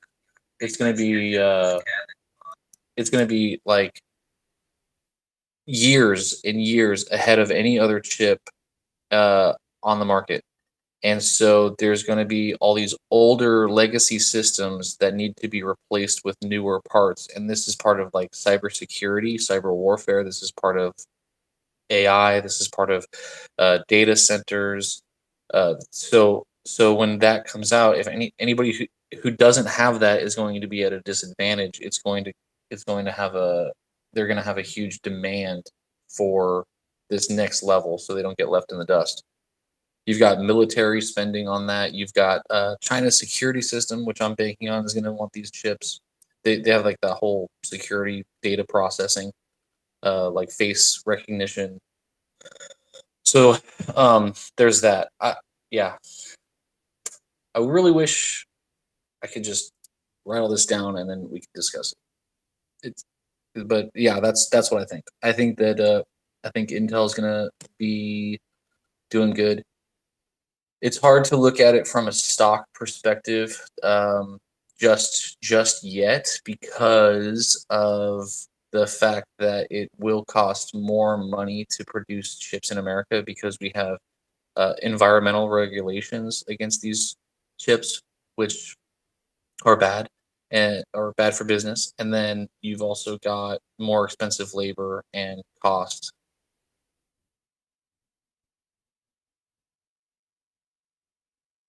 What do you actually? Sorry. Go ahead. What were you going to say? Oh, I was going to say, what do you actually see the turning point being for Intel? Because it just seems like they continue. Like I've been in and out of Intel over the past like couple of months, and the thing is it just keeps going down and getting more and more negative press, and like more letdowns in like the earnings calls. Yeah, I think they're doing that on purpose. The old man flop, as they say in professional wrestling. I think they're doing it. They have the patents for the fastest chips, and the way that you'll know to invest in Intel is when politicians start buying it up. So they want to buy low, sell high. So when they start buying low, that's when you get in.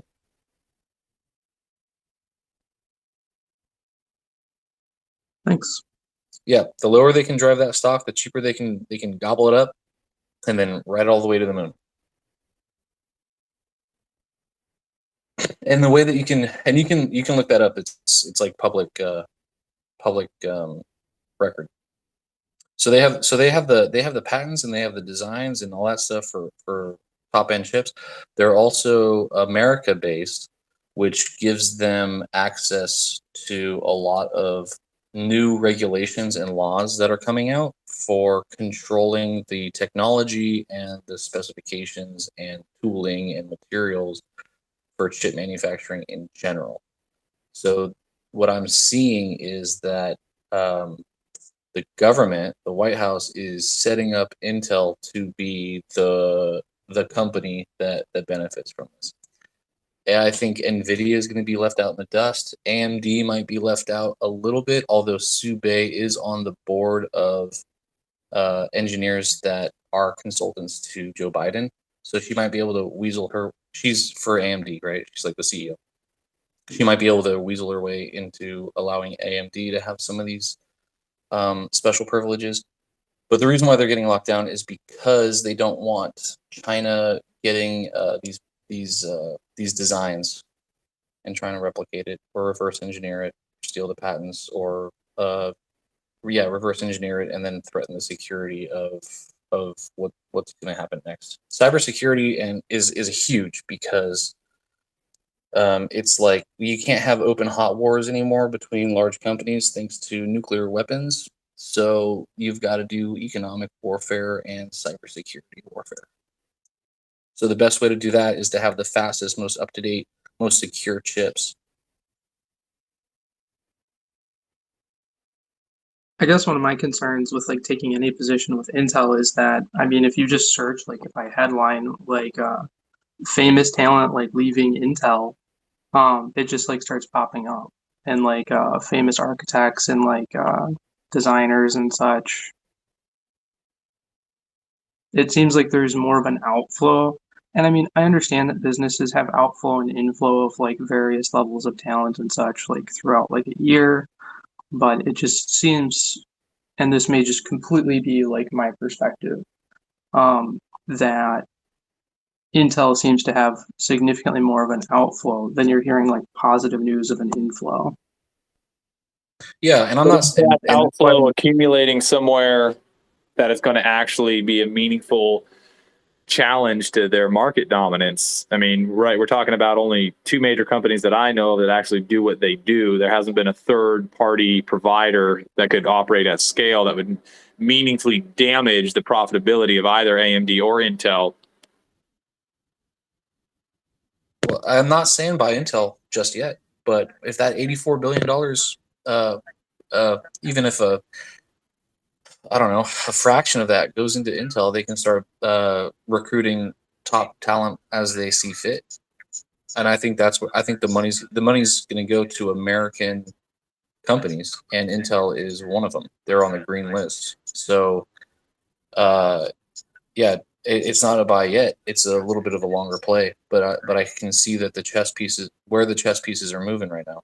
And I don't think Intel's going to go out of business. I don't think that they are, and I think that they're making changes. They're starting up an R&D wing for their new GPUs. They are obviously looking to reinvest in themselves right now, and they're also building foundries themselves. So they're not doing good right now, but there is a turnaround play here. Well, hold on. What I missed it, and I apologize. What criteria are they doing poorly by? Their stock. Their stock, and then Jefferson. But let's filter out what's happening in the stock market and the macro economy from that. We can't say Intel is doing poorly because people are panicking and pulling assets or pulling capital from the stock market as they begin to anticipate the commitment the Federal Reserve has to destroying jobs.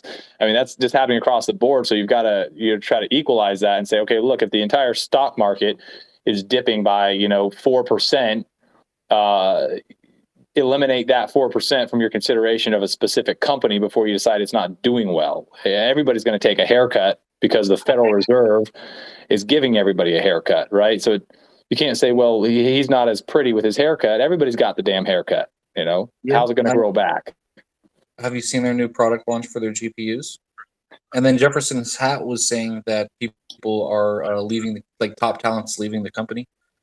Yeah, I heard him talking about top talent leaving the company, but I mean, fundamentally, AMD and Intel, and I'll just try to talk about Intel because that's what you asked about. It doesn't matter how much top talent they lose; they're going to have the infrastructure, I think. And I don't want to risk contradicting myself yesterday when I spoke about Tesla and the way that I see Tesla. But there's a fundamentally different equation because AMD and Intel have been the only game in town. They have had unchallenged dominance in the industry. So regardless of how many people leave those companies, it may be beneficial for Intel to have talent leaving right now. But they're a very sound company. I mean, their latest CPUs are very well received, and the lion's share of their, I think, servers and CPUs are that's the backbone of most of the technologies being used. And I know AMD is competitive, and they're making gains. There's going to be suffering anytime you as a company who has never done something before opens up an arm to do it. People are very bearish on Meta because they've sunk so much money into the metaverse, and there's talk about what a foolish decision they made, etc. I don't think that they're making the wrong decision, and likewise, I don't think that Intel's doing anything but future-proofing itself, because eventually they're going to have a GPU that is competitive, and that's a guarantee. There would have to be some kind of third party challenge to that just had some kind of breakthrough. But I assure you that money is being spent at AMD and at Intel right now to ensure that that company never gets the breakthrough. It's more affordable to incorporate that company into Intel before it ever challenges them. And that's why we have never seen a third-party competitor. Now, I guess what would be the most concerning challenge to the dominance of Intel and AMD would be that you have Apple with their M series of chips, and you have Google with their Tensor series of chips, who are manufacturing, or at least buying manufacturing from batches and marketing these things as their own. And if they get rolling with that, we might see Apple challenge Intel. If we see a shift in computing, if we expect there to be a shift in computing away from traditional desktops, and more cloud-based computing, that might be an area where if you have a really good thesis for why that's the future, you would be critical of Intel. But I don't think that you see people leaving. You see, talent leaving the company. That's a reason to believe that they're not going to have strength into the future. And I would expect that they understand cloud computing is going to be a big deal. Okay, so long term, I am bullish on Intel. I don't believe that they're going to go out of business or anything like that. The reason why I'm bearish short term, right? The reason why I don't like Intel right now is because they are growing or doing growth in a bearish market. So these overall conditions. It's just a bad time to be doing it. I hear you. What is your timeline? I missed it. I didn't hear it. What is your, what do you have specific position or what's your expectation?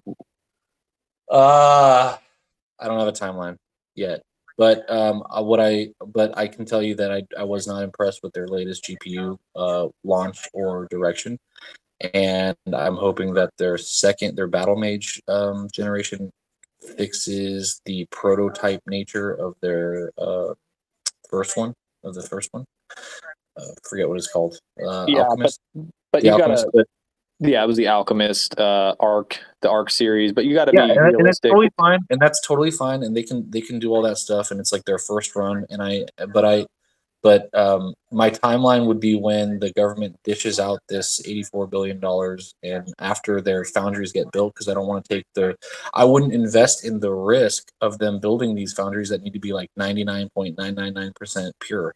So there's a lot of things that can go wrong with the building of those. Maybe, but Warren Buffett seems to be willing to bet on everything going correctly with the reinvestment plan of these chips. So there you go. I guess my timeline right now. My next step is waiting for them to come out with those Battle Mage GPUs and seeing how they launch. What I really wanted Intel to do was go for that mid-market of parents that want to buy a graphic card for their kids so that they can have an e-learning environment without the computer stuttering. That would have been great. They are. Hold on. They are, but then they also expanded into trying to go head to head with NVIDIA and AMD on their first go around in decades. And it's just, I'm like, fuck, dude, why do you have to do that? I would argue there's no reason for them to take an alternate path because, fundamentally they're signaling like we're not half-assing this. I would be concerned if they had taken the course of action you're prescribing, where they had timidly, dipped their toe into the market and said, "Hey, we're going to put out a very safe product. It's going to be very safe. It's going to have some buyers, and it's going to perform really well. It's not going to be competitive with any of the other offerings, but it'll do the mid-range or low range very well." But instead, they said, "We're putting money into, we're signaling, and it's a very costly signal." That we're going to challenge NVIDIA and AMD for their market share in the GPU market. And once they get the driver issues worked out, once they get the fabrication worked out, and once they get individuals who have now had, decades of experience programming these things, I know that they're not going to give up until they're competitive in the GPU market. So I think that's very bullish. That, you know, you might have a good. I think you do have a good thesis to say, look, there's economic conditions, or there's reasons to believe that in the immediate future, or within a month, 2 months, a year, they're gonna, you know, the market is gonna see them unfavorably. But I think that they're a very safe bet, and I don't know if they pay dividends. Right, this is all about short-term betting, apparently. Okay, they're mid-range cards. Okay, go ahead, Jefferson. I was gonna say, they're pretty good right now for niche, like for boomer stock, like in boomer portfolios, because they do still pay a dividend. Really though, like one of the like, I don't actually have a play against them. So right now, and the reason for that is timing, and it's because it just seems like it's like the same thing every time they do earnings, that they're like, sorry, we didn't meet this deadline and such. Like, we said we were going to do this, didn't happen. We'll get it. Here's the new timeline. And they've just been continuously doing that for quite a while. The play is waiting for politicians to jump in. And hold on. Wait. Hold on. Let me just say something real quick. Sorry to step over you. The play is to wait till politicians start getting in and to see how that second generation of graphics cards comes out. But what I wanted to say was the smart play would have been getting their mid-range cards, their price to performance could not be beat. So they should have just stayed with that. Going balls to the wall, trying to have like some heavy duty graphics card is just is just dumb. And I would have appreciated the business sense more of coming out with a product and then building on to it, not just trying to like come out the gate like trying to overtop a 4080 or the latest RTX graphics cards, especially after crypto is like taking this huge hit, because you don't need the graphics processor to mine anymore. It just was that's what I'm saying. But the graphics card is for AI. So they probably didn't want to go into it because of crypto. But once AI is obviously now going to become the future, they need a GPU. And Intel, the moat that Intel has is that they have the best chips, the widely adopted chips. So adding a graphics card to their hardware module and having it all in one will be a game changer for Intel.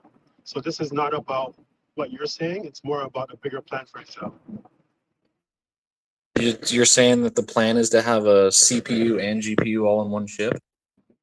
Yeah, because the more that you can get one chip from one company that works well together, it's better for people like us who buy hardware and put applications on top of them. So if Intel succeeds in building a good CPU with a GPU combo, that thing will fly off the shelf. So that's probably what they're targeting, and AI is the future right now. Every company is doing AI. Apple's building AI chips, GPU chips for AI in their hardware. So this is just a common sense move. So they have to do that. They have to be in the space. I didn't think that they had to compete with the high end card. Yeah, like I'm not saying like high end. I'm saying like hyper high end. I'm talking about like the enthusiast end of chips. I don't think they needed to stretch their He's just arguing that as far as business is concerned, it was a bad business move to come out with your first product in a hotly contested, dominated market and try to compete with the big dogs. He's saying, you know, he would have felt more comfortable and thought it would have been a better business decision to have small iterations on a safe product. And it didn't work. It didn't even work. When you do hardware, you don't target 5 years ago. You target the future. You have to come and be better than the incumbent in hardware, because your chip is going to have to last for a couple of years, right? When somebody buys it and puts a product on top of it. So that's completely wrong in the hardware world. So they have. But it's not about targeting 5 years ago. It's about targeting the mid range of NVIDIA and AMD and trying to beat them out on price. He's arguing correct. I think he's arguing correctly that if you're going to put a product out at all, you're going to put the research, and this is where I'm coming from. This is why I believe that it was appropriate and it was a good signal, regardless of how successful the actual product was, because that investment is a powerful and important signal of their investment. any product you put out, especially in the world of technology, is going to be outdated by the time you bring it to market. It's going to last on the market for an extra. I mean, NVIDIA, AMD, they have absolutely pioneered this attitude towards GPUs that they're going to have a year or 2 year life cycle. NVIDIA is actively trying to shorten that life cycle so they can constantly move through products. So he's right. The product comes to the market, it's already going to be late to the market. If you don't aim high, if you aim for the mid range, you're going to have a meaningless product in 2 years. In 5 years, no one's even going to talk about it anymore. So you had to have something that got attention. I think But NVIDIA and AMD have mid-range cards, and Intel competed with those mid-range cards, and Intel beat them for price to performance on the mid-range cards. That was good business. What I'm saying is that if you're putting out a new product for hardware-wise, you can't just target only mid-range. You got to come and target something that people would buy and use to get adoption of your product. So in technology, right, software is when you put out a smaller like MVP that does like basic things. You're allowed to do that in software because you can update this without any problems. With hardware, you can't update hardware. Once you put that out, it's out. So no one's gonna buy a mid-range GPU from Intel. They'd rather go to NVIDIA or these other places. So the goal of Intel is to target the high end, put out the best product they can, get that adopted, because when somebody buys our hardware, it's going to be in the field for 5 or 10 years. And then that's when you...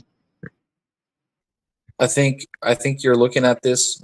I think you're looking at this from a enthusiast perspective and a tech savvy perspective, and I'm looking at it more like the consumer perspective, where if you're a parent or someone who isn't too familiar with cards, or if you are a pre-built PC sales like in I don't know, GameStop or other like Fry's electronics stores or whatever, and you're trying to piece together something or upgrade something, you're going to look at it. You're going to go online. You're going to see a card. You're going to get the cheapest one that does what you need. And Intel had that for 90% of the country. It was only that's like no money, right? The money comes from people who build mass products and put it out there. Right? For me, for example, if I'm building a product, I actually did this a couple of days ago, thinking about what product I'm going to build for the company I work at. We look at different companies and we buy mass products of their hardware. We're not looking at Fry's or whatever. That's not where they make money from. They make money from mid-cap companies to large enterprise companies buying bulk of their hardware and having a future vision plan. And then usually when they start building R&D of their hardware, they continue on that product. So Intel focusing on GPUs is not for the enthusiast Fry's person's going to go put their own CPU together. It's to try to compete with these big dogs for this mass GPU market. And in the mid, chip, sorry. And in the mid-range GPUs, we're talking places maybe that do like CAD work or design work or whatever, like very light design work. Intel had them beat. Like you have all these, you have the commercial market, you've got the residential market, you've got industrial market, and they could have all, if they could all buy these Intel graphics cards and I'm sure they have Intel processors as well already, and use these graphics processors with a better price to performance than what AMD and NVIDIA were coming out this year with. So there was a huge market for that, and I just think that they overstepped and they got into the ring outside of their weight class, and they got beat. You see.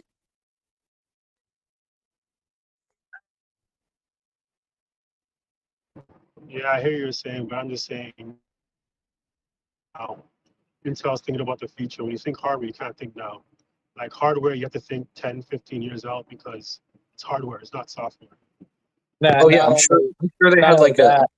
I don't think, obviously it sounds like we're starting to go in circles about this, but I would be curious to hear what advantages you think you're going to gain as a business if you're, targeting the mid-range. I think the expectation was overwhelmingly that Intel was not going to try to go head to head. And there was a lot of speculation that Intel, even now there's speculation, that Intel is going to put this product out. And even if it was targeting the mid range or the low end, that once they failed, if they did not bring out a good price to performance product, and regardless of price to performance, the driver issues are the more salient concern for their GPUs.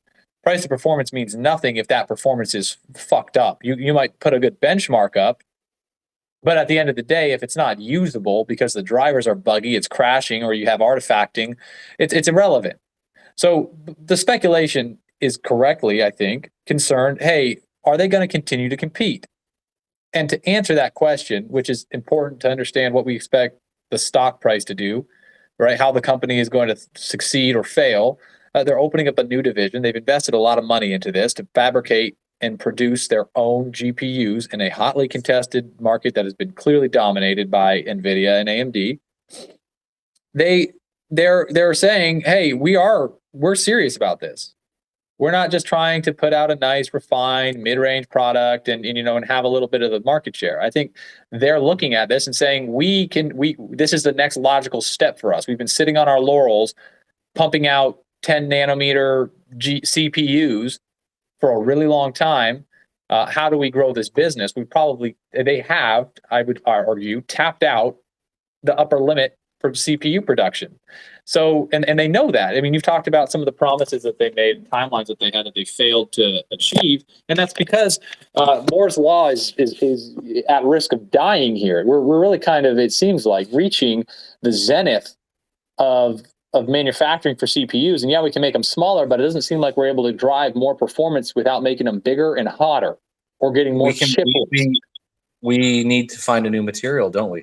I mean, that's possible, but hold on. If they would have, but to your first point there, if they would have limited their scope down, they would have had more time to work on their drivers, and it would have been a more successful product. And I know the reason why. I know the reason why they're going to be shit anyways. The drivers are going to be shit anyways. It's all well and good to do research and development and sit behind the wall that is your business's front and then develop your product. But when you put it out into the real world, it's going to get kicked around. I mean, there's no way. The first launch, what they understood, I'm sure that the people who run this company understood. We're going to put our best foot forward. It's like the way that games are made these days. They don't spend hours and hours and hours shit testing them. They wait. They just say, hey, look, we're going to put them out in the market and we're going to let the players play test this shit and then we'll patch it. Just show us what's wrong with it and we'll fix it. And that's what they're doing with the GPU. They're saying, hey, we're going to throw a product out there. It's not going to be perfect. We know it because we couldn't possibly even understand what the obstacles are going to be that these drivers are going to face. But we're going to know it once we have adoption. So, slut spoiler, you went ahead and bought a GPU from Intel. And if you did, you helped them. You're doing what most tech companies do. You're always going to be a guinea pig. The first people who bought Teslas, guinea pigs. The first time you buy a product, you're a guinea pig, and they know it. And you have to know it. And you have to make sure that you weigh that appropriately. You're exactly right. That's how it works in the enterprise space. So like Intel was working with, let's just say a phone OEM building a new radio stack, right? They target 5G in the best, and they try to outperform Qualcomm. And they work with that OEM, that major phone OEM, just so that they can get the drivers and everything perfected. And the OEM helps in that cost of R&D. So when they try to just target the mid-market, right, they're not getting these hardware companies to work on their drivers for them. They need to target the brand new and partner with a large company. So that's what's happened with the GPUs. Intel's working on new GPUs with enterprise companies that are helping in the R&D and building out these drivers because the use cases comes from the industry.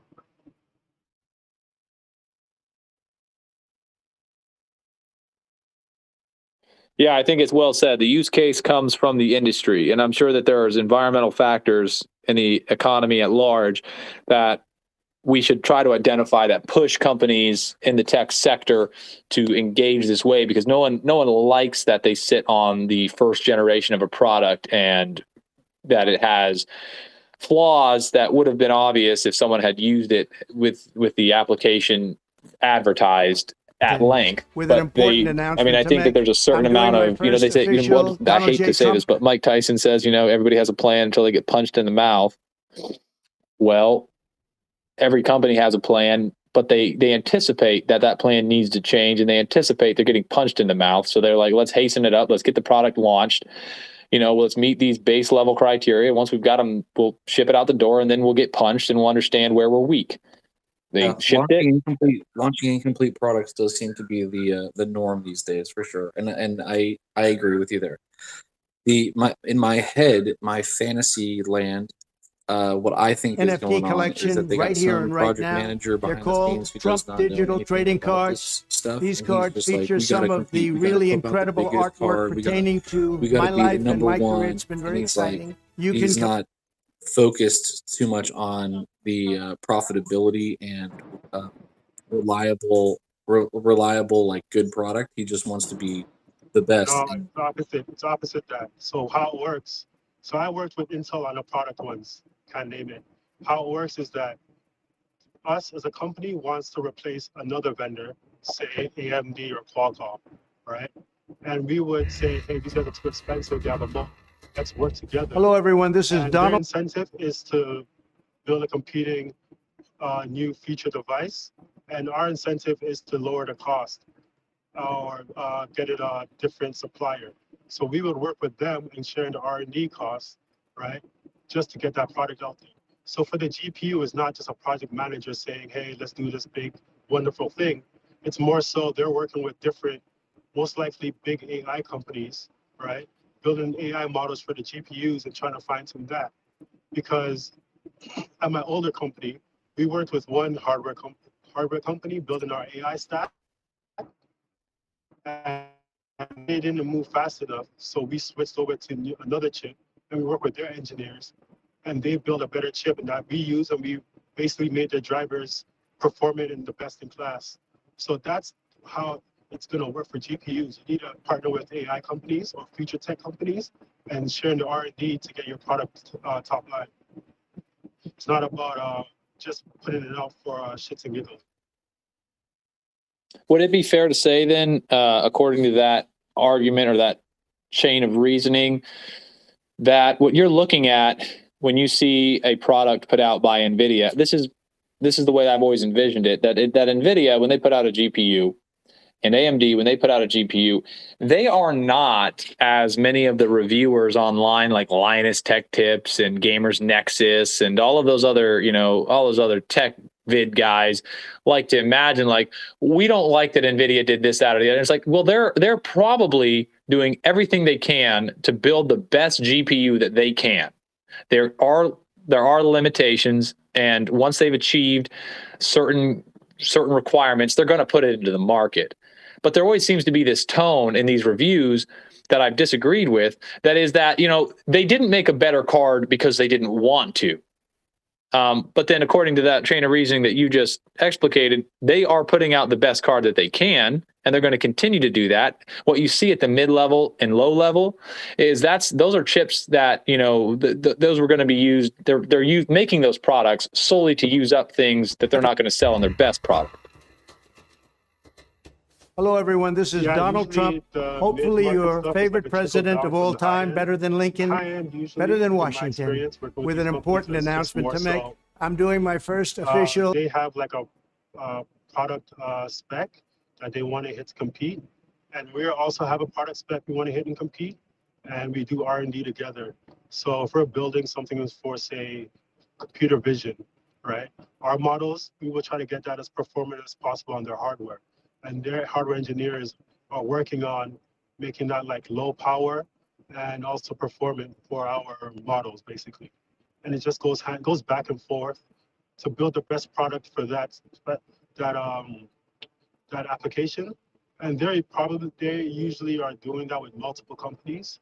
So then they put out the best product targeting that, and then that product may not hit everybody's product specifications if they're not in that wheelhouse, but that's usually how it goes.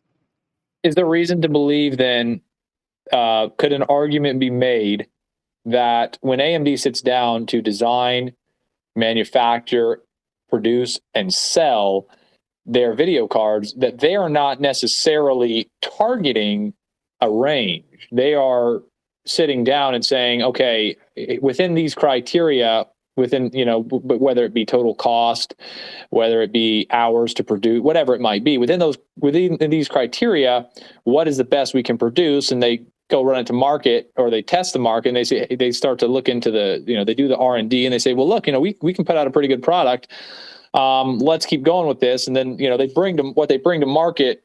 The market's determining how competitive it is, right? The market is saying, well, this is a higher end card. You're competing with high end cars. So if anything, that's bullish, because the market is taking their product, which we might be able to argue was never targeted for a specific demographic within the larger market, and saying that it's comparing, there's promise, it's comparing favorably to people, the high end guys, the heavy hitters. Yeah, something like that. My guess is Intel's GPU team is working with probably some like Hollywood studios, probably with some AI companies, and they're targeted some gaming companies, and they are working with them to get the GPU to their standards, and hopefully it trickles down to everybody else. But they have like a product plan. Usually they'll come up with a product plan, list out what they need, put it out, see what people say, work on revisions, and then reset on new hardware or driver fixes to the companies. That's usually how it works. Seems like everything's dying down in here. We got 1, 2, 3, 4, 5, 6, 7 people. No one else is. I don't think anyone else is here. Yeah, I'm gonna hop off. Later, guys. Later. I think for the sake of opinion sanity, we should free him after having to do an 8-hour shift.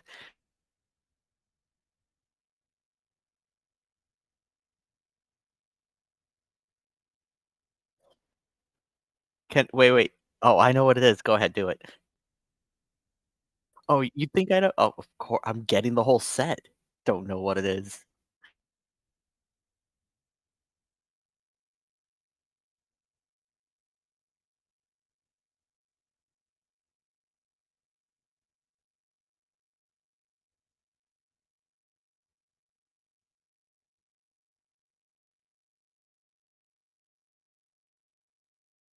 Are you kidding?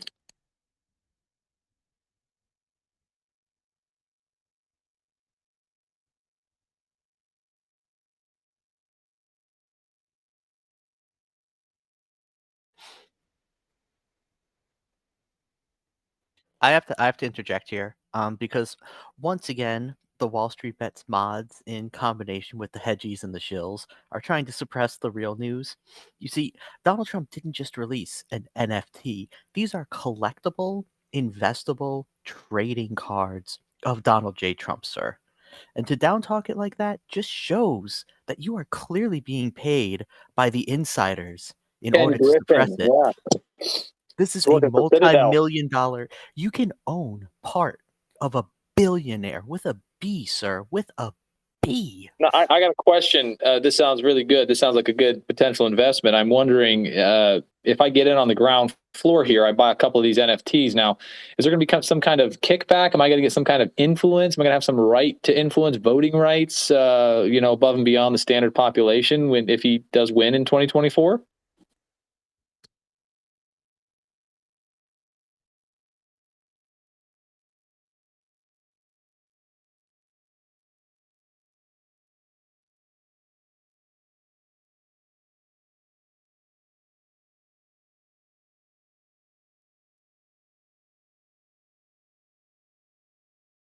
Well, I mean, I saw some people got really rich from buying NFTs. So I guess these things really do have value. And I know Donald Trump's a real popular guy. So I mean, how much are we talking here? $9.99? That doesn't seem like much. The cost of a coffee here in the next couple of months. So what's to lose?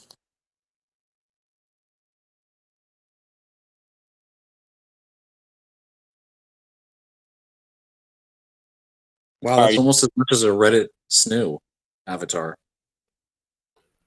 Of course it's Also- $99. These need to be limited and collectible. If just any regular person could purchase this, would it really have meaning? These have to be they should be $999,000, sir. I want exclusivity. Where my can I God. buy this? Oh my You God, said the website looks like it's a freaking spam. post it. Post in the comment. I gotta see it.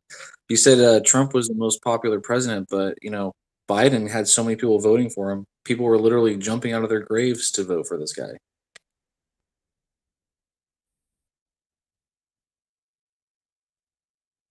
Hey, if we're going to talk about politics, which absolutely related to But the economy. no. No, okay, all right.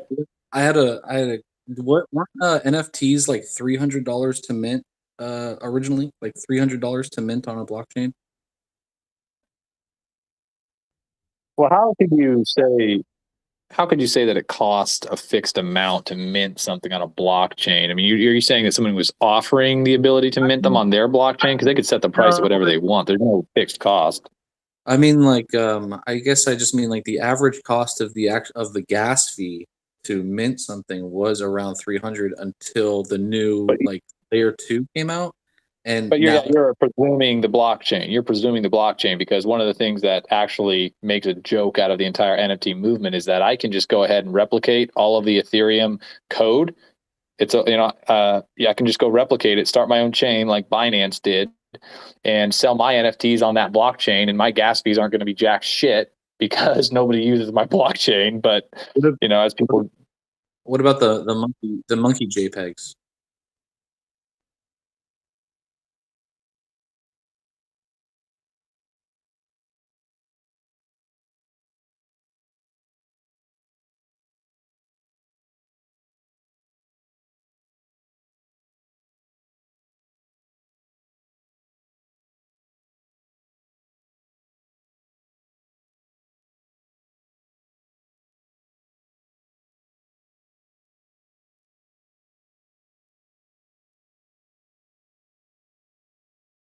well, as far as cryptos go, the entire concept of cryptocurrency is facing a very difficult. It didn't ever deal with the obstacle it needed to deal with to really grow and develop into what it was intended to be. When it faced that issue of the gas price, which is another way is the cost to send transactions. When it faced that network congestion. The outcome was not good. You had the primary fork with Bitcoin, where it went into Bitcoin Cash, and then Bitcoin split into BSV, or was it Bitcoin Cash that split into BSV? I don't remember, but to the extent that I followed it and was invested in it, having believed in the original core idea motivating the creation of Bitcoin and its original adoption, I was on the side of Bitcoin Cash because they had the correct response to the congestion. We need to increase the block size. It seemed to me, and I don't know what anyone else thinks, that people wanted to hold on to Bitcoin. They didn't want to accept the new fork because they were concerned about what value might be lost with Bitcoin as an investment vehicle. And that wasn't what Bitcoin was ever supposed to be. So it was never designed. It was supposed to be an attempt to create a currency, not something that cost $10 to transfer things. I've got a call coming. Look, what really matters, opinion, is can we get loose in here to discuss the Donald Trump NFT and cryptocurrency impacts? I know it's a favorite sector of his that he would really want to chime in on.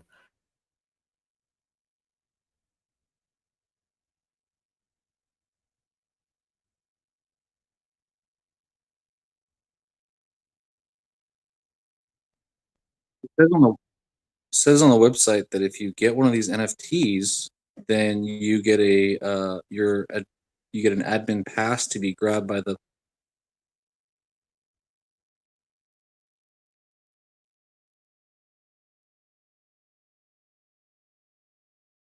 Suspensefully waiting. The hedgies and the shills got him to stop him from spreading this important Hey, information. is there any way that I can mute this talk when a phone call comes in? It's a pain in the ass.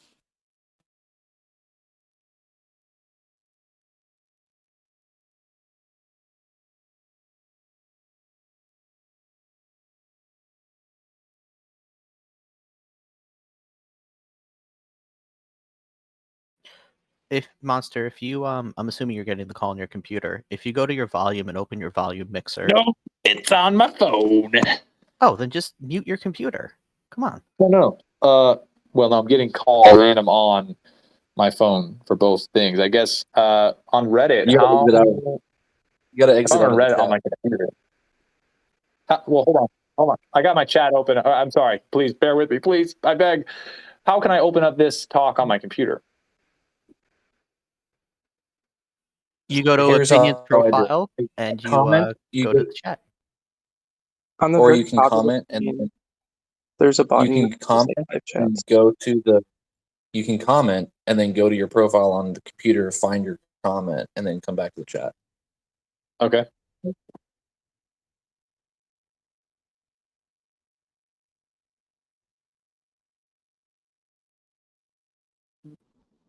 Thanks, guys. Yesterday, we were talking about SPY puts, calls, and I brought up SPXS. And I have a $26 call with a expiration date of 12/23.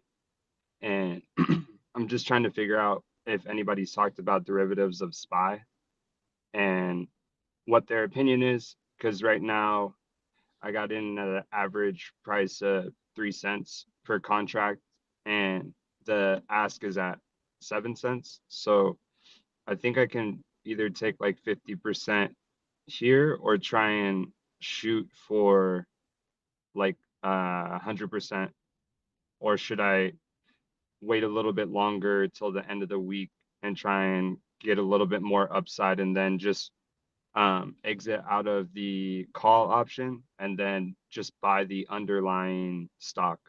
So I'm kind of just trying to weigh the two sides of the SPY movement between the 16th and the 23rd. So the ask is 7 cents on your 3 cent contract. What is the bid? The bid is 6. Oh, then sell half. Cover your entire investment and then just sit there laughing.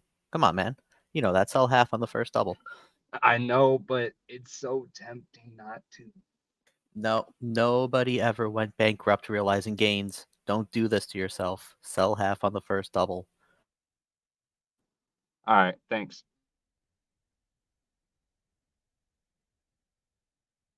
Yeah, a lot of people think it's fun to it's fun or they're gonna get a lot more money or whatever. But if you sell half and now you're just coasting, trust me, there's no better feeling than that. Also, if you Gambling talk with to like the biggest traders, like the really big name traders who deal with like millions and millions, they'll tell you their wealth came not because they maximized gains, they minimized losses. That's what really got them their money. So when you get those wins, take your wins. most poker hands, you just fold. You know, the majority of poker hands you should just fold. But nothing's funner than gambling with free money.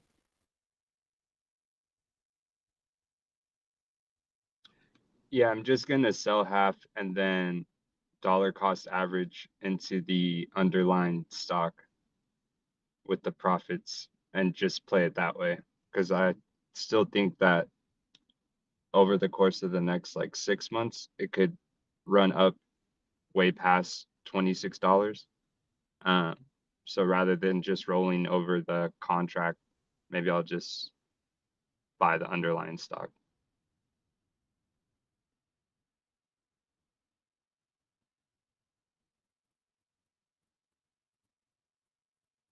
Kind of gross, but okay.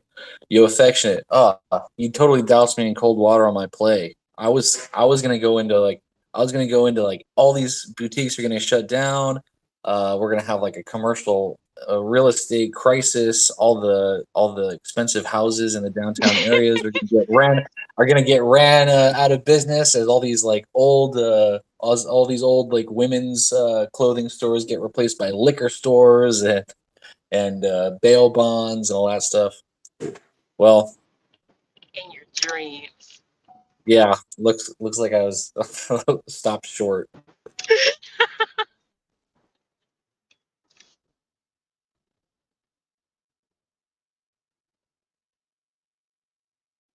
But you know what? Maybe one day we'll have some kind of technology that like they'll be able to project clothes onto your body, so you can like, I don't know, VR or something. You're just arguing for VR, man. You're selling it. As long as they can get rid of the awareness that your physical body is present, which they're doing. SSRIs are on the rise.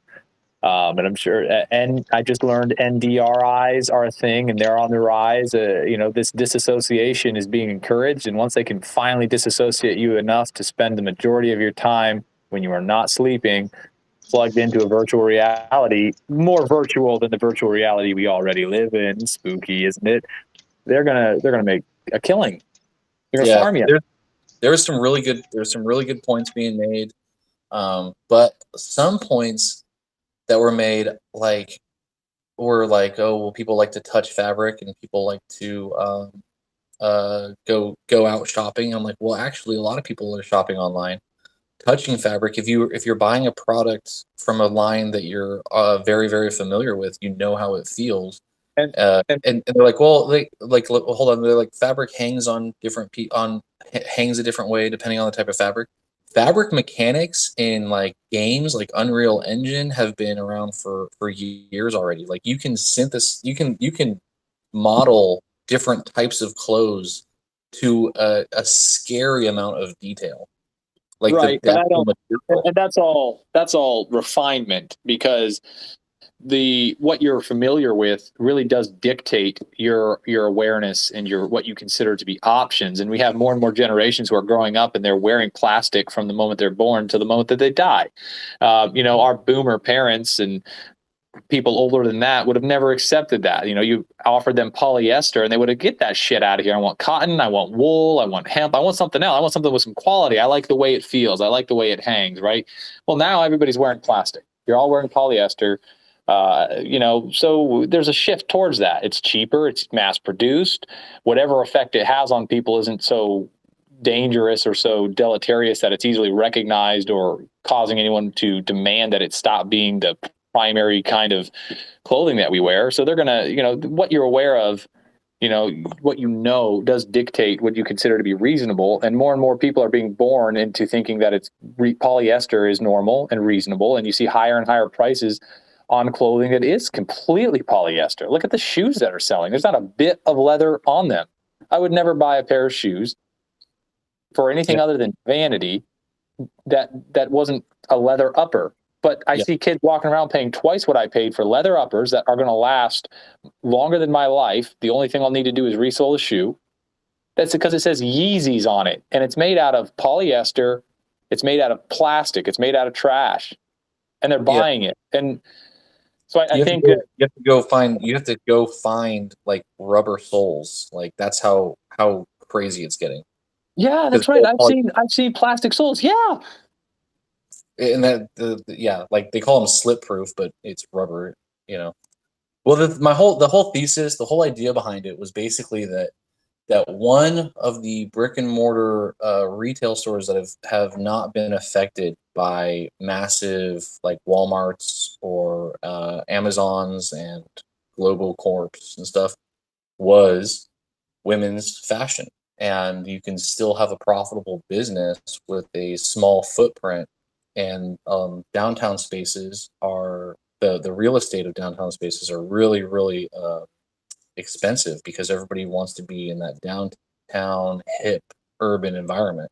And with this thing, I just saw a potential possibly that finally they can get their claws into that market share and just start like taking over and making these smaller independent businesses kind of suffer. That was the thesis behind it, but maybe, I know we're not there yet, but it looks like it's coming someday.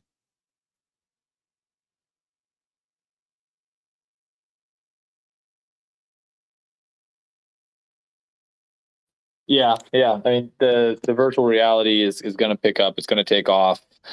More and more games are becoming, live services, and more people want to spend more of their time socializing and engaging in that way.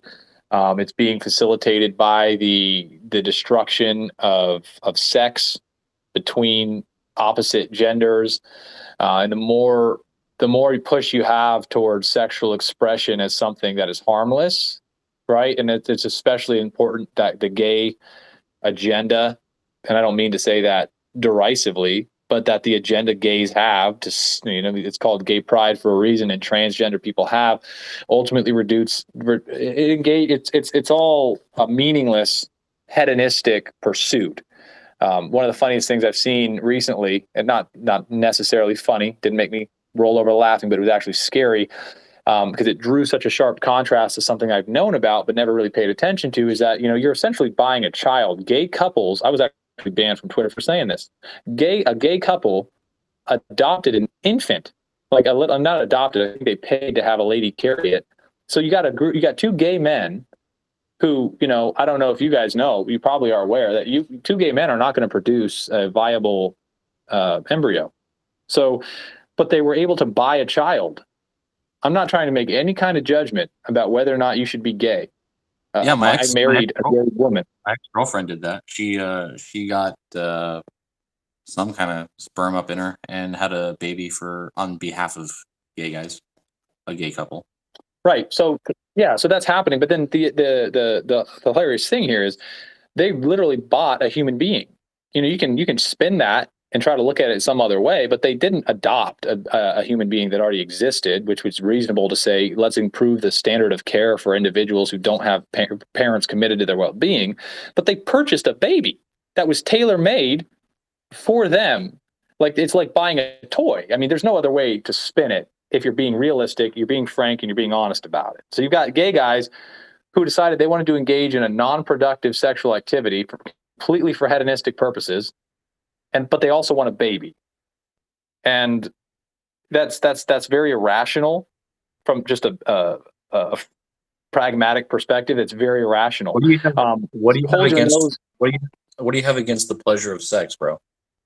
I don't have anything against. That's not my. I understand you're joking to a degree, but that's not my thesis.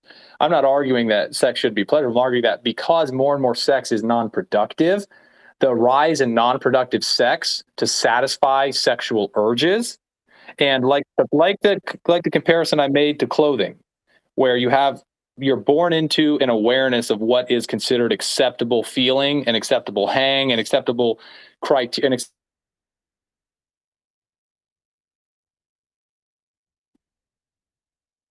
How is this not safe for work? I'm not talking about sex. I'm using that as an argument for how the market is going to be affected. Ultimately, what I'm trying to argue is that, much like the example he brought up about textiles, as more and more people start to experience sexual activity primarily one way, that becomes what is an acceptable outlet for it, and that becomes more easily to replicate in a surreal environment, in a virtual environment. Right? Because I don't know how many of us are virgins. I mean, I see what he's saying. I mean, like, if everybody on the planet don't. What the was fuck gay, are it you would take talking one about? generation for people to be extinct. I So have totally lost what the hell we're talking about. So let me, because he muted me. I was trying to tell you, it's tied directly to the clothing, right? So What's look at not this. direct clothing? The play is virtual reality. Be bullish on virtual reality. I know there's criticism of it, but the play is expect that more virtual reality, more engagement with virtual reality is going to become the norm. And that's because, like I said, the fundamental principle underlying that is that your knowledge, the things you argue about, your Overton window, the range of beliefs and values that you hold is bounded at the extremes, if you see it as a spectrum, by your knowledge and your experience. And if people never experience actual sex with a member of the opposite sex, or they never experience wearing wool or cashmere or